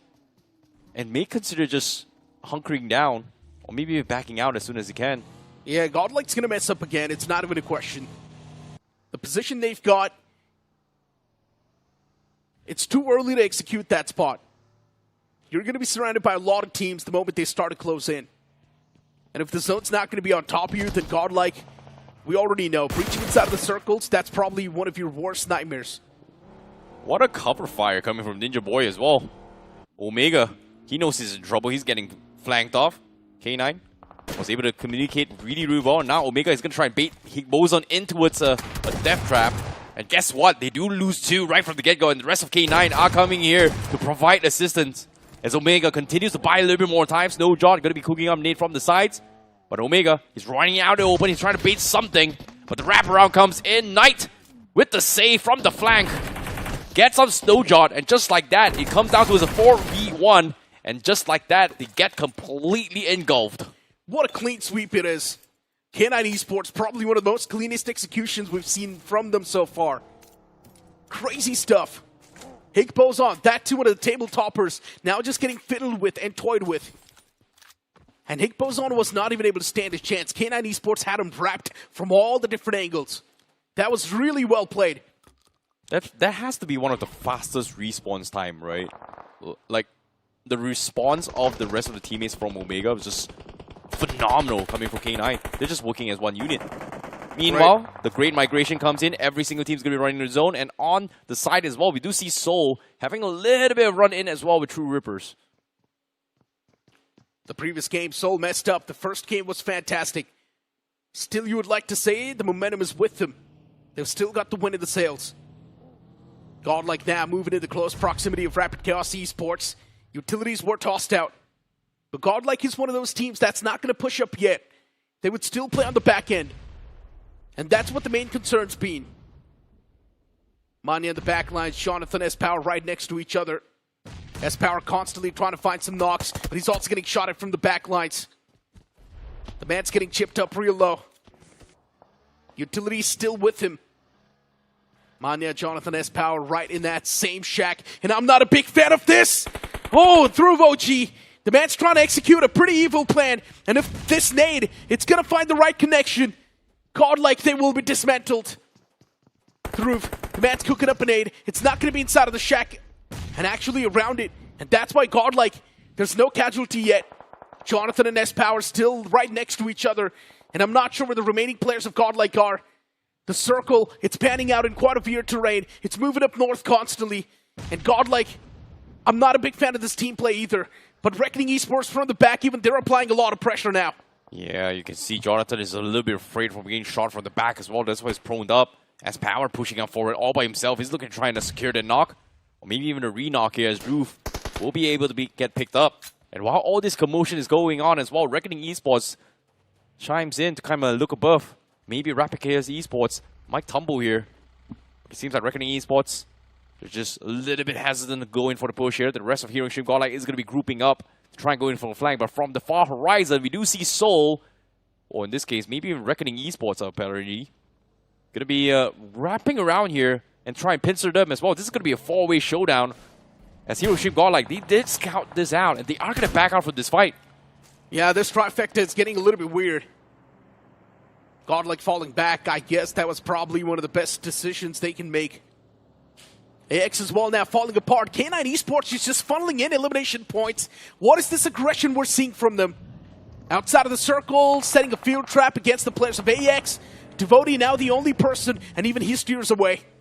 Devotee does not want to be part of this massacre. He just wants to stay away from it. Yeah, this is going to be a little bit awkward here. K9 Esports just gatekeeping teams outside the zone. But inside now, Hero Extreme Godlike, they finally group up together. They finally find themselves a good spot to be in. Shots being fired here from Manya. But they do have a decent amount of control on the south side, but they need to secure those vehicles. This is going to be a question as well. Jonathan has been left behind outside as well. Little bit of an interesting approach there coming from them, but Soul still stuck in sharing those compounds with TrueRipper, who is apparently in the smack middle of the zone. TrueRippers knows they have no reason to fight Soul right now. Yeah. Same can be said for Soul too, right? So many teams in the Smack Center. A big splash of colors. TrueRippers, as you mentioned, as well, a part of it. Blitz now on the left side. Madkings as well, barely breaching it just yet. And then you've also got 8-Bit now moving in from the left side of the circle. Still back in the blue, by the way.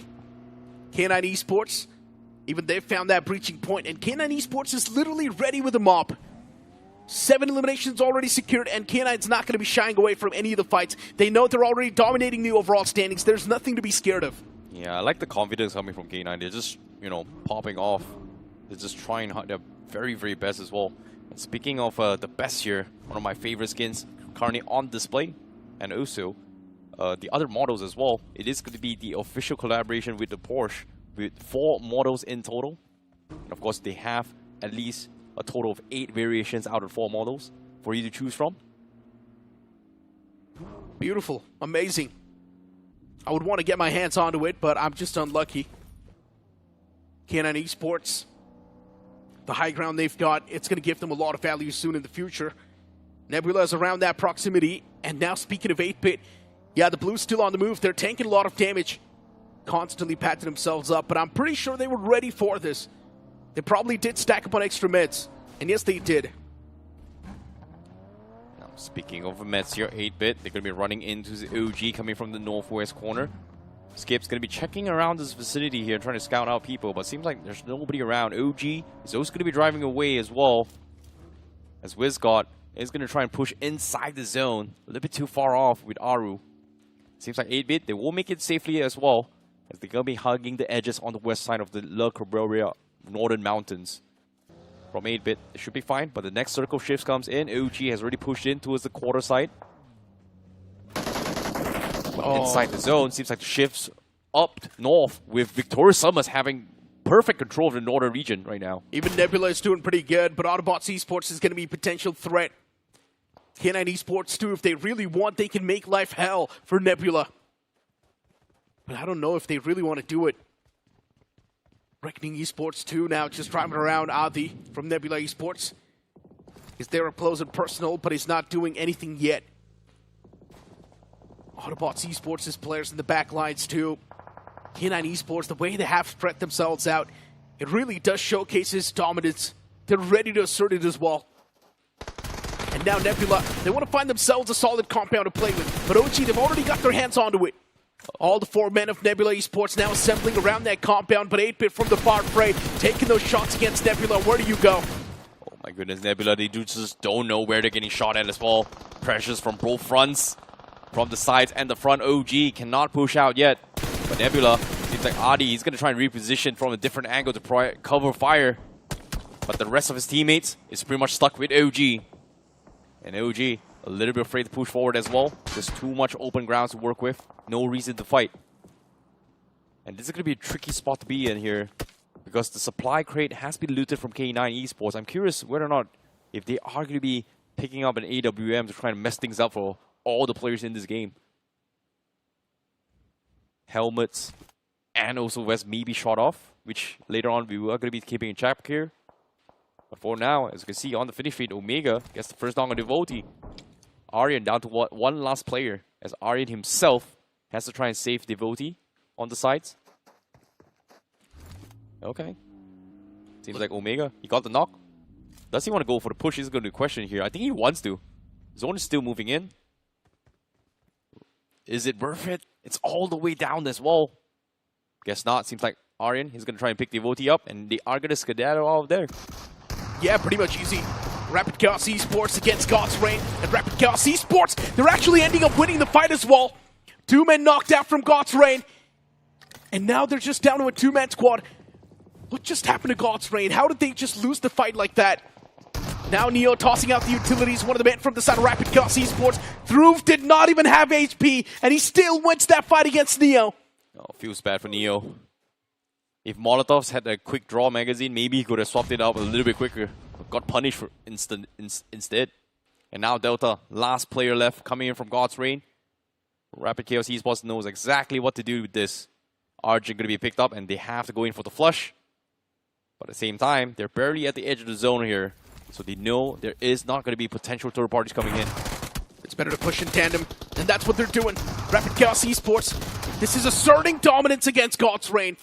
And God's Reign will not even stand a chance. All the 4 pieces of the puzzle already devoured by Rapid Chaos Esports. Now they're going to be looking pretty good and feeling pretty good. There's Godlike in the front lines of Rapid Chaos Esports. With this momentum, they can also wipe out Godlike. Well, speaking of fights here, K9 Esports looks like they are going to be playing the mounted terrains on the northeast corner. Can't exactly see what... Did they go for the loot crate weapon or not? This is going to be the question here. Seems like they didn't. They just stocked up on level 3 helmets and vests. But before that, let's take a little replay here on how Omega was able to catch Devotee. Unfortunately, just could not get those confirmation though. Nice knock. Just blows. Ooh. Devotee was already down to barely any sort of HP, so yeah, getting the knock was easy.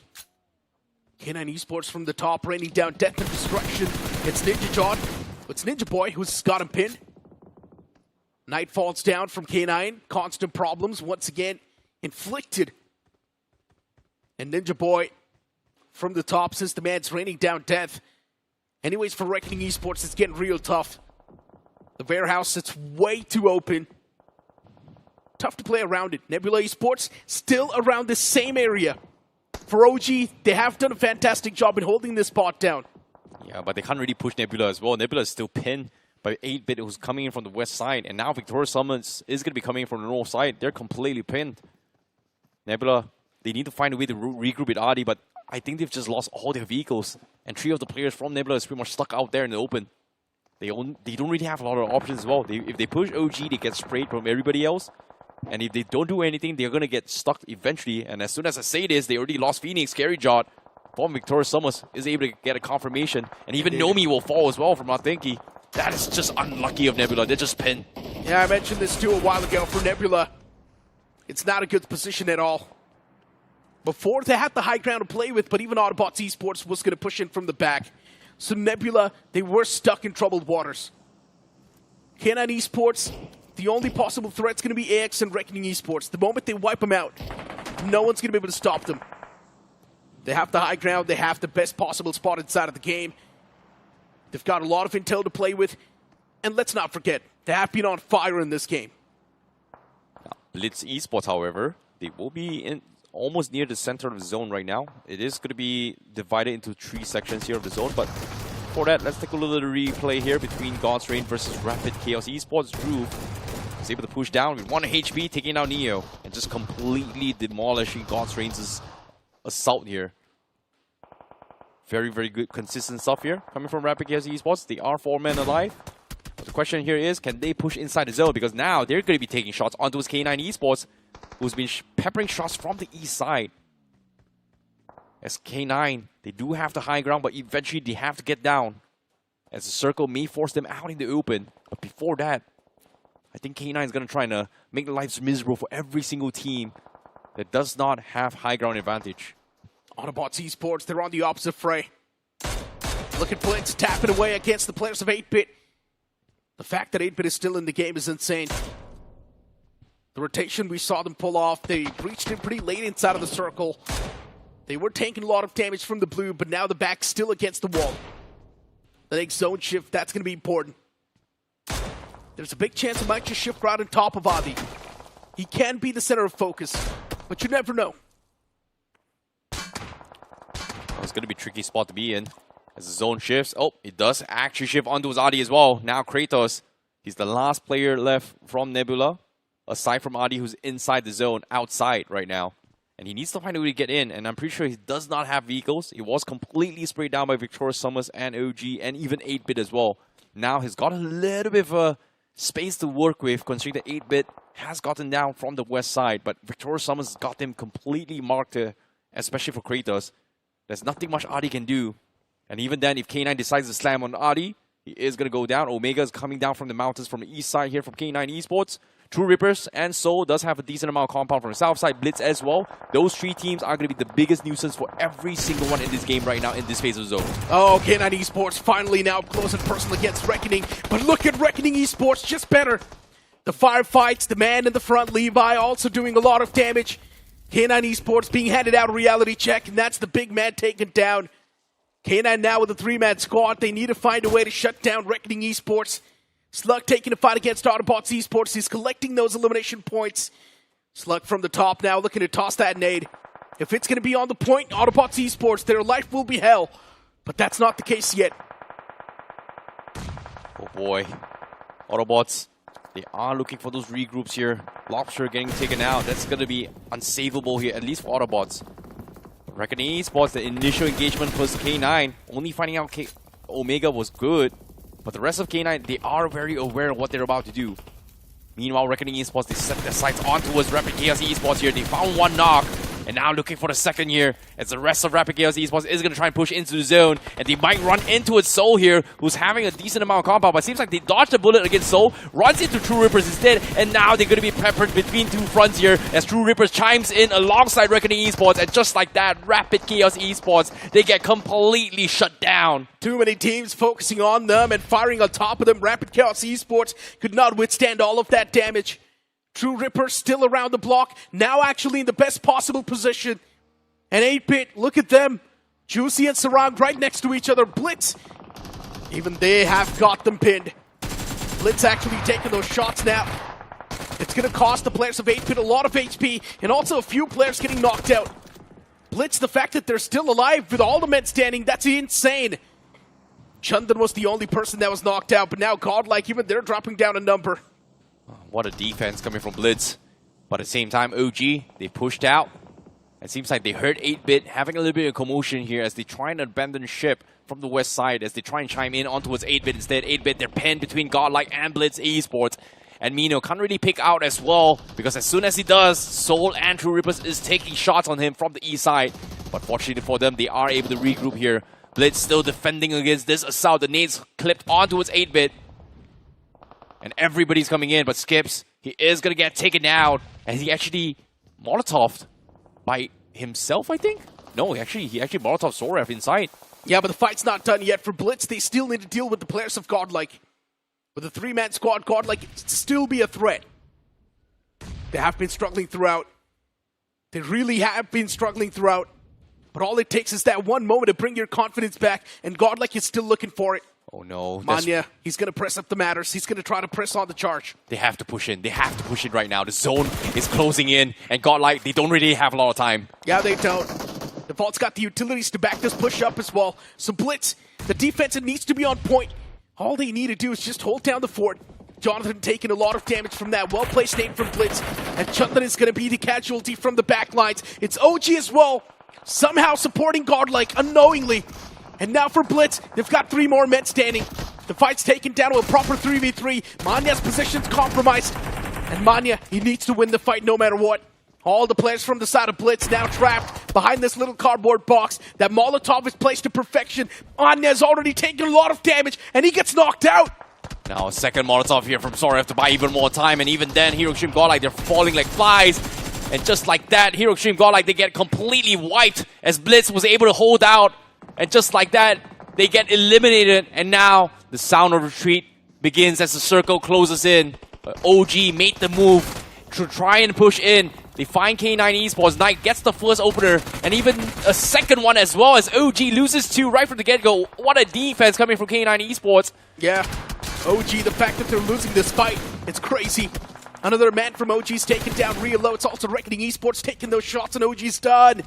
They won't be able to survive for too long. The final man, Athunki, even he falls apart. Reckoning Esports from the top. What is this flip in the switch? What is this flip in the script? Reckoning Esports racking up elimination points. What a comeback it's been. They're pulling off an NoNx. Soref gets scouted out, but it was going to be Jelly that gets the first knock, and the confirmations first stolen away as Reckoning Esports, they're trying to farm some sort of points. But it's not going to be enough here. We're down towards 14 players left in this game. That means 6 teams left. And K9 somehow survive all the odds from the mountains. And now Reckoning Esports, he's got 9 nades on Sahil OP. He's going to try and rain down onto his K9 to try and find an opener. But you guys can see Sahil, he doesn't have a lot of room to work with. There's no space for him to hide. He's going to try and check for a potential safe spot to be in. But he's got only 40 seconds to decide. They have to make the move first, and every single one in this team is waiting for Reckoning Esports to move before they make their next encounter. Since Reckoning is still alive, things will be unpredictable. K9 Esports, they just need to keep themselves pinned down and stay away from all the chaos. Soul, they need to win the fight against TrueRippers, which seems next to impossible because TR, they've got the man advantage. And for Soul, they've only got 3 men standing. Looking at the players of Reckoning Esports, that could have been a big mistake. A little pixel peek coming through from Slug.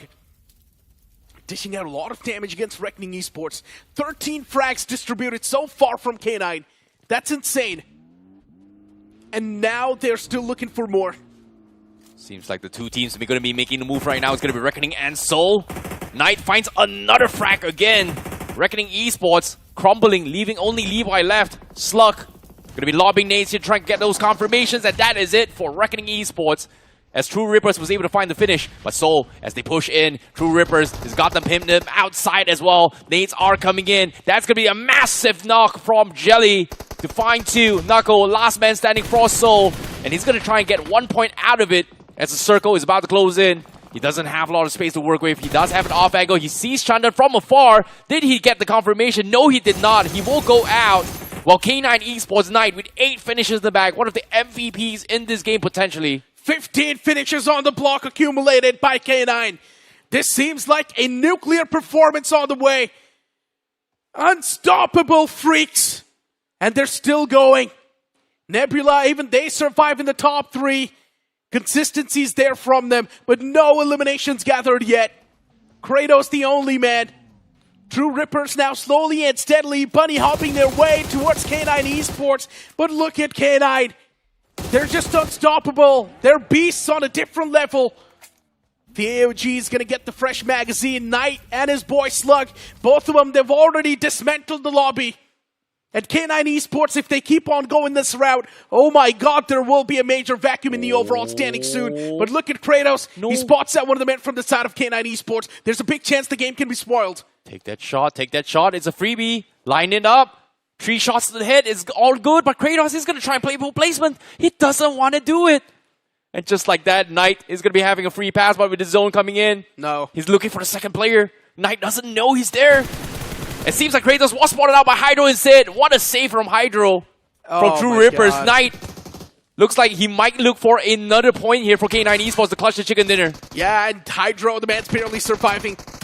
But now he still patches himself up. It's a 1-on-2 scenario against K9 Esports, a team that's been on fire throughout the entire game. K9, Moto has been simple. Just get as many eliminations as you can, and they are currently just fragging out, dismantling the lobby, destroying it, asserting dominance. Oh my goodness. TrueRippers, with just one man, Hydro left standing. He really wants to convert it, but it will be impossible against the beasts of K9. Way too easy for K9 to convert that game. And yeah, that overextension of trigger discipline from that man from Nebula, I'm not sure why that was there. Oh my goodness, Kratos. Oh, that would have been a free point. Hydro gobbled him up, took second position instead. That's just so unfortunate. It could have been a 1 versus 1 situation, but unfortunately, that did not happen. K9, absolute domination. And again, Knight just finding frags after frags after frags. And even the final one as well. I know for a fact that Slug is baiting Hydro, but still, giving him the point again means that in the overall finish leaderboard, Knight is just going to go even higher now. Yeah, I mean, Knight's going to be on a whole different league, to be honest. The man has been able to rack up too many elimination points at this point. And yeah, Knight's on a whole different league. But speaking of Slug as well, even he had a lot of contribution towards that chicken dinner. The entirety of K9 Esports, from the start till the end, we saw an absolute action-packed game from them. For TrueRippers, yes, they were in the advantageous spot for the longest of the time, but then later on, the final few moments, they messed up. But at the same time, Soul did really well in this game, surviving so long into the top 5. They were able to find a decent amount of frags as well. Hopefully, it is going to be enough for him to actually, I would say for Soul to actually push up to the top 8. But we have to see once the report card actually comes out. But this moment here, like Kratos, you can see it. He was about to take the shot into his Knight, but unfortunately, that did not happen. Winner chicken stats here on screen here. K9 Esports has a total of 17 finishes and a chicken dinner. So that's 27 points in total. But look at this, Nine's got 9 finishes. I thought he was going to get 10 at least. That's crazy stuff from Knight, though. Still, 937 damage dished out. The conversion rate's insane from Knight. He was able to convert pretty much every single elimination point the man was able to get, which is crazy. And now, once again, moving the conversation towards Beast, who used to be a part of this roster. We all were concerned. Who's going to be able to fill Beast's shoes? Who will be there now in the roster? Who's going to be the 4th man for K9 Esports? And, well, there you go, Knight. I feel like the man's doing a better job now. Yeah, I think right now the stonks on Knight is just gone up way high here, just because of his debut coming in here with K9 Esports. Yes, he's been playing the circuit for quite some time, but this performance was a showcase and demonstration that K9 is ready to party. Yeah, one piece of the puzzle left missing, and the Knight comes in and just fits in perfectly. That's insane.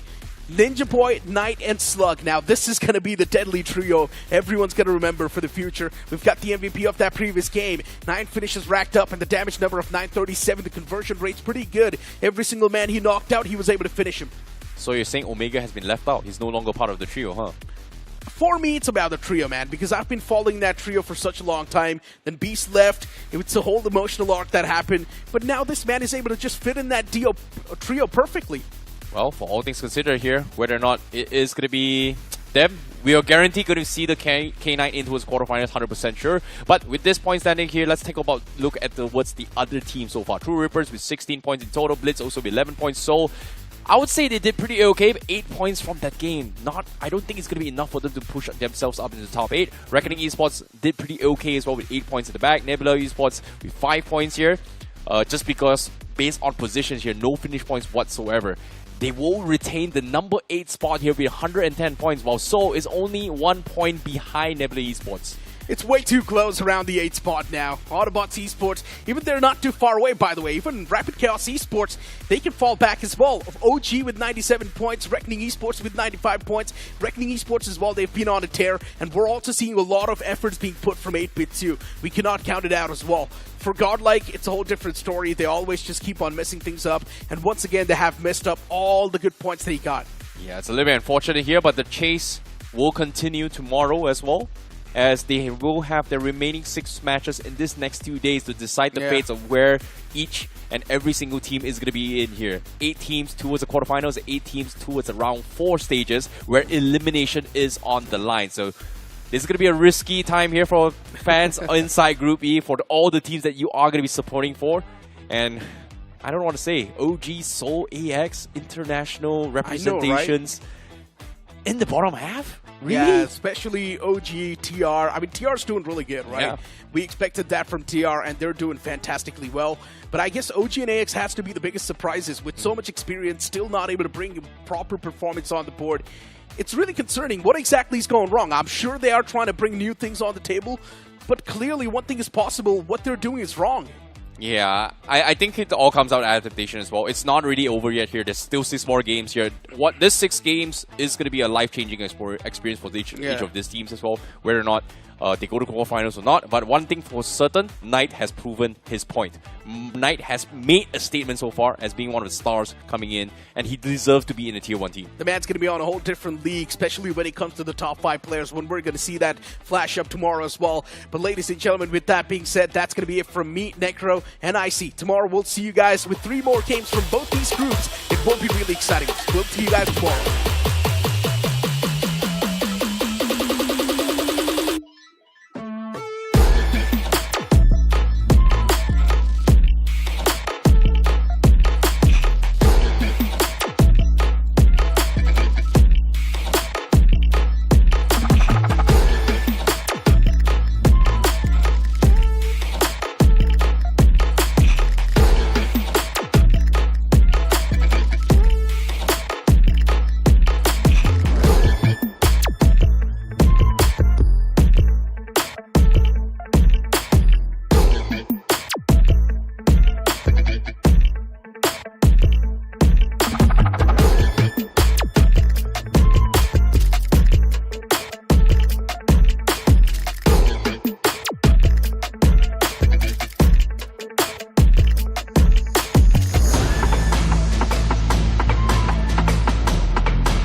the rider breathes, the road wakes.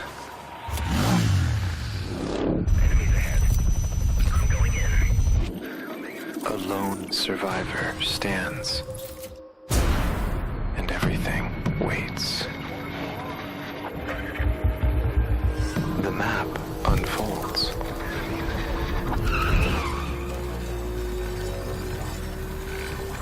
And the journey begins.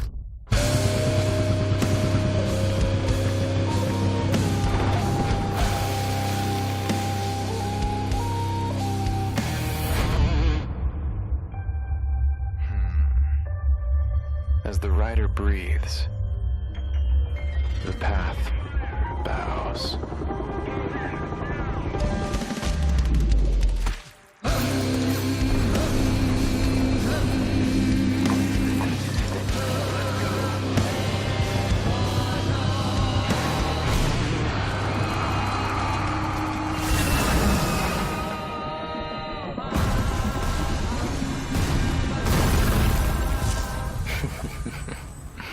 Limits?